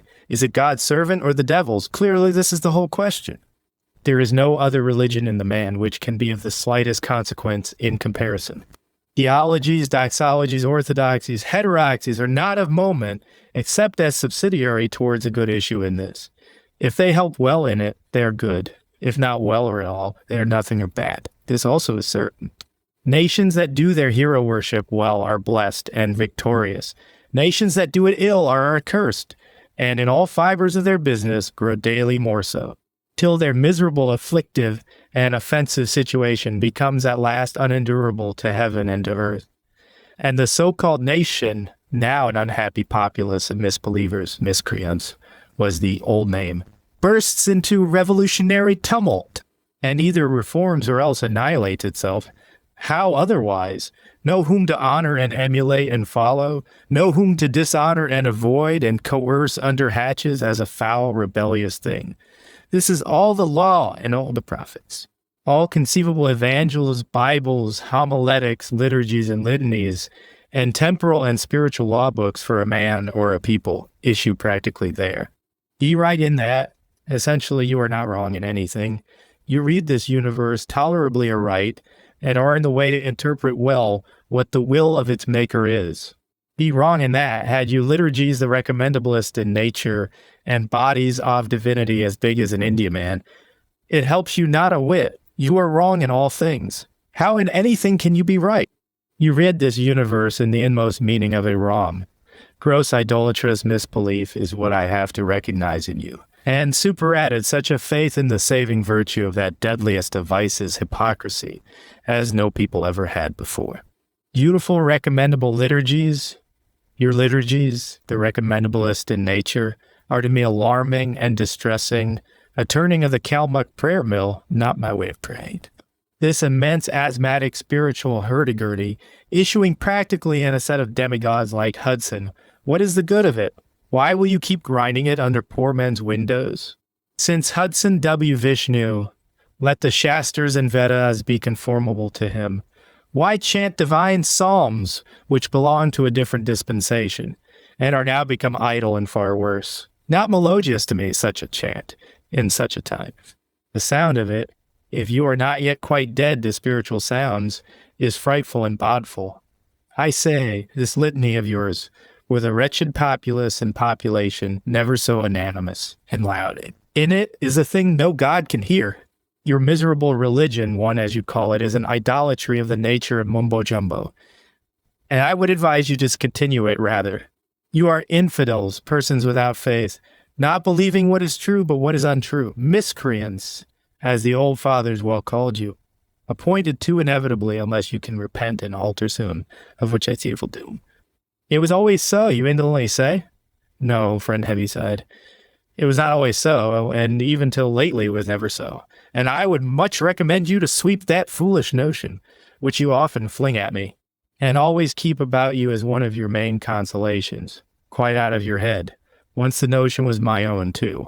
I know the notion very well, and I will invite you to ask yourself in all ways whether it is not possibly a rather torpid and poisonous, and likewise an altogether incorrect and delusive notion, capable, I assure you, of being quite swept out of a man's head, and greatly needing to be so if the man would do any reform or other useful work in this his day. Till such notion go about its business, there cannot even be the attempt towards reform, not so much as the pulling down and melting into warming pans of those poor brazen representatives of anarchy can be accomplished.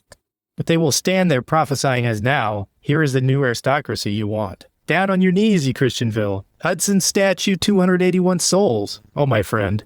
And after Hudson and the other idols have quite gone to warming pans, have you computed what agonistic centuries await us before any new aristocracy worth calling by the name of real can by likelihood prove attainable?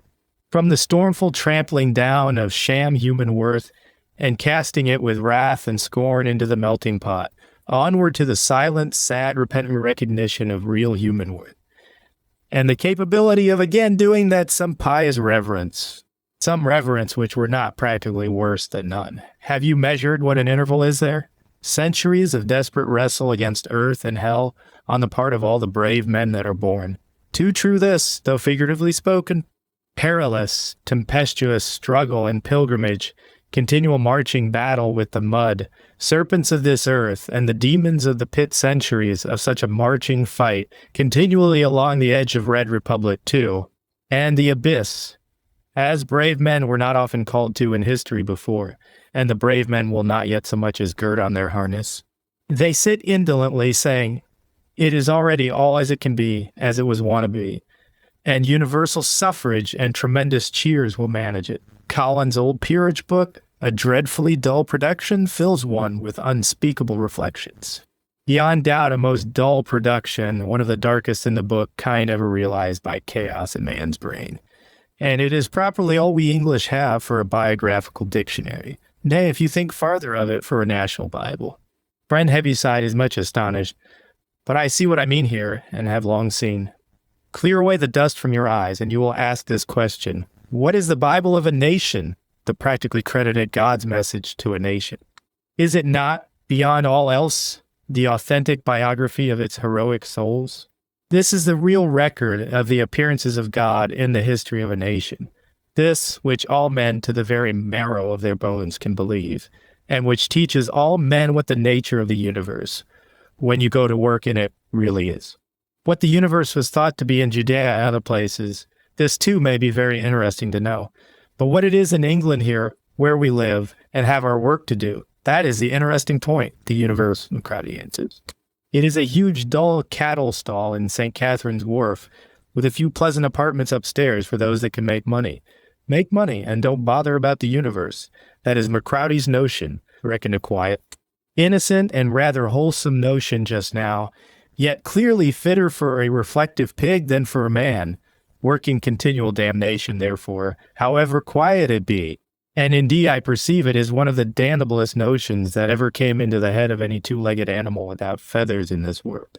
That is McCrowdy's Bible, with the want of a Bible, but how, among so many Shakespeares and thinkers and heroic singers, our national Bible should be in such a state, and how a poor dull bookseller should have been left, not to write in rhythmic coherency, worthy of a poet and of all our poets, but to shovel together or indicate in huge rubbish mountains incondite as chaos, the materials for writing such a book of books for England.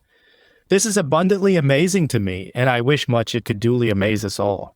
Literature has no nobler task. In fact, it has that one task, and except it be idle rope dancing, no other. The highest problem of literature, says Novalis, very justly, is the writing of a Bible.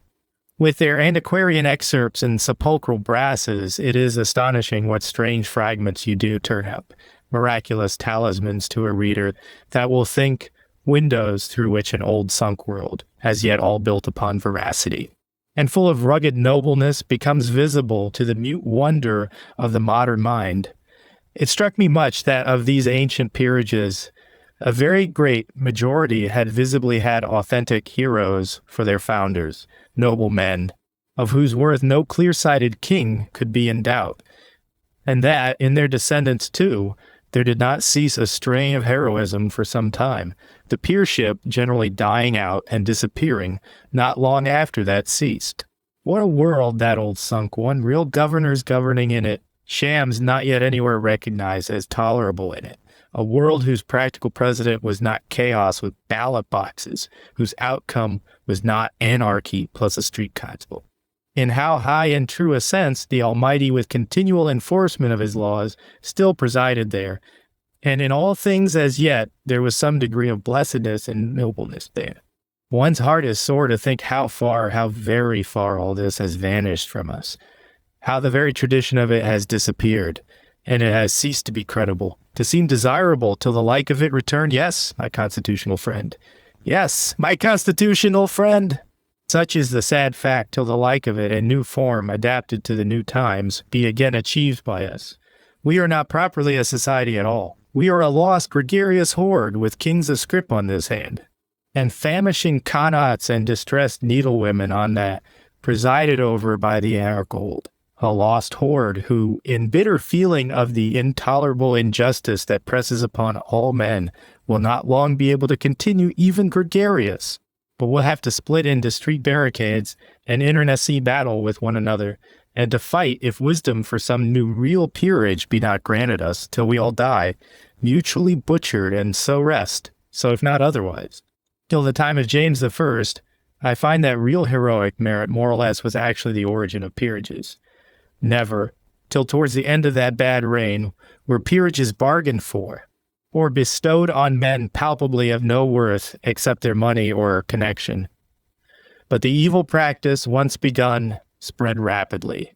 And now the peerage book is what we see, a thing miraculous in the other extreme, a kind of Proteus flock, very curious to meet upon the lofty mountains, so many of them being natives of the deep.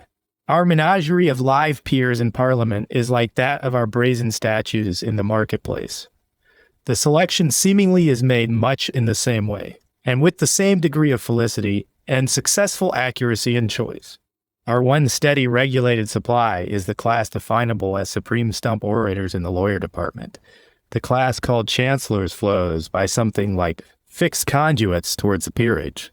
The rest, like our brazen statues, come by popular rule of thumb.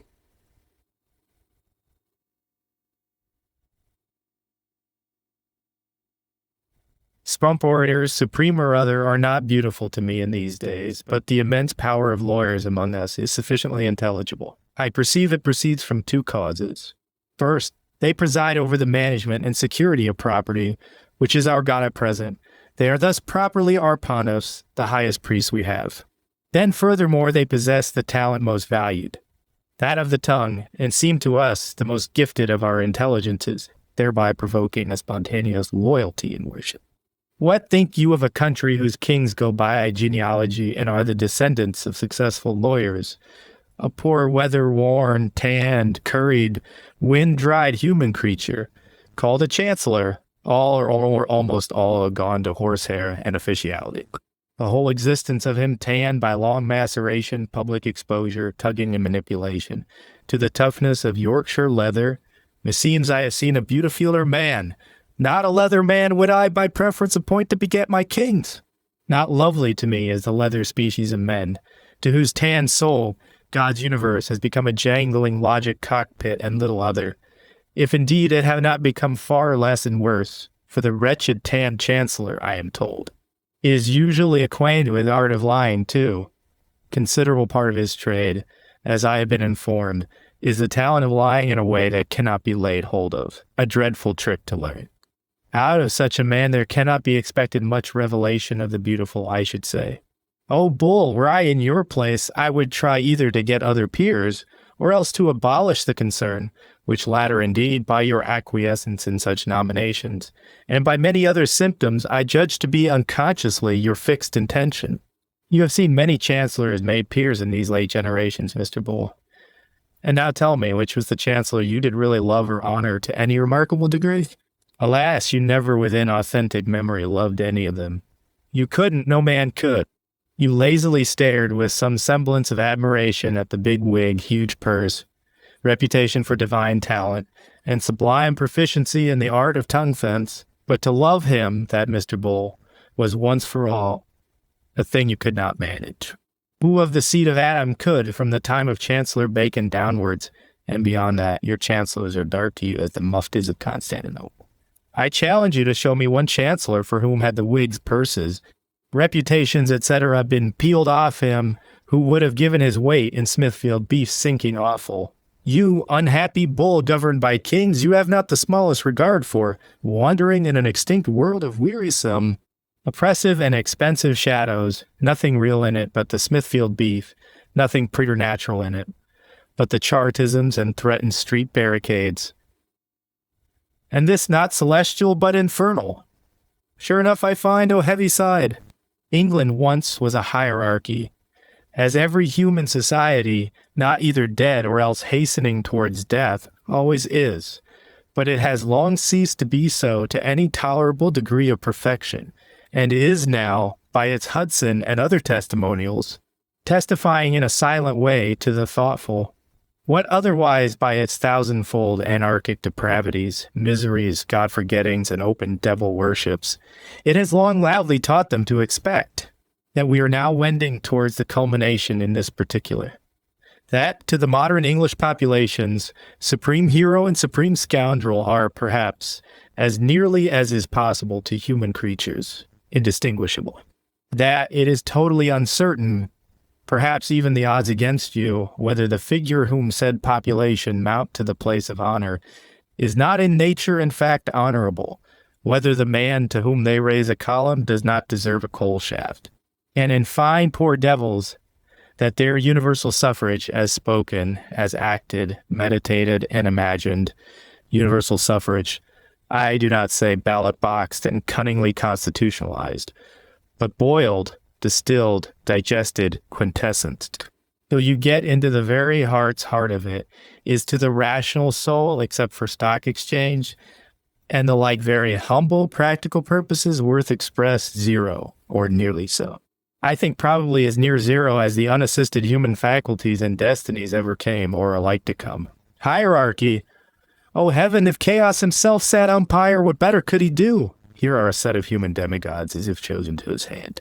Hierarchy with a vengeance, if instead of God, a vulpine beggarly Beelzebub or swollen Mammon were our supreme hieros or holy. This would be a hierarchy. I say, if you want chaos for your master, adopt this. If you don't, I beg you make haste to adopt some other. For this is the broad way to him, the eternal anarch with his old waggling addlehead full of mere windy rubric, and his old insatiable paunch full of mere hunger and indigestion tragically blended, and the hissing discord of all the four elements persuasively pleading to him. He set to choose would be very apt to vote for such a set of demigods to you. As to the statues, I know they are but symptoms of anarchy. It is not they, it is the anarchy that one is Vil Hudson's statue 287. Anxious to see abated, remedy for the statues will be possible. And as a small help, undoubtedly it too, in the meantime, is desirable. Every symptom you drive in being a curtailment of the malady, by all means cure this statue building if you can. It will be one folly and misery less. Government is loath to interfere with the pursuits of any class of citizens, and oftenest looks on in silence while follies are committed.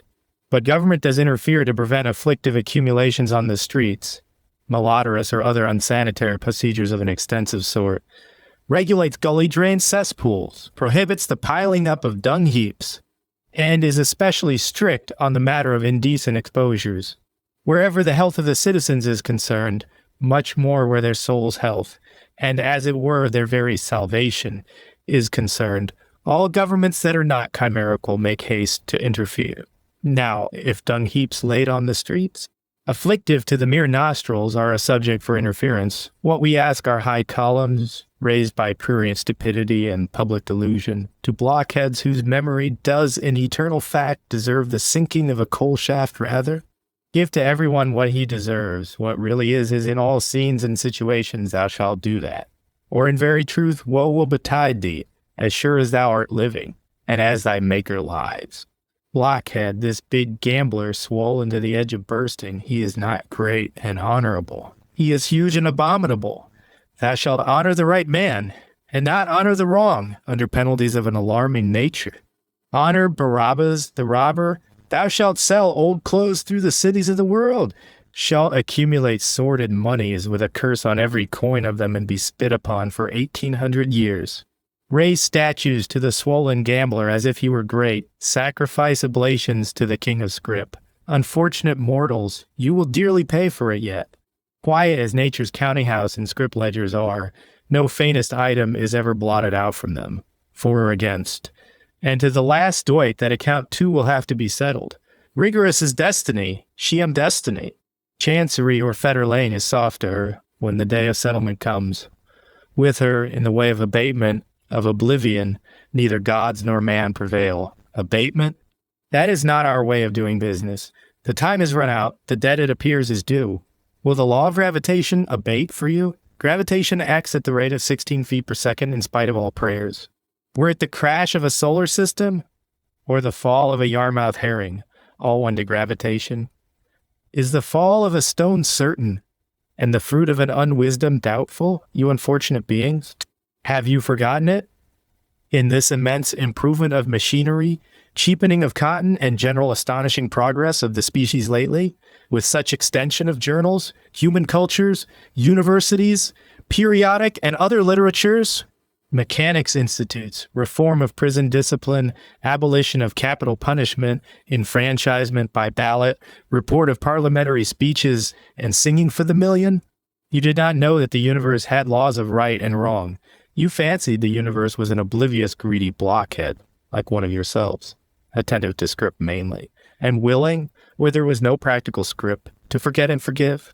And so, amid such universal blossoming forth of useful knowledges, miraculous to the thinking editor everywhere, the soul of all knowledge, one not knowing which a man is dark, and reduced to the condition of a beaver, has been omitted by you? You have omitted it, and you should have included it.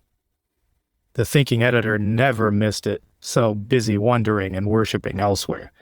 But it is not here, and alas, apart from editors, are there not men appointed specially to keep you in mind of it, solemnly set apart for that object, thousands of years ago, crab descanting on the so-called Christian clerus? You have this wild passage, legions of them. In their black or other gowns, I still meet in every country, masquerading in strange costume of body, and still stranger of soul, mumming, primming, grimacing, poor devils, shamming and endeavoring not to sham. That is the sad fact. Brave men, many of them, after their sort, and in a position which we may admit to be wonderful and dreadful. On the outside of their heads, some singular headgear, tulip mitre, felt coal scuttle, purple hat, And in the inside, I must say, such a theory of God Almighty's universe as I, for my share, am right thankful to have no concern with at all. I think, on the whole, as broken-winged, self-strangled, monstrous a mass of incoherent incredibilities as ever dwelt in the human brain before. O God, giver of light, hater of darkness, of hypocrisy and cowardice, how long? For 2 centuries now it lasts. The men whom God has made, whole nations and generations of them, are steeped in hypocrisy from their birth upwards, taught that external varnish is the chief duty of man, that the vice which is the deepest in Gehenna is the virtue highest in heaven. Out of which do you ask what follows? Look round on a world all bristling with insurrectionary pikes, kings and papas flying like detected coiners, and in their stead Icaria, Red Republic, new religion of the anti-virgin, literature of desperation, curiously conjoined with phallus worship, 2 clearly heralding centuries of bottomless anarchy. Hitherto 1 in the million looking with mournful recognition on it, silently with sad thoughts too unutterable, and to help in healing it, not one anywhere hitherto, but as to statues. I really think the woods and forests ought to interfere. When a company of persons have determined to set up a brazen image, there decidedly arises, besides the question of their own £5 subscriptions, which men of spirit and money capital without employment, and with the prospect of seeing their names in the newspapers at the cheap price of £5, are very prompt with another question not nearly so easy of solution, namely this quite preliminary question. Will it permanently profit mankind to have such a hero as this of yours, set up for their admiration, for their imitation and emulation? Or will it, so far as they do not reject and with success disregard it altogether, unspeakably tend to damage and disprofit them? In a word, does this hero's memory deserve a high column? Are you sure it does not deserve a deep coal shaft, rather? This is an entirely fundamental question. Till this question be answered well in the affirmative, there ought to be a total stop of progress. The misguided citizens ought to be admonished and even gently constrained to take back their £5 notes, to disperse from their rash, deleterious enterprise and retire to their affairs, a repentant body of misguided citizens. But farther still, and supposing the first question perfectly disposed of, there comes a second grave too, though much less peremptory. Is this statue of yours a worthy commemoration of a sacred man? Is it so excellent in point of art that we can, with credit, set it up in our marketplaces as a respectable approach to the ideal? Or, alas, is it not such an amorphous brazen sooterkin, bred of prurient heat and darkness, as falls, if well seen into, far below the real? The real, if you will stand by it, is respectable. The coarsest hobnailed pair of shoes, if honestly made according to the laws of fact and leather, are not ugly. They are honest and fit for their object. The highest eye may look on them without displeasure, nay, with a kind of satisfaction. This rude packing case, it is faithfully made, square to the rule, and formed with rough and ready strength against injury. Fit for its use, not a pretentious hypocrisy, but a modest serviceable fact. Whoever pleases to look upon it will find the image of a humble manfulness in it, and will pass on with some infinitesimal impulse to thank the gods. But this your ideal one, my misguided fellow citizens. Good heavens, are you in the least aware what damage in the V.H.J. Hudson statue, 291 very sources out their existence, men get from Cockney sooterkins, saluting them publicly as models of beauty? I charitably feel you have not the smallest notion of it, or you would shriek at the proposal. Can you, my misguided friends, think it humane to set up, in its present uncomfortable form, this blotch of molten copper and zinc, out of which good warming pans might be made? That all men should see this, innocent young creatures still in arms be taught to think this beautiful, and perhaps women in an interesting situation look up to it as they pass. I put it to your religious feeling, to your principles as men and fathers of families. These questions the woods and forests, or some other public tribunal constituted for the purpose, really ought to ask in a deliberate speaking manner. On the part of the speechless suffering populations, it is the preliminary of all useful statue building. Till both these questions are well answered, the woods and forests should refuse permission, advise the misguided citizens to go home and repent. Really, if this statue humor go on and grow as it has lately done, there will be such a public statue board requisite, or the woods and forests will have to interfere with such imperfect law as now is. The woods and forests, or if not they, then the commissioners of sewers, sanitary board, scavenger board, cleansing committee, or whoever holds or can usurp a little of the ideal authority. Cannot some of them, in the name of sense and common decency, interfere at least thus far. Namely, to admonish the misguided citizens, subscribers to the next brazen monster or sad sculptural celesticism, the emblem of far sadder moral, and exhort them 3 successive times to make warming pans of it, and repent. Or failing that, finding them obstinate, to say with authority, well then persist, set up your brazen calf, ye misguided citizens, and worship it, you since you will and can. But observe, let it be done in secret, not in public, we say, in secret at your peril. You have pleased to create a new monster into this world, but to make him patent to public view, we, for our part, beg not to please. Observe, therefore, build a high enough brick case or joss house for your brazen calf, with undiaphanous walls, and lighted by sky windows only. Put your monster into that, and keep him there. Thither go at your pleasure, there assemble yourselves. And worship your bellyful, you absurd idolaters. Ruin your own souls only, and leave the poor population alone, the poor speechless, unconscious population, whom we are bound to protect, and will. To this extent, I think the woods and forests might reasonably interfere. Chapter 8, Jesuitism, 1st August 1850, as in the history of human things, which needs above all to abridge itself.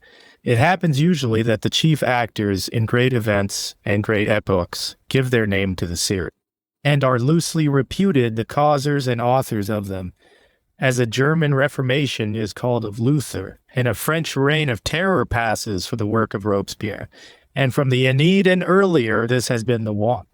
So it may be, said these current, and now happily moribund, times of ours are worthy to be called in loose language, the age of Jesuitism, an epoch whose Palinurus is the wretched mortal known among men as Ignatius Loyola. For some 2 centuries, the genius of mankind has been dominated by the gospel of Ignatius, perhaps the strangest, and certainly among the fatalists ever preached hitherto under the sun. Some acquaintance out of Bartoli and others I have made with that individual, and from old years have studied the workings of him. And to me, he seems historically definable, he more than another, as the poison fountain from which these rivers of bitterness that now submerge the world have flowed, counting from the ever-blessed restoration or the advent of that singular new defender of the faith called Charles II.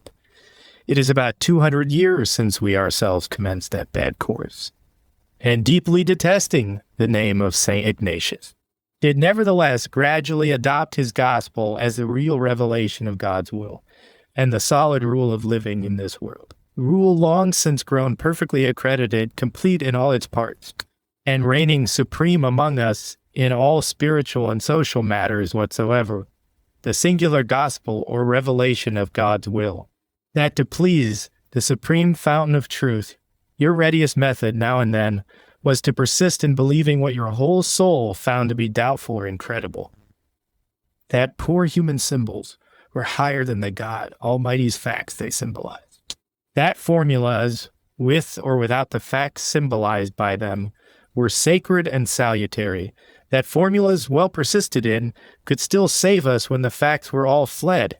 A new revelation to mankind, not heard of in human experience till Ignatius revealed it to us. That in substance was the contribution of Ignatius to the well-being of mankind. Under that thrice Stygian gospel, we have all of us, Papist and at length Protestant too, this long while sat, a doctrine of devils, I do think, if there ever was one, and are now ever since 1789, with endless misery and astonishment, confusedly awakening out of the same, uncertain whether towards swift agony of social death, or towards slow martyrdom, of recovery into spiritual and social life. Not that poor Loyola did all the feat himself, any more than Luther, Robespierre, and others such did in the parallel cases. By no means. Not in his poor person shall the wretched Loyola bear the guilt of poisoning the world. The world was, as it were, in quest of poison, in the sure course of being poisoned, and would have got it done by someone. Loyola is the historical symbol to us of its being done, the most conspicuous and ostentatious of the world's poisoners, who, solemnly consecrating all the rest in the name of holiness or spiritual health, has got the work of poisoning to go on with never imagined completeness and acceleration in all quarters, and is worthy to have it called after him Jesuitism, and be blamed by men, how judged by God, we know not, for doing it.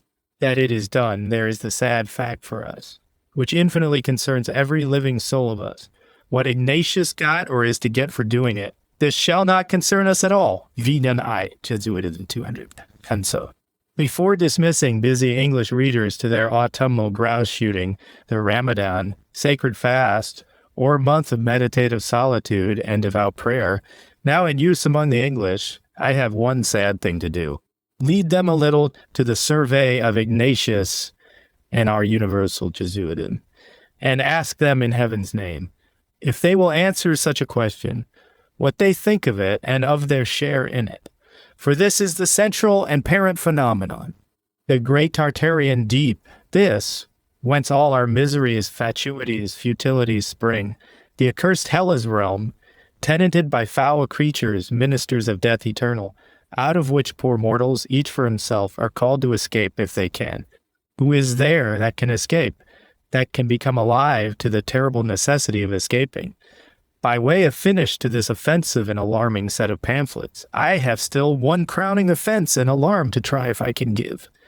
The message, namely, that under all those cannibal connaughts, distressed needlewomen, and other woes nigh grown intolerable, there lies a still deeper infinite of woe and guilt chargeable on every one of us, and that till this abate, essentially those never will or can, that our English solitaries, any noticeable number of them, in their grouse Ramadan or elsewhere, will accept the message and see this thing for my poor showing is more than I expect. Not willingly or joyfully do men become conscious that they are afloat, they and their affairs upon the pool of Erebus, now nameless in polite speech, and that all their miseries, social and private, are fountains springing out of that, and like to spring perennially with ever more copiousness, till once you get away from that. And yet, who knows, here and there, a thinking English soul, the reflection, the devotion, not yet quite deafened out of him by perpetual noise and babble. Such a soul, left silent in the solitude of some highland corrie, waiting perhaps till the gillies drive his deer up to him, may catch a glimpse of it, take a thought of it, may prosecute his thought, fling down with terrors his Joe Manton and percussion caps, and fly to a better kind of Ramadan towards another kind of lice. Sure enough, if one in the thousand see it all in this sad matter, what I see and have long seen in it, his life either suddenly or gradually will alter in several particulars, and his sorrow, apprehension, and amazement will probably grow upon him, the longer he considers this affair, and his life, I think, will alter ever farther, and he, this one in 1,000, will forgive me, and be thankful to the heavens in me, while he continues in this world, or in any world. The spiritual, it is still often said, but is not now sufficiently considered, is the parent and first cause of the practical. The spiritual everywhere originates, the practical models it, makes it, so that the saddest external condition of affairs among men is but evidence of a still sadder internal one. For as thought is the life fountain and motive soul action, so, in all regions of this human world, whatever outward thing offers itself to the eye is merely the garment or body of the thing which already existed invisibly within, which, striving to give itself expression, has found, in the given circumstances, that it could and would express itself So, this is everywhere true, and in these times when men's attention is directed outward rather, this deserves far more attention than it will receive. Do you ask why misery abounds among us? I bid you look into the notion we have formed for ourselves of this universe, and of our duties and destinies there. If it is a true notion, we shall strenuously reduce it to practice, for who dare or can contradict Allah's jayeth, whatever it may be, in the eternal fact that is around him? and thereby blessings and success will attend us in said universe or eternal fact we live amidst. Of that surely there is no doubt. All revelations and intimations, heavenly and earthly, assure us of that. Only a philosophy of bedlam could throw a doubt on that. Blessings and success, most surely, if our notion of this universe and our battle in it be a true one, not curses and futilities, except it be not true. For battle, in any case, I think we shall not want harsh wounds and the heat of the day.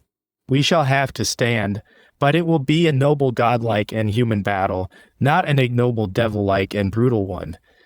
And our wounds and sore toils, what we in our impatience call miseries, will themselves be blessed to us. But if, on the other hand, it were a false notion which we believed, alas, if it were even a false notion which we only pretended to believe, what battle can there be in that latter fatal case, our faith or notion of this universe? It is not false only, but it is the father of falsity, a thing that destroys itself and is equivalent to the death of all notion, all belief or motive to action, except the appetites and the astucities may. We have then the thrice baleful universe of Kant prophesied for these latter days, and no battle, but a kind of bigger Donnybrook one, is possible for hapless mortals till that altar, faith, fact, performance. In all high and gradually in all low departments, go about their business, inanity well-tailored and upholstered, mild-spoken ambiguity, decorous hypocrisy, which is astonished you should think it hypocritical, taking their room and drawing their wages. From zenith to nadir, you have can't, a universe of incredibilities which are not even credited, which each man at best only tries to persuade himself that he credits. Do you expect a divine battle with noble victories out of this? I expect a Hudson statue from it, brisk trade in scrip with distressed needlewomen, cannibal canots, and other the like phenomena, such as we now everywhere see. Indisputably enough, what notion each forms of the universe is the all-regulating fact with regard to him. The universe makes no immediate objection to be conceived in any way, pictures itself as plainly in the seeing faculty of Newton's dog diamond, as of Newton, and yields to each a result accurately corresponding. To the dog diamond dog's meat, with its adjuncts, better or worse, to Newton's discovery of the system of the stars. Not the universe's affair at all, but the seeing party's affair very much, for the results to each correspond with exact proportion to his notion of it. The saddest condition of human affairs, what ancient prophets denounced as the throne of iniquity, one where men decree injustice by a law. All this, with its thousandfold outer miseries, is still but a symptom. All this points to a far sadder disease which lies invisible within. In new dialect, whatever modified interpretation we may put upon it, the same must be said as in old. God's judgments are abroad in the world, and it would much behove many of us to know well that the essential fact lies there and not elsewhere. If we sin against God, one it is most certain God's judgments will overtake us, and whether we recognize them as God's message like men, or merely rage and riot under them like dogs, and in our blind agony, each imputing it to his neighbor, tear one another in pieces under them, it is certain they will continue upon us, till we either cease sinning, or are all torn in pieces and annihilated, widespread suffering, mutiny, and delirium. The hot rage of sansculotic insurrections, the cold rage of resuscitated tyrannies, the brutal degradation of the millions, the pampered frivolity of the units, that awful unheeded spectacle, the throne of iniquity, decreeing injustice by a law, as the just eye can see it everywhere doing. Certainly something must be wrong in the inner man of the world, since its outer man is so terribly out of square. The deliverer of the world, therefore, were not he who headed sansculotic insurrections, never so successful, but he who pointed out to the world what nightmares were resting over its soul. Ignatius Loyola and the innumerable company papist, Protestant, sham Christian, anti-Christian, that have believed his revelation, universal prevalence, from pole to pole, of such a sea doctrine of devils, reverent or quasi-reverent faith in the dead human formulas, and somnolent contempt of the divine ever-living facts, such as reigns now, consecrated and supreme, in all commonwealths and countries, and hearts of men. The human species, as it were, unconsciously or consciously, gone all to one sodality of Jesuitism. Who will deliver us from the body of this death? It is in truth like death in life, a living criminal, as in the old Roman days, with a corpse lashed fast to him. What wretch could have deserved such a doom? As to this Ignatius, I am aware he is admired, and even transcendently admired, or what we call worshipped, by multitudes of human creatures, who to this day expect, or endeavor to expect, some kind of salvation from him, whom it is so painful to enrage against me if I could avoid it.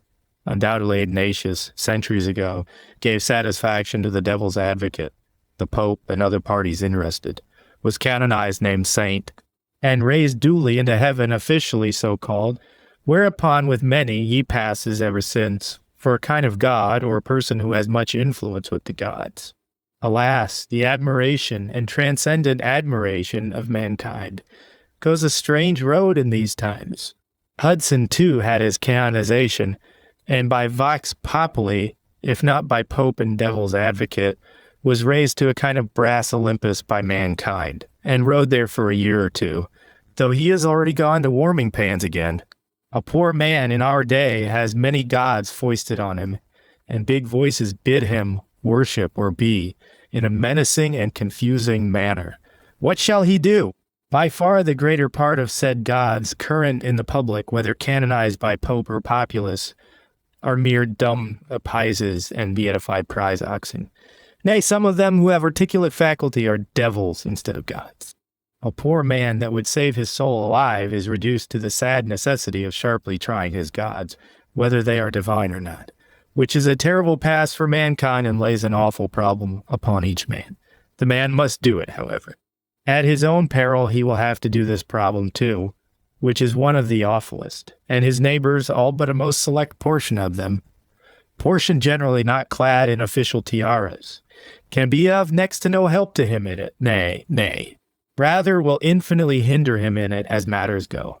If Ignatius, worshipped by millions as a kind of god, is in eternal fact a kind of devil or enemy of whatsoever is godlike in man's existence, surely it is pressingly expedient that men were made aware of it. That man, with whatever earnestness is yet in them, laid it awfully to heart. Prim friend, with the black serge gown, with the rosary scapulary, and I know not what other spiritual block and tackle, scowl not on me. If in thy poor heart, under its rosaries, there dwell any human piety, awestruck reverence towards the Supreme Maker, devout compassion towards this poor earth and her sons, scowl not anathema on me, listen to me, for I swear thou art my brother, in spite of rosaries and scapularies, and I recognize thee, though thou canst not me, and with love and pity know thee for a brother, though enchanted into the condition of a spiritual mummy. Hapless creature, curse me not, listen to me, and consider. Perhaps even thou wilt escape from mummyhood and become once more a living soul. Of Ignatius, then, I must take leave to say, there can this be recorded, that probably he has done more mischief in the earth than any man born since. A scandalous mortal, O brethren of mankind, who live by truth and not by falsity, I must call this man. Altogether, here where I stand, looking on millions of poor pious brothers reduced to spiritual mummyhood, who curse me because I try to speak the truth to them, and on a whole world canting and grimacing from birth to death, and finding in their life two serious indubitabilities, cookery and scrip. How? If he is the representative and chief fountain of all this, can I call him other than the superlative of scandals? A bad man, I think, not good by nature, and by destiny swollen into a very armament of badness. Not good by nature, I perceive. A man born greedy, whose greatness in the beginning, and even in the end, if we will look well, is indicated chiefly by the depth of his appetite, not the recommendable kind of man. A man full of prurient elements from the first, which at the last, through his long course, have developed themselves over the family of mankind, into an expression altogether tremendous. A young Spanish soldier and hidalgo with hot Biscayan blood, distinguished, as I understand, by his fierce appetites chiefly, by his audacities and sensualities and loud, unreasonable decision, that this universe, in spite of rumors to the contrary, was a cookery shop and bordel, wherein garlic, Jamaica pepper, unfortunate females, and other spicery and garnishing awaited the bold human appetite, and the rest of it was mere rumor and moonshine.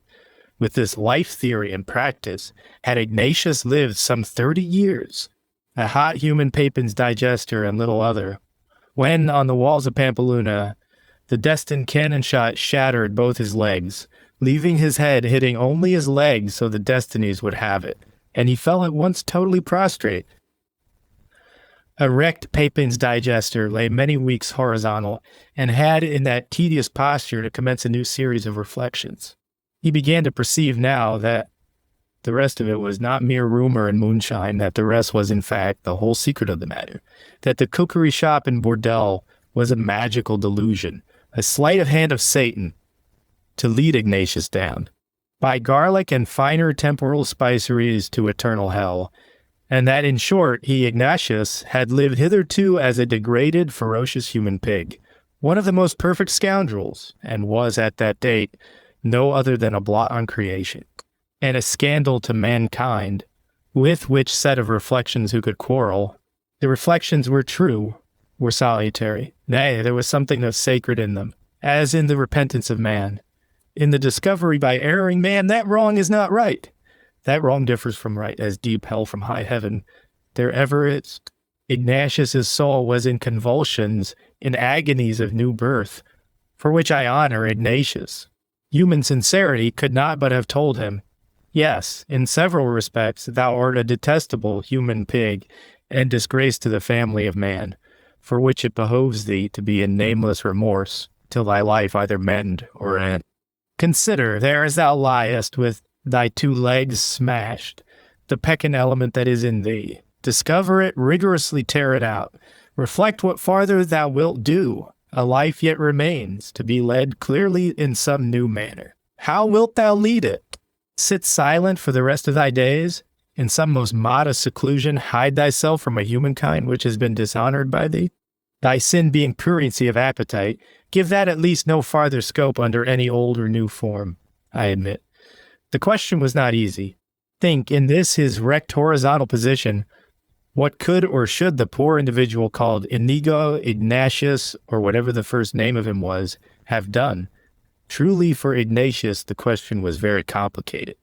But had he asked from nature and the eternal oracles a remedy for wrecked sensualism, here's surely one thing that would have suggested itself: to annihilate his pruriency, to cower silent and ashamed into some dim corner, and resolve to make henceforth as little noise as possible.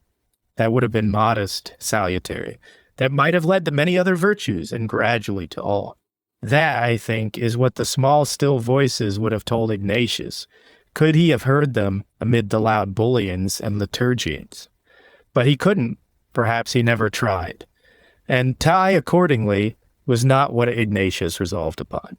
In fact, Christian doctrine, backed by all the human wisdom I could ever hear of, inclines me to think that Ignatius, had he been a good and brave man, should have consented at this point to be damned, as was clear to him that he deserved to be. Here would have been a healing solace to his conscience, one transcendent act of virtue which it still lay with him, the worst of sinners, to do. To die forever as I have deserved, let eternal justice triumph so, by means of me and my foul scandals. Since otherwise it may not. Selbstachtung, annihilation of self, justly reckoned the beginning of all virtue. Here is the highest form of it, still possible to the lowest man. The voice of nature, this, to a repentant outcast sinner, turning again towards the realms of manhood. And I understand it is the precept of all right Christianity, too. But no, Ignatius could not, in his lowest abasement, consent to have justice done on him, not on him, and there lay his crime and his misfortune, which has brought such penalty on him and us. The truth is, it was not of eternal nature and her oracles that Ignatius inquired, poor man. It was of temporary art and hers, and these sang not of self-annihilation, or Ignatius would not hear that part of their song. Not so did Ignatius read the omens. My pruriency being terribly forbidden on one side, let it, thought Ignatius, deeply unconscious of such a thought, have terrible course on another. Garlic cookery and such like excitations are accursed to me forever, but cannot I achieve something that shall still assert my ego, in a highly gratifying manner? Alas, human sincerity, hard as his scourging had been, was not quite attainable by him. In his frantic just agonies, he flung himself before the shrine of Virgin Mary, saints of the Romish calendar, three-hatted holy fathers, and uncertain thaumaturgic entities, praying that he might be healed by miracle, not by course of nature, and that, for one most fatal item, his pruriency of appetite might, under new inverse forms, continue with him. Which prayer, we may say, was granted, in the depths of his despair, all nature glooming veritable reprobation on him, and eternal justice whispering, accept what thou hast merited. There rose this altogether turbid semi-artificial glare of hope upon Ignatius. The Virgin will save me. The Virgin has saved me. Well and good, I say. Then be quiet, and let us see some temperance and modesty in you. Far otherwise did Ignatius resolve. Temperance and true modesty were not among the gifts of this precious individual the Virgin had been at the pains to save. Many plans Ignatius tried to make his ego still available on earth, and still keep heaven open for him. His pilgrimings and battlings, his silent sufferings and wrestlings for that object are enormous, and reach the highest pitch of the prurientheric. At length, after various failures and unsatisfactory half-successes, it struck him. Has not there lately been a sort of revolt against the Virgin, and the Holy Father who takes care of her? Certain infernal heresiarchs in Germany and elsewhere, I am told, have risen up against the Holy Father, arguing with terrible plausibility that he is an unholy phantasm. And if so, what am I in my outlooks? A new light, presumably of hell, has risen to that effect. Which new light, why cannot I vow here, and consecrate myself to battle against and with my whole strength endeavor to extinguish? That was the task Ignatius fixed upon as his. And at that he has been busy, he and an immense and ever-increasing sodality of mortals, these 300 years, and through various fortune they have brought it thus far. Truly, to one of the most singular predicaments the affairs of mankind ever stood in before. If the new light is of hell, O Ignatius, right, but if of heaven there is not, that I know of, any equally damnable sin assigned. No, thy late good itself is trivial in comparison. Frantic mortal, wilt thou, at the bidding of any papa, war against Almighty God? Is there no inspiration, then, but an ancient Jewish, Greekish, Romish one, with big revenues, loud liturgies, and red stockings? The Pope is old, but eternity, thou shalt observe, is older. High treason against all the universe is dangerous to do. Quench not among us, I advise thee, the monitions of that thrice sacred gospel, holier than all gospels, which dwells in each man direct from the maker of him. Frightfully will it be avenged on thee and on all follow thee. To the 6th generation and farther, all men shall lie under this gigantic upas tree thou hast been planting. Terribly will the gods avenge it on thee, and on all thy father Adam's house. Ignatius's black militia, armed with this precious message of salvation, have now been campaigning over all the world for about 300 years, and openly or secretly have done a mighty work over all the world. Who can count what a work? Where you meet a man believing in the salutary nature of falsehoods or the divine authority of things doubtful, and fancying that to serve the good cause he must call the devil to his aid, there is a follower of unsaint Ignatius. Not till the last of these men has vanished from the earth will our account with Ignatius be quite settled, and his black militia have got their minimus to chaos again. They have given a new substantive to modern languages. The word Jesuitism now, in all countries, expresses an idea for which there was in nature no prototype before. Not till these late centuries had the human soul generated that abomination or needed to name it. Truly, they have achieved great things in the world, and a general result which we may call stupendous. Not victory for Ignatius and the black militia, no, till the universe itself become a cunningly devised fable, and God the Maker abdicate in favor of Beelzebub. I do not see how victory can fall on that side. But they have done such deadly execution on the general soul of man, and have wrought such havoc on the terrestrial and supernal interests of this world, as ensured to Jesuitism a long memory in human annals. How many three-hatted papas and scandalous consecrated phantasms, cleric and like, convicted or not yet suspected to be phantasms and servants of the devil, and not of God, does you would still retain an existence in all corners of this afflicted world? Germany had its war of 30 years, among other wars on this subject, and had there not been elsewhere a nobler loyalty to God's cause than was to be found in Germany at that date, Ignatius with his rosaries and gibbet ropes, with his honey-mouthed father's Lammerlein in black serge, and heavy-fisted father's Wallenstein in chain armor, must have carried it, and that alarming Lutheran new light would have been got extinguished again. The continent once well quenched out, it was calculated England might soon be made to follow, and then the whole world were blessed with orthodoxy. So it had been computed. But Gustavus, a man prepared to die if needful, Gustavus with his Swedes appeared upon the scene. Nay, shortly Oliver Cromwell with his Puritans appeared upon it, and the computation quite broke down. Beyond seas and within seas, the Wallensteins and Lammerleins, the Hyacinths and Andreas Habenfelds, the Lauds and Charleses, in fine Ignatius and all that held of him, had to cower into their holes again and try it by new methods. Many were their methods, their fortune various, and ever and anon to the hope or the terror of this and the other man of weak judgment, it has seemed that victory was just about to crown Ignatius. True, too true, the execution done upon the soul of mankind has been enormous and tremendous, but victory to Ignatius there has been none, and will and can be none.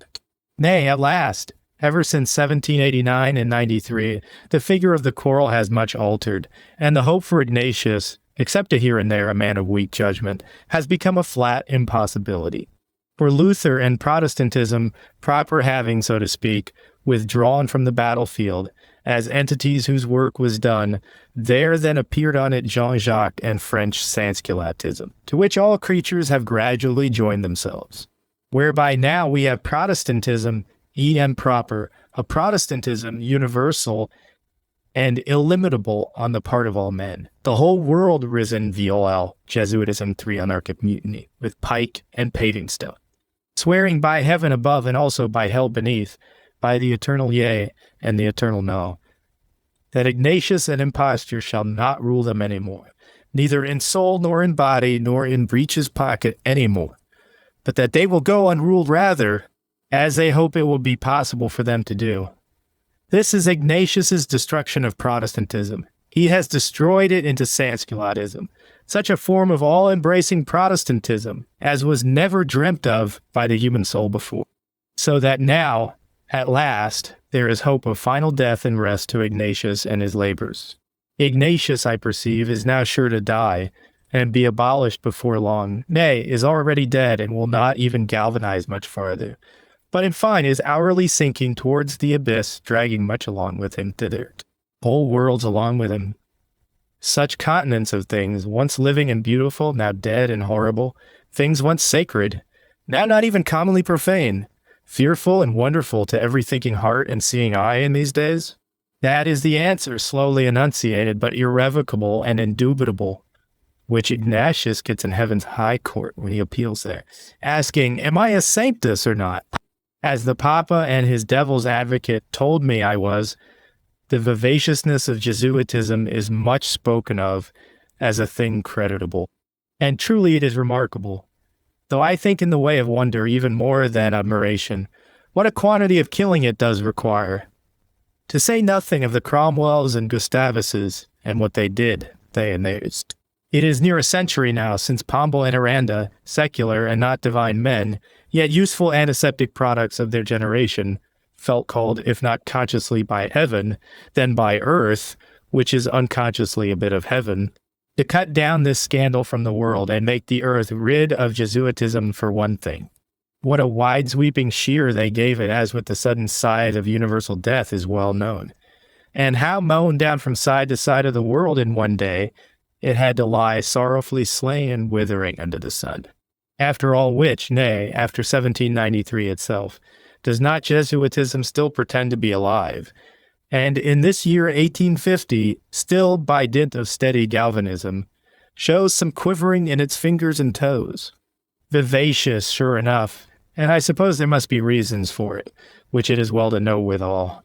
But what if such vivaciousness were, in good part, like that of evil weeds?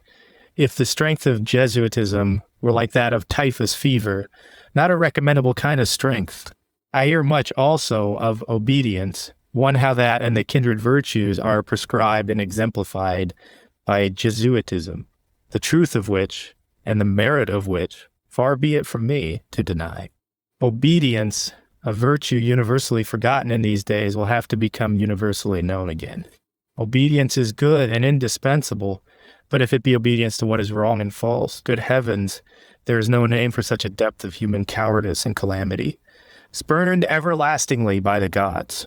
Loyalty? Will you be loyal to Beelzebub? Will you make a covenant with death and hell? I will not be loyal to Beelzebub. I will become a nomadic Chactaw, rather a barricading Sansculot, a conciliation hall repealer. Anything and everything is venial to that. The virtues of Jesuitism, seasoned with that fatal condiment, are other than quite virtuous.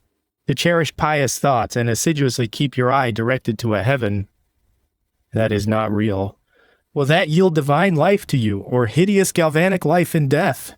To cherish many quasi-human virtues, really many possibilities of virtue, and wed them all to the principle that God can be served by believing what is not true, to put out the sacred lamp of intellect within you, to decide on maiming yourself of that higher godlike gift, which God himself has given you with a silent but awful charge in regard to it, to be bullied and bow out of your loyalty to the God of light, by big phantasms and three-headed chimeras.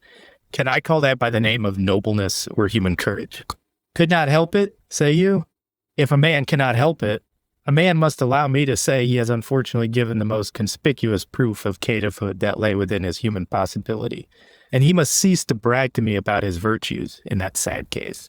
But, in fact, the character of the poor creature named Ignatius, whether it be good or bad and worst, concerns us little. Not even that of the specific Jewish body concerns us much.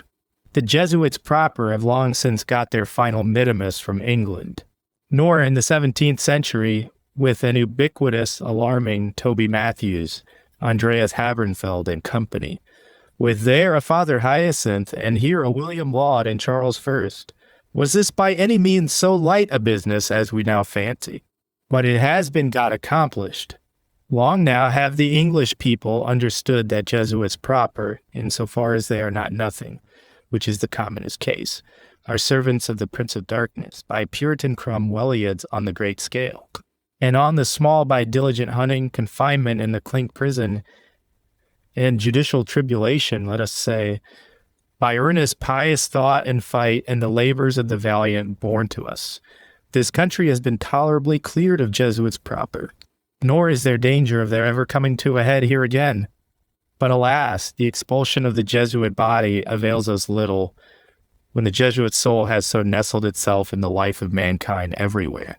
What we have to complain of is that all men become Jesuits, that no man speaks the truth to you or to himself, but that every man lies with blasphemous audacity, and does not know that he is lying before God and man in regard to almost all manner of things. This is the fell heritage bequeathed us by Ignatius. To this sad stage has our battle with him come. Consider it, good reader, and yet, alas, if thou be not one of 1,000, what is the use of bidding thee consider it? The deadliest essence of the curse we now labor under is that the light of our inner eyesight is gone out, that such things are not discernible by considering, can't, and even sincere can't. O heaven! When a man doing his sincerest is still but canting, for this is the sad condition of the insincere man. He is doomed all his days to deal with insincerities, to live, move, and have his being in traditions and conventionalities.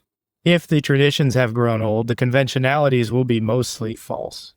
True in no sense can they be for him. Never shall he behold the truth of any matter. Formulas, theologic, economic, and other certain superficial readings of truth, required in the marketplace, these he will take with him. These he will apply dexterously, and with these he will have to satisfy himself. Sincerity shall not exist for him. He shall think that he has found it while it is yet far away.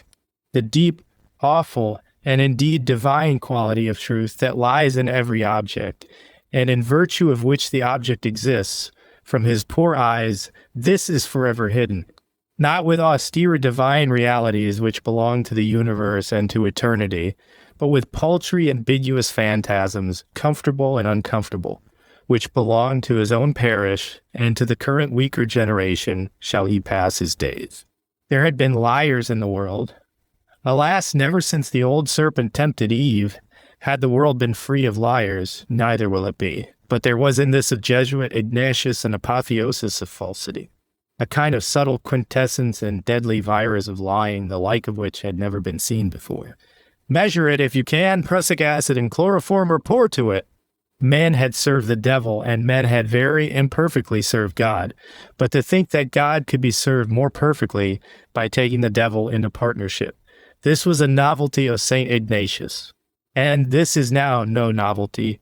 To such extent has the Jesuit chloroform stupefied us all. This is the universal faith and practice for several Generatians past, of the class called good men in this world. They are in general mutineers, sansculottes, angry, disorderly persons, and a class rather worthy to be called bad, who hitherto assert the contrary of this. Be careful how you believe truth, cries a good man everywhere. Composure and a whole skin are very valuable. Truth, who knows? Many things are not true. Most things are uncertainties. Very prosperous things are even open falsities that have been agreed upon. There is little certain truth going. If it isn't orthodox truth, it will play the very devil with you. Did the human species ever lie in such a soak of horrors, sunk like steeping flax under the widespread fetid hell waters, in all spiritual respects dead, voiceless towards heaven for centuries back, merely sending up, in the form of mute prayer, such an odor as the angels never smelt before? It has to lie there till the worthless part has been rotted out, till much has been rotted out, I do perceive. And perhaps the time has come when the precious Lynchibra itself is in danger, and men, if they are not delivered, will cease to be men, or to be at all. O heavens, with divine Hudson on this hand, and divine Ignatius on that, and the Gorham controversy going on, and the Irish tenant agitation, which will soon become a Scotch and an English ditto, just about beginning, is not the hour now nearly come? Words fail us when we would speak of what Ignatius has done for men, probably the most virulent form of sin which the old serpent has yet rejoiced in on our poor earth. For me, it is the deadliest high treason against God our Maker which the soul of man could commit. And this, then, is the horrible conclusion we have arrived at, in England as in all countries, and with less protest against it hitherto, and not with more in England than in other countries, that the great body of orderly, considerate men affecting the name of good and pious, and who, in fact, excluding certain silent, exceptionary individuals 1 to the million, such as the almighty beneficence never quite withholds, are accounted our best men, have unconsciously abnegated the sacred privilege and duty of acting or speaking the truth, and fancy that it is not truth that is to be acted, but that an amalgam of truth and falsity is the safe thing. In parliament and pulpit, in book and speech, in whatever spiritual thing men have to commune of or to do together, this is the rule they have lapsed into. This is the pass they have arrived at. We have to report that human speech is not true, that it is false, to a degree never witnessed in this world till lately, such a subtle virus of falsity in the very essence of it, as far excels all open lying or prior kinds of falsity, false with consciousness of being sincere. The heart of the world is corrupted to the core. A detestable devil's poison circulates in the lifeblood of mankind, taints with abominable deadly malady all that mankind do. Such a curse never fell on men before. For the falsity of speech rests on a far deeper falsity. False speech, as is inevitable when men long practice it, falsifies all things. The very thoughts or fountains of speech and action become false. Ere long, by the appointed curse of heaven, a man's intellect ceases to be capable of distinguishing truth, when he permits himself to deal in speaking or acting what is false. Watch well the tongue, for out of it are the issues of life. a foul leprosy that heaps itself in monstrous accumulation over human life, and obliterates all the divine features of it into one hideous mountain of purulent disease, when human life parts company with truth and fancy. Taught by Ignatius or another, that lies will be the salvation of it. We of these late centuries have suffered as the sons of Adam never did before, habitated, sunk under mountains of torpid leprosy, and studying to persuade ourselves that this is health. And if we have awakened from the sleep of death into the sorcerer's Sabbath of anarchy, is it not the chief of blessings that we are awake at all? Thanks to transcendent Sansculottism and the long memorable French Revolution, the one veritable and tremendous gospel of these bad ages, divine gospel such as we deserved, and merciful too, though preached in thunder and terror. Napoleon campaignings, September massacres, reigns of terror, Anacharsis Cloots, and Pontiff Robespierre, and still more beggarly tragicalities that we have since seen, and are still to see. What frightful thing were not a little less frightful than the thing we had? Peremptory was our necessity of putting Jesuitism away, of awakening to the consciousness of Jesuitism. Horrible, yes. How could it be other than horrible? Like the valley of Jehoshaphat, it lies round us one nightmare wilderness and wreck of dead men's bones, this false modern world. And no rapt Ezekiel in prophetic vision imaged to himself things sadder, more horrible and terrible than the eyes of men, if they are awake, may now deliberately see. Many yet sleep, but the sleep of all, as we judge by their maundering and jargoning, their gorum controversies, street barricadings, and uneasy tossings and somnambulisms, is not far from ending. Novalis says, "We are near awakening when we dream that we are dreaming. A man's religion consists not of the many things he is in doubt of and tries to believe, but of the few he is assured of and has no need of effort for believing. His religion, whatever it may be, is a discerned fact and coherent system of discerned facts to him. He stands fronting the worlds and the eternities upon it. To doubt of it is not permissible at all. He must verify or expel his doubts, convert them into certainty of yes or no, or they will be the death of his religion. But, on the other hand, convert them into certainty of yes and no, or even of yes though no, as the Ignatian method is. What will become of your religion? Let us glance a little at this strange aspect of our affairs. What a man's or nation's available religion at any time is may sometimes, especially if he abound in bishops, gorum controversies, and richly endowed churches and church practices, be difficult to say. Under very peculiar circumstances, closed its Bible about 200 years ago, hanged the dead body of its Cromwell, and accepted one Charles II for defender of its faith, so-called, for such a nation which has closed its Bible, and decided that the sufficient and much handier practice would be to kiss the outside of said Bible, and in all senses swear zealously by the same without opening it again. The question what its religion is may naturally be involved in obscurities. Such dramaturgic fugal worship going on everywhere, and kissing of the closed Bible, what real worship, religion, or recognition of a divine necessity in nature and life there may be, or in fact, is there any left at all? Very little, I should say. The religion of a man in these strange circumstances, what living conviction he has about his destiny in this universe, falls into a most strange condition. And in truth, I have observed, is apt to take refuge in the stomach pain. The man goes through his prescribed fugal motions at church and elsewhere, keeping his conscience and sense of decency at ease thereby, and in some empty part of his brain, if he have fancy left or brain other than a beaver's, there goes on occasionally some dance of dreamy hypotheses, sentimental echoes, shadows, and other inane make-believes, which I think are quite the contrary of a possession to him, leading to no clear fate, or divine life and death certainty of any kind, but to a torpid species of delirium, somnium, and delirium stertens rather. In his head or in his heart, this man has of available religion none. But descend into his stomach, puree and the adjacent regions. You then do awaken, even in the very last extremity, a set of divine beliefs, were it only belief in the multiplication table, and certain coarser outward forms of muum and tuum.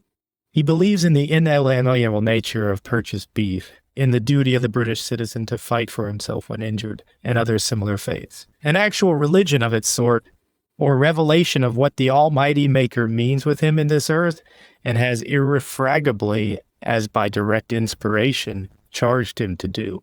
This is the man's religion. This poor scantling of divine convictions which you find lying, mostly inarticulate, in deep sleep at the bottom of his stomach, and have such difficulty in raising into any kind of elocution or conscious wakefulness. Alas, so much of him, his soul almost wholly, is not only asleep there, but gone, drowned, and dead. The religion you awaken in him is often of a very singular quality, enough to make the observer pause in silence. Such a religion, issuing practically in Hudson statues, and alas, also in distressed needlewomen, cannibal connaughts, and remedial measures suited to the occasion, was never seen among Adam's posterity before. But it is this modern man's religion, all the religion you will get of him. And if you can winnow out the fugal motions, fantasies, sentimentalisms, make-believes, and other multitudinous chaff, so that his religion stands before you in its net condition, you may contemplate it with scientific astonishment, with innumerable reflections, and may perhaps draw wise inferences from it. A singular piece of scribble in Sorteg's hand, bearing marks of haste and almost of rage were the words, abbreviated to the bone, tumble about as if in battle on the paper, occurs to me at this moment, entitled Schwerfsche Weltansicht, and I will try to decipher and translate it. Pig, philosophy, if the inestimable talent of literature should, in these swift days of progress, be extended to the brute creation, having fairly taken in all the human, so that swine and oxen could communicate to us on paper what they thought of the universe, there might curious results, not uninstructive to some of us, ensue. Supposing swine, four-footed swine, of sensibility and superior logical parts, had attained such culture and could, after survey and reflection, jot down for us their notion of the universe and of their interests and duties there, might it not well interest a discerning public, perhaps in unexpected ways, and give a stimulus to the languishing book trade, the votes of all creatures, it is understood at present, ought to be had, that you may legislate for them with better insight. How can you govern a thing, say many, without first asking its vote? Unless indeed you already chance to know its vote, and even something more, namely, what you are to think of its vote, what it wants by its vote, and still more important, what nature wants, which latter, at the end of the account, is the only thing that will be got. Pig propositions, in a rough form, are somewhat as follows. 1. The universe, so far as sane conjecture can go, is an immeasurable swineftrue, consisting of solid and liquid and of other contrasts and kinds, especially consisting of attainable and unattainable, the latter in immensely greater quantities for most pigs. 2. Moral evil is unattainability of pigs' wash, moral good attainability of ditto. 3. What is paradise, or the state of innocence? Paradise, called also state of innocence, age of gold, and other names, was, according to pigs of weak judgment, unlimited attainability of pig wash, perfect fulfillment of one's wishes, so that the pig's imagination could not outrun reality. A fable and an impossibility, as pigs of sense now see. Define the whole duty of pigs. It is the mission of universal pighood and the duty of all pigs at all times to diminish the quantity of unattainable and increase that of attainable. All knowledge and device and effort ought to be directed thither and thither only. Pig science, pig enthusiasm, and devotion have this one aim. It is the whole duty of pigs. 5. Pig poetry ought to cons first of universal recognition of the excellence of pig wash and ground barley, and the felicity of pigs whose trough is in order, and who have had enough. Humph. 6. The pig knows the weather. He ought to look out what kind of weather it will be. 4-7. Who made the pig? Unknown. Perhaps the pork butcher. 4-8. Have you law and justice in pigdom? Pigs of observation have discerned that there is, or was once supposed to be, a thing called justice.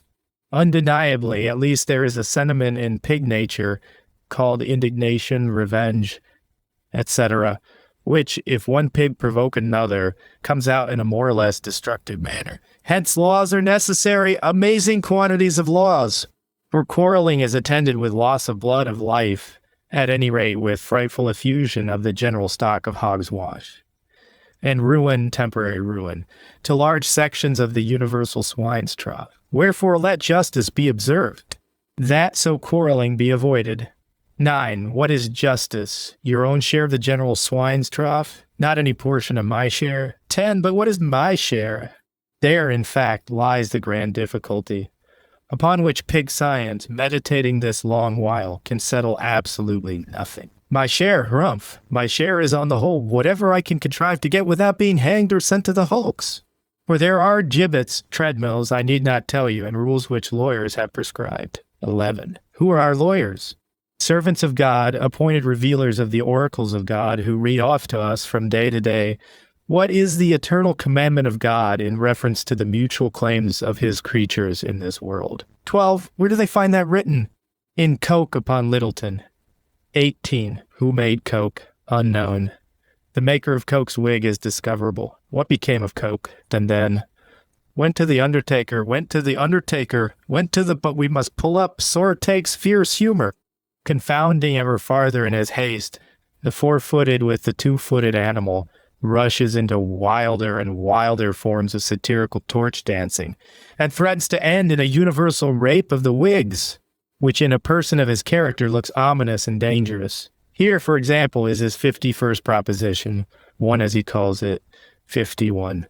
What are bishops? Overseers of souls. What is a soul? The thing that keeps the body alive. How do they oversee that? They tie on a kind of aprons published charges. I believe they pray dreadfully, macerate themselves nearly dead with continual grief, that they cannot in the least oversee it, and are much honored. By the wise very much, 52 to find the church. I had rather not. Do you believe in a future state? Yes, surely. What is it, heaven so called? To everybody, I understand so, hope so. What is it thought to be? Hrumph? No hell then at all. Hrumphs. The fine arts are by some thought to be a kind of religion. The chief religion this poor Europe is to have in time coming, and undoubtedly it is in literature, poetry, and the other kindred arts, where at least a certain manliness of temper and liberty to follow truth prevails or might prevail, that the world's chosen souls do now chiefly take refuge and attempt what worship of the beautiful may still be possible for them. The poet in the fine arts, especially the poet in speech, what Fichte calls the scholar, or the literary man, one is defined by Fichte as the priest of these modern epochs, all the priests they have.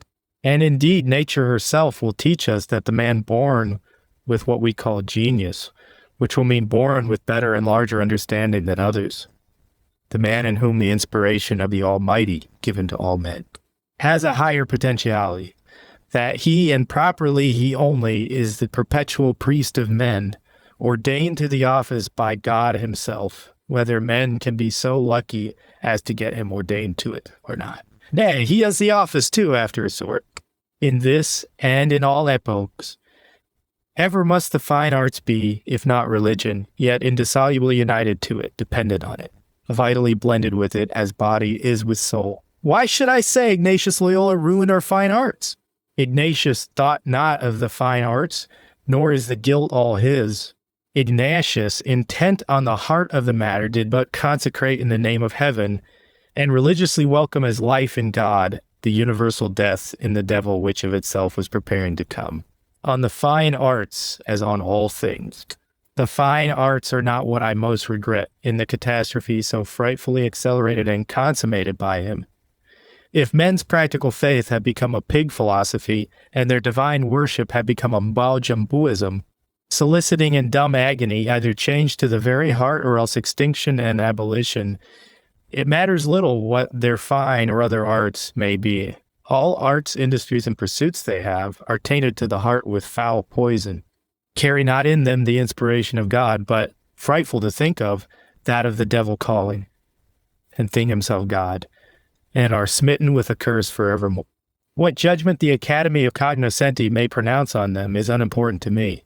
What splendor of upholstery and French cookery and temporary bullion at the bank may be realized from them is important to McCrowdy, not to me.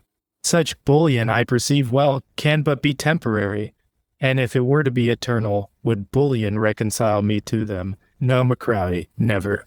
Bullion, temporary bullion itself, awakens the hallelujah of flunkies. But even eternal bullion ought to make small impression upon men. To men I count it a human blessedness and stern benignity of heaven, that when their course is false and ignoble, their bullion begins to leave them, that ultimate bankruptcy and flat universal ruin, published in the Gazette and palpable even to flunkies, follows step by step at a longer or shorter interval. All solecisms under this sun. Certain as shadow follows substance, it is the oldest law of fate, and one good day, open ruin, bankruptcy, and foul destruction does overtake them all. Let us bless God for it. Were it otherwise, what end could there be of solecisms? The temporary paradise of quacks and flunkies were now an eternal paradise. How could the noble soul find harbor or patience in this world at all? This world were the inheritance of the ignoble, a very bedlam, as some skeptics have fancied it, made by malignant gods in their sport. But as to Jesuitism in the fine arts, and how its unsuspected thrice unblessed presence here too smites the genius of mankind with paralysis, there are much to be said. Sorrowful reflections lie in that, far beyond what a discerning public fancies in these days, reflections which cannot be entered upon, which can hardly be indicated afar off at present. Here, too, as elsewhere, the consummate flower of consecrated unveracity reigns supreme, and here, as elsewhere, peaceably presides over an enormous life and death. May the devil fly away with the fine arts. W. exclaimed confidentially once in my hearing, one of our most distinguished public men, a sentiment that often recurs to me. I perceive too well how true it is in our case. A public man intent on any real business does, I suppose, find the fine arts rather imaginary. The fine arts, wherever they turn up as business, whatever committees sit upon them, are sure to be the parent of much empty talk, laborious hypocrisy, dilettantism, futility involving huge trouble and expense and babble, which end in no result, if not in worse than none. The practical man, in his moments of sincerity, feels them to be a pretentious nothingness, a confused superfluity and nuisance purchased with cost, what he in brief language denominates a bore. It is truly so in these degraded days, and the fine arts, among other fine interests of ours, are really called to recognize it and see what they will do in it. For they are become the throne of hypocrisy, I think the highest of her many thrones, these said arts, which is very sad to consider. Nowhere, not even on a gala day in the Pope's Church of St. Peter, is there such an explosion of intolerable hypocrisy on the part of poor mankind as when you admit them into their royal picture gallery, Glyptothek Museum, or other divine temple of the fine art. Hypocrisy doubly intolerable, because it is not here, as in St. Peter's and some other churches, an obliged hypocrisy, but a voluntary one. Nothing but your own vanity prompts you here to pretend worshiping. You are not bound to worship. And twaddle pretended raptures, criticisms and poetic recognitions unless you like it, and you do not the least know what a damnable practice it is, or you wouldn't. I make a rule these many years back to speak almost nothing and encourage no speech in picture galleries, to avoid company, even that of familiar friends, in such situations, and perambulate the place in silence. You can thus worship or not worship precisely as the gods bid you, and are at least under no obligation to do hypocrisies if you cannot conveniently worship.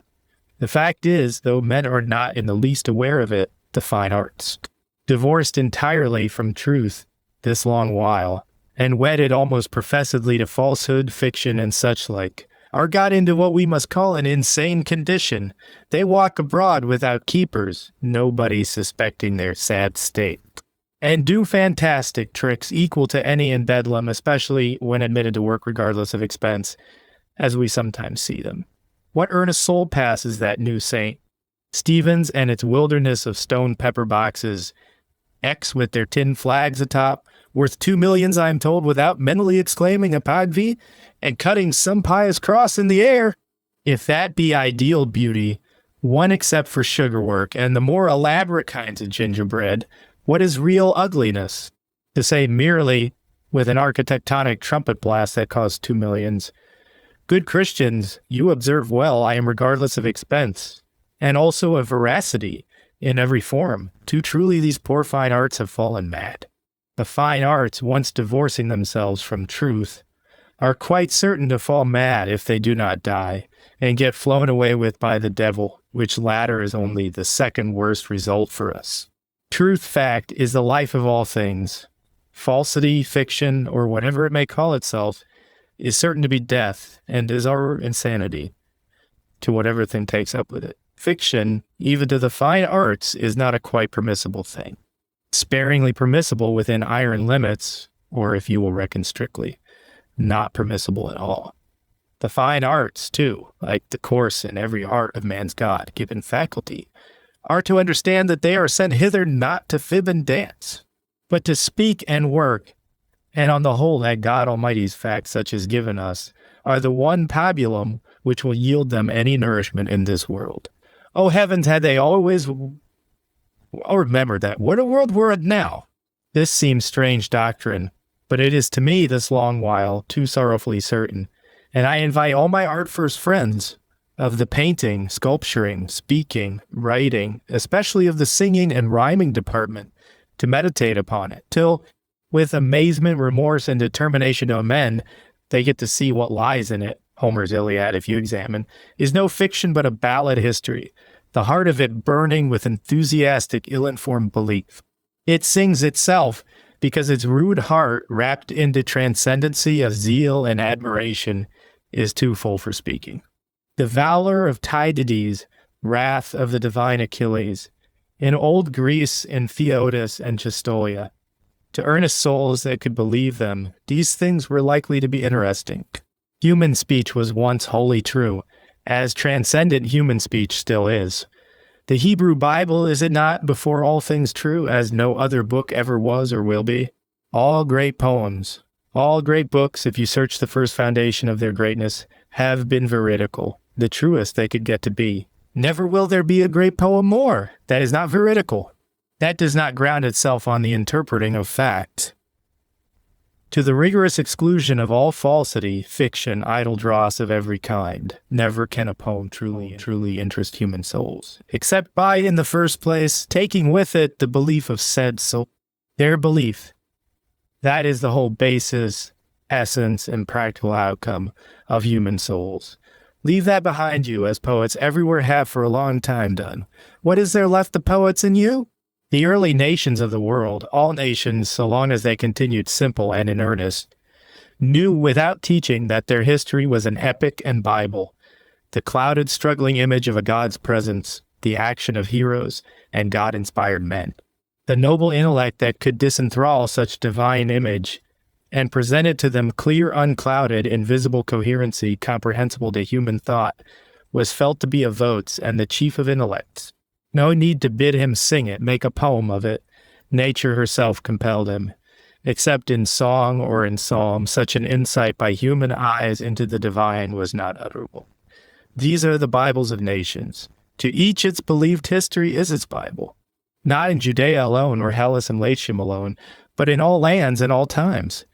Nor, deeply as the fact is now forgotten, has it essentially in the smallest degree ceased to be the fact, nor will it cease. With every nation it is so, and with every man, for every nation, I suppose, was made by God, and every man too. Only there are some nations, like some men, who know it, and some who do not. The great nations are they, that have known it well. The small and contemptible, both of men and nations, are they that have either never known it, or soon forgotten it, and never laid it to heart. Of these comes nothing, the measure of a nation's greatness. Of its worth under this sky, to God and to men, is not the quantity of cotton it can spin, the quantity of bullion it has realized, but the quantity of heroisms it has achieved, of noble pieties and valiant wisdoms that were in it, that still are in it. Beyond doubt, the Almighty Maker made this England too, and has been and forever is miraculously present here. The more is the pity for us, if our eyes are grown owlish, and cannot see this fact of facts when it is before us. Once it was known that the highest did of a surety dwell in this nation, divinely avenging and divinely saving and rewarding, leading by steep and flaming paths, by heroisms, pieties, and noble acts and thoughts, this nation heavenward. If it would and dared, known or not, this, or else the terrible inverse of this, is forevermore the fact. The history of England, too, had the fine or other arts taught us to read it right, is the record of the divine appearances among us, of the brightnesses out of heaven that have irradiated our terrestrial struggle, and spanned our wild deluges and weltering seas of trouble, as with celestial rainbows and symbols of eternal covenants. It is the Bible of the nation. What part of it they have laid to heart and do practically know for truth is the available Bible they have. Ask yourselves, what are the eternal covenants which you can believe, and dare not for your life's sake, but go and observe? These are your Bible, your God's double word such as it may be. These you will continually struggle to obey. Other than these, not continually or authentically at all. Did the maker of this universe reveal himself to your believing intellect, in script mainly in cotton trades and profitable industries and gamblings? Here too you will see miracles. Tubular bridges, gutta percha telegraphs, not to speak of sudden Hudson cornucopias, script manna showers, and pillar off cloud for all the flunkies. Your Bible will be a political economy, your psalm first and evangel first will be McCrowdy. Your practical worship, the insatiable desire and continual sacred effort to make money. Bible of one or the other sort, Bible evangelist. And worship you infallibly will have. And some are God worships, fruitful in human heroisms, in blessed arts and deeds, long memorable, shining with the sacred splendor of the Empyrean across all earthly darknesses and contradictions. And some again are, to a terrible extent, devil worships, fruitful in temporary bullion, in upholstery, gluttony, and universal varnish and gold leaf, and issuing, alas, at length in street barricades, and a confused return of them to the devil whose they are. My friend, I have to speak in crude language, the wretched times being dumb and deaf, and if thou find no truth under this, but the phantom of an extinct Hebrew one, I at present cannot help it. Hengst invasions, Norman conquests, battles of Brunanburg, battles of Evesham, Toten, Plantagenets, wars of roses, wars of roundheads. Does the fool in his heart believe that all this was a Donnybrook bedlam, originating no whither? His beautifully cultivated intellect has given him such interpretation, and no better of the universe we live in. He discerns it to be an enormous sooty weaving shop and turbid manufactory of eatables and drinkables and wearables, sparingly supplied with provender by the industrious individuals, and much infested by the mad and idle. And he can consent to live here. He does not continually think of suicide as a remedy, the unhappy mortal. If a soul ever awaken in him again, his first thought will be of prussic acid, I should say. All history, whether McCrowdy and his fine arts know the fact or not, is an inarticulate Bible, and in a dim, intricate manner reveals the divine appearances in this lower world. For God did make this world, and does forever govern it. The loud, roaring loom of time, with all its French revolutions, Jewish revelations, weaves the vesture thou seest him by. There is no biography of a man, much less any history or biography of a nation, but wraps in it a message out of heaven, addressed to the hearing ear or to the not hearing. What this universe is, what the laws of God are, the life of every man will a little teach it you, the life of all men and of all things. Only this could wholly teach it you, and you are to be open to learn.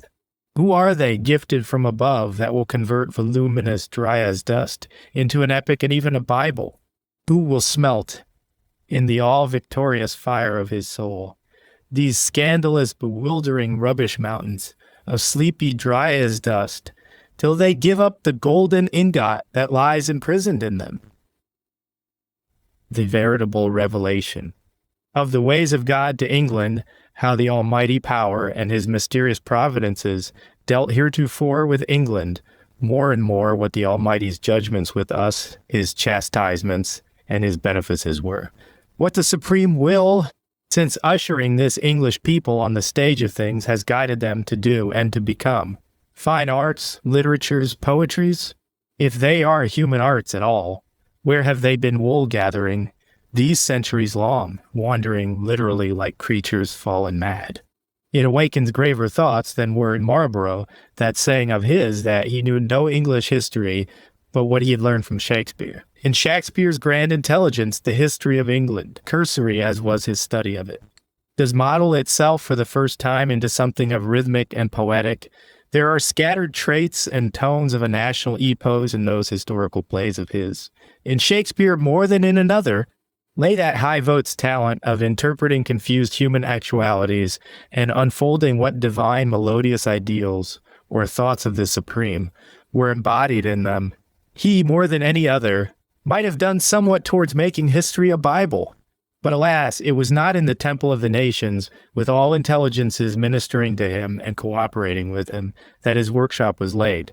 It was in the Bankside Playhouse that Shakespeare was set to work. And the sovereign populace had ware for their sixpence from him there. After all, I do not blame the poor fine arts for taking into fiction, and into all the deeper kinds of falsity which grow from that. Ignatius, and a world too ready to follow him, had discovered the divine virtues of fiction in far higher provinces. The road to fiction lay wide open for all things. But nature's eternal voice, inaudible at present, or faintly audible, proclaims the contrary nevertheless, and will make it known again one day. Fiction, I think, or idle falsity of any kind, was never tolerable, except in a world which did itself abound in practical lies and solemn shams, and which had gradually impressed on its inhabitants the inane form of character tolerant of that kind of way. A serious soul, can it wish, even in hours of relaxation, that you should fiddle empty nonsense to it? A serious soul would desire to be entertained, either with absolute silence or with what was truth, and had fruit in it, and was made by the Maker of us all. With the idle soul I can fancy it far otherwise, but only with the idle. Given an idle potentate, monster of opulence, gluttonous, bloated nawab, of black color or of white, naturally you will have prating storytellers to amuse his half-sleepy hours of rumination. If from his deep gross stomach, sinking overloaded as if towards its last torpor, they can elicit any transient glow of interest, tragic or comic, especially any wrinkle of momentary laughter, however idle, great shall be their reward. Wits, storytellers, ballad singers, especially dancing girls who understand their trade, are in much request with such gluttonous, half-sleeping, black or white monster of opulence. A bevy of supple dancing girls who, with the due mixture settled by custom, and with not more than the due mixture of lascivious fire, will represent to him, brandishing their daggers and rhythmically chanting and posturing, the loves of Vishnu, loves of Adonis, death of Psyche, barber of Seville, or whatever nonsense there may be according to time or country. These are the kind of artists fit for such unfortunate, stuffed, stupefied nawab in his hours of rumination.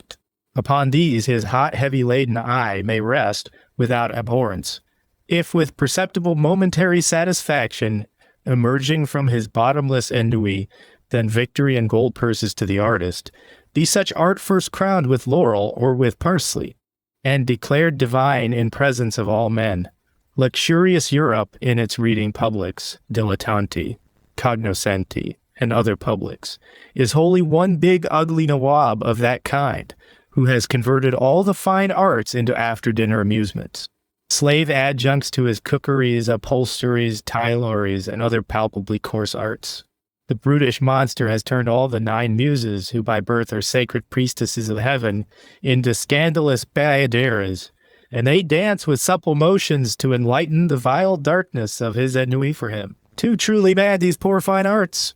The coarse arts, too, if he had not an authentic stomach and skin, which always bring him a little right again in those departments, would go mad. How all things hang together!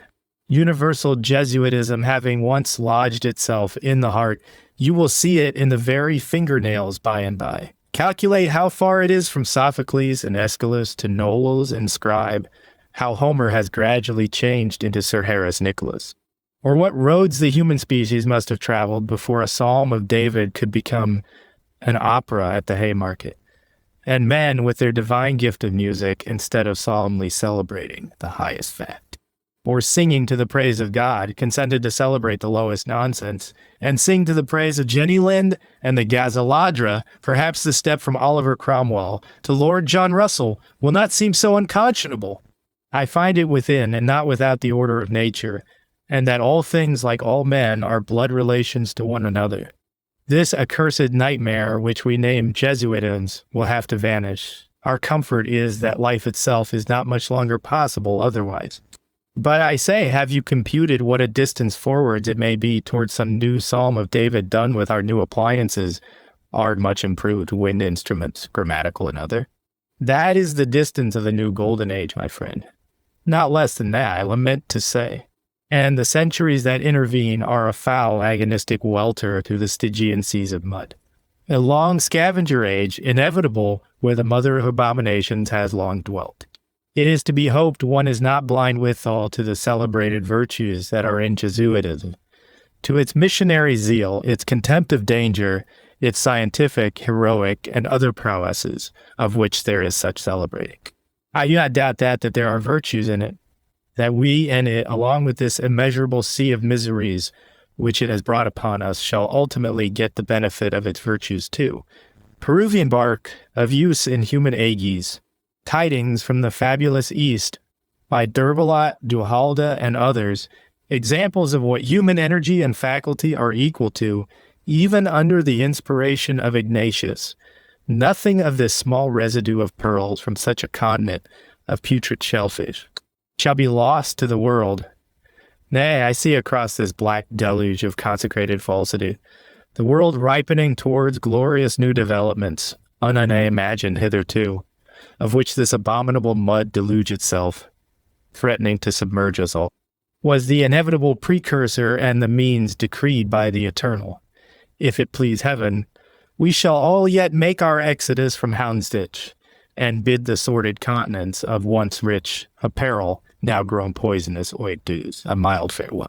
Exodus into wider horizons, into God's daylight once more, where eternal skies, measuring more than 3 ells, shall again overarch us. And men immeasurably richer for having dwelt among the Hebrews shall pursue their human pilgrimage, Saint Ignatius and much other saintship, and superstitious terror and lumber lying safe behind us, like the nightmares of a sleep that is past. I said the virtue of obedience was not to be found except among the Jesuits. How, in fact, among the WTTFI Jesuits still in a revolutionary posture in this world, can you expect it? Sansculottism is a rebel, has its birth and being in open mutiny, and cannot give you examples of obedience. It is so with several other virtues and cardinal virtues. They seem to have vanished from the world. And I often say to myself, Jesuitism and other superstitious scandals cannot go till we have read and appropriated from them the tradition of these lost noblenesses, and once more, under the new conditions, made them ours. Jesuitism, the Papa with his 3 hats, and whole continents of chimerical lumber will then go. Their errand being wholly done, we cannot make our exodus from Houndsditch till we have got our own along with us. The Jew old clothes having now grown fairly pestilential, a poisonous encumbrance in the path of men, burn them up with revolutionary fire as you like and can. Even so, but you shall not quit the place till you have gathered from their ashes what of gold or other enduring metal was sewed upon them, or woven in the tissue of them. That is the appointed course of human things. Here are 2 excerpts from the celebrated Gathercole, a Yankee friend of mine, which flash strangely a kind of torch gleam into the hidden depths, and indicate to us the grave and womb of Jesuitism, and of several other things. Moses and the Jews did not make God's laws, exclaims he. No, by no means, they did not even read them in a way that has been final, or is satisfactory to me. In several important respects I find said reading decidedly bad, and will not in any wise think of adopting it. How dare I think you? And yet, alas, if we forget to read these laws at all, if we go along as if they were not there. My enlightened friends of this present supreme age, what shall I say to you? That time does rest on eternity, that he who has no vision of eternity will never get a true hold of time or its affairs. Time is so constructed, that is the fact of the construction of this world, and no class of mortals who have not, through Nazareth or otherwise, come to get heartily acquainted with such fact, perpetually familiar with it in all the outs and ins of their existence, have ever found this universe habitable long. Alas, no.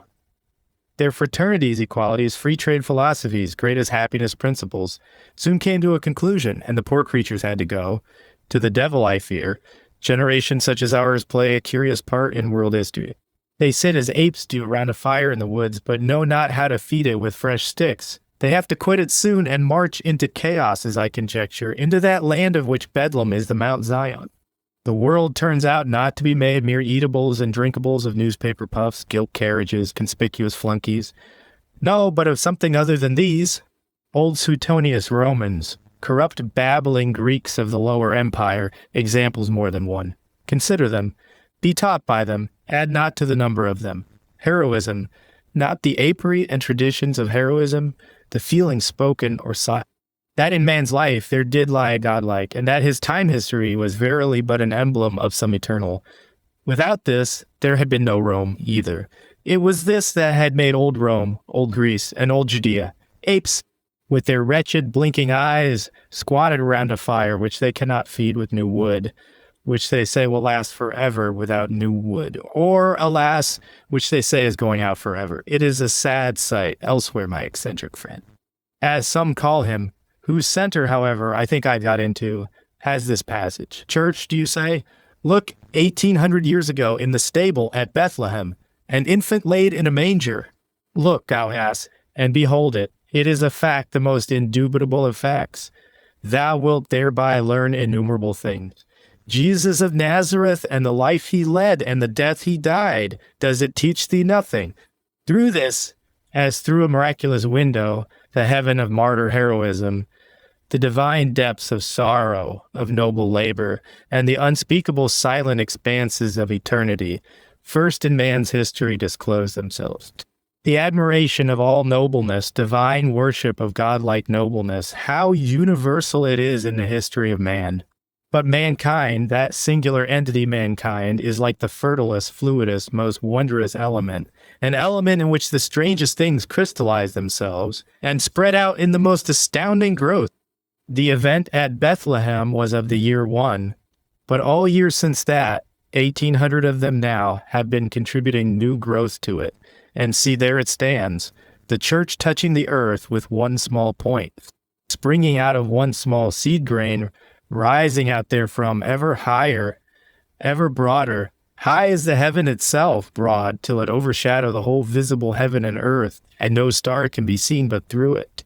From such a seed grain so has it grown, planted in the reverences and sacred opulences of the soul of mankind, fed continually by all the noblenesses of some 40 generations of men.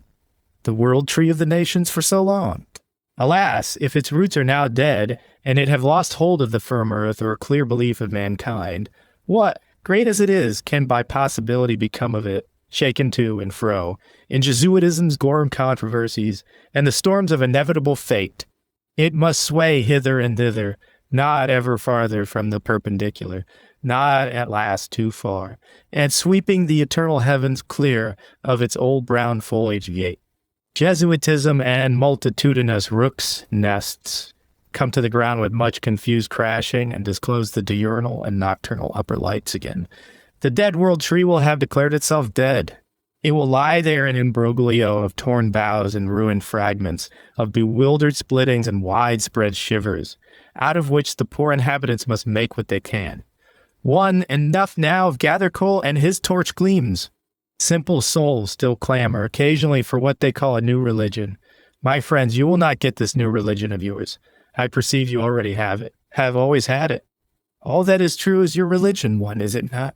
Commanded by the eternal God to be performed, I should think, if it is true.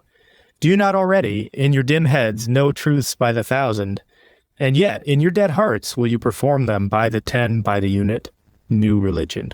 One last word with you on this rather contemptible subject. You say, the old ages had a noble belief about the world, and therefore were capable of a noble activity in the world. My friends, it is partly true. Your skepticism and Jesuitism, your ignoble no belief, except what belief a beaver or judicious pig were capable of, is too undeniable. Observe, however, that in this your fatal misery there is action and reaction, and do not confound the one with the other. Put the thing in its right posture, cart not before horse, if you would make an effort to stir from this fatal spot.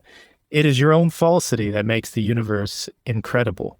I affirm to you, this universe in all times, and in your own poor time as well, is the express image and direct counterpart of the human souls, and their thoughts and activities who dwell there. It is a true adage, as the fool thinks. The bell clinks. This mad universe, says Novalis, is the waste picture of your own dream.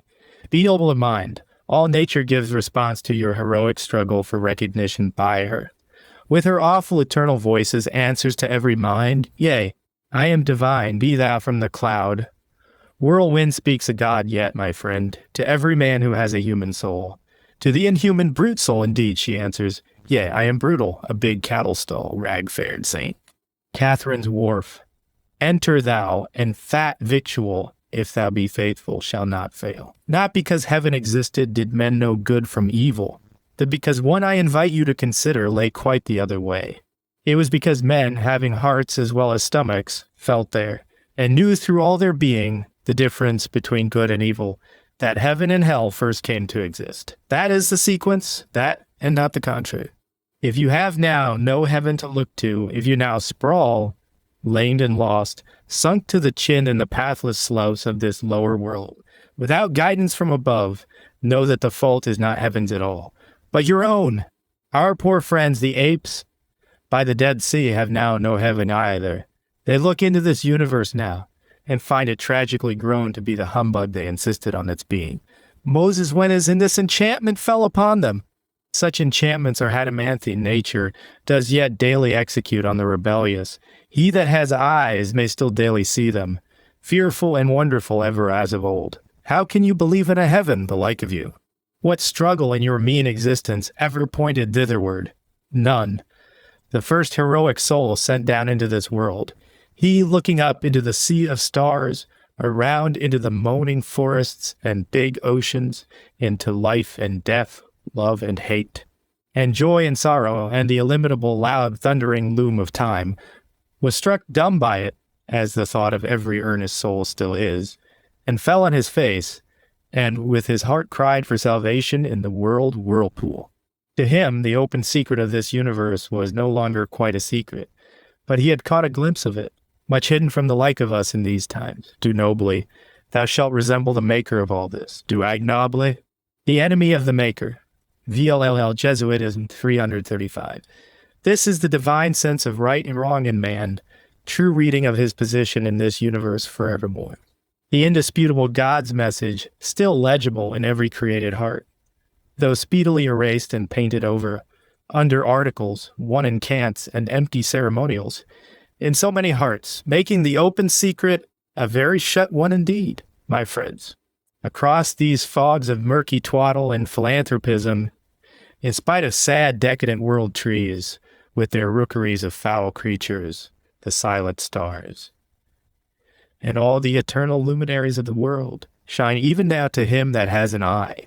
In this day, as in all days, around and in every man, are voices from the gods, imperative to all, if obeyed by even none, which say audibly, Arise, thou son of Adam, son of time, make this thing more divine, and that thing and thyself, of all things, and work and sleep not, for the night cometh, wherein no man can work, he that has an ear may still hear.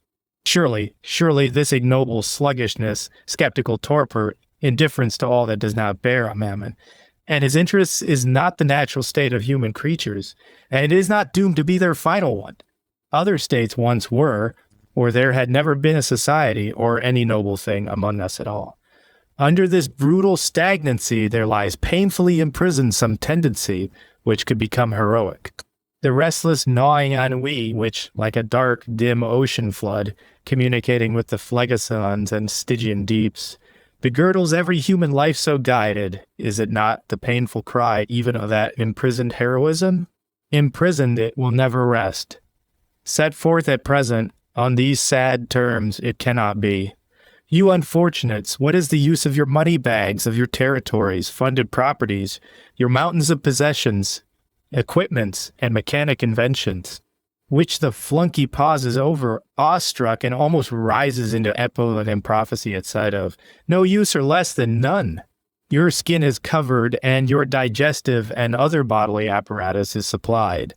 And you have but to wish in these respects, and more is ready, and the devils, I think, are quizzing you. You ask for happiness. Oh, give me happiness. And they hand you ever new varieties of covering for the skin, ever new kinds of supply for the digestive apparatus, new and ever new, worse or not, what better than the old. And this is your happiness? As if you were sick children, as if you were not men, but a kind of apes, I rather say. Be thankful for your ennui. It is your last mark of manhood. This at least is a perpetual admonition and true sermon preached to you. From the chair of verity this, whatever chairs be chairs of canony. Happiness is not come, nor like to come. Ennui with its great waste ocean voice moans answer, never, never. That ocean voice, I tell you, is a great fact. It comes from Phlegethon and the gates of the abyss. Its bodeful, never-resting, inexorable moan is the voice of primeval fate and of the eternal necessity of things. Will you shake away your nightmare and arise, or must you lie writhing under it till death relieve you? Unfortunate creatures, you are fed, clothed, lodged as men never were before. Every day in new variety of magnificence are you equipped and attended to. Such wealth of material means as is now yours was never dreamed of by man before. And to do any noble thing, with all this mountain of implements, is forever denied you. Only ignoble, expensive, and unfruitful things can you now do. Nobleness has vanished from the sphere where you live. The way of it is lost. The possibility of it has become incredible. You must try to do without it, I am told. Well, rejoice in your upholsteries and cookeries, then, if so be they will make you happy. Let the varieties of them be continual and innumerable. In all things let perpetual change, if that is a perpetual blessing to you. Be your portion instead of mine. Incur that prophet's curse, and in all things in this sublunary world, make yourselves like unto a wheel. Mount into your railways, whirl from place to place at the rate of 50. Or if you like of 500 miles an hour, you cannot escape from that inexorable, all-encircling ocean moan of ennui. No, if you would mount to the stars and do yacht voyages under the belts of Jupiter, or stalk deer on the ring of Saturn, it would still begirdle you. You cannot escape from it. You can but change your place in it, without solacement except one moment's. That prophetic sermon from the deeps will continue with you till you wisely interpret it and do it, or else till the crack of doom swallow it and you. Adieu, au revoir.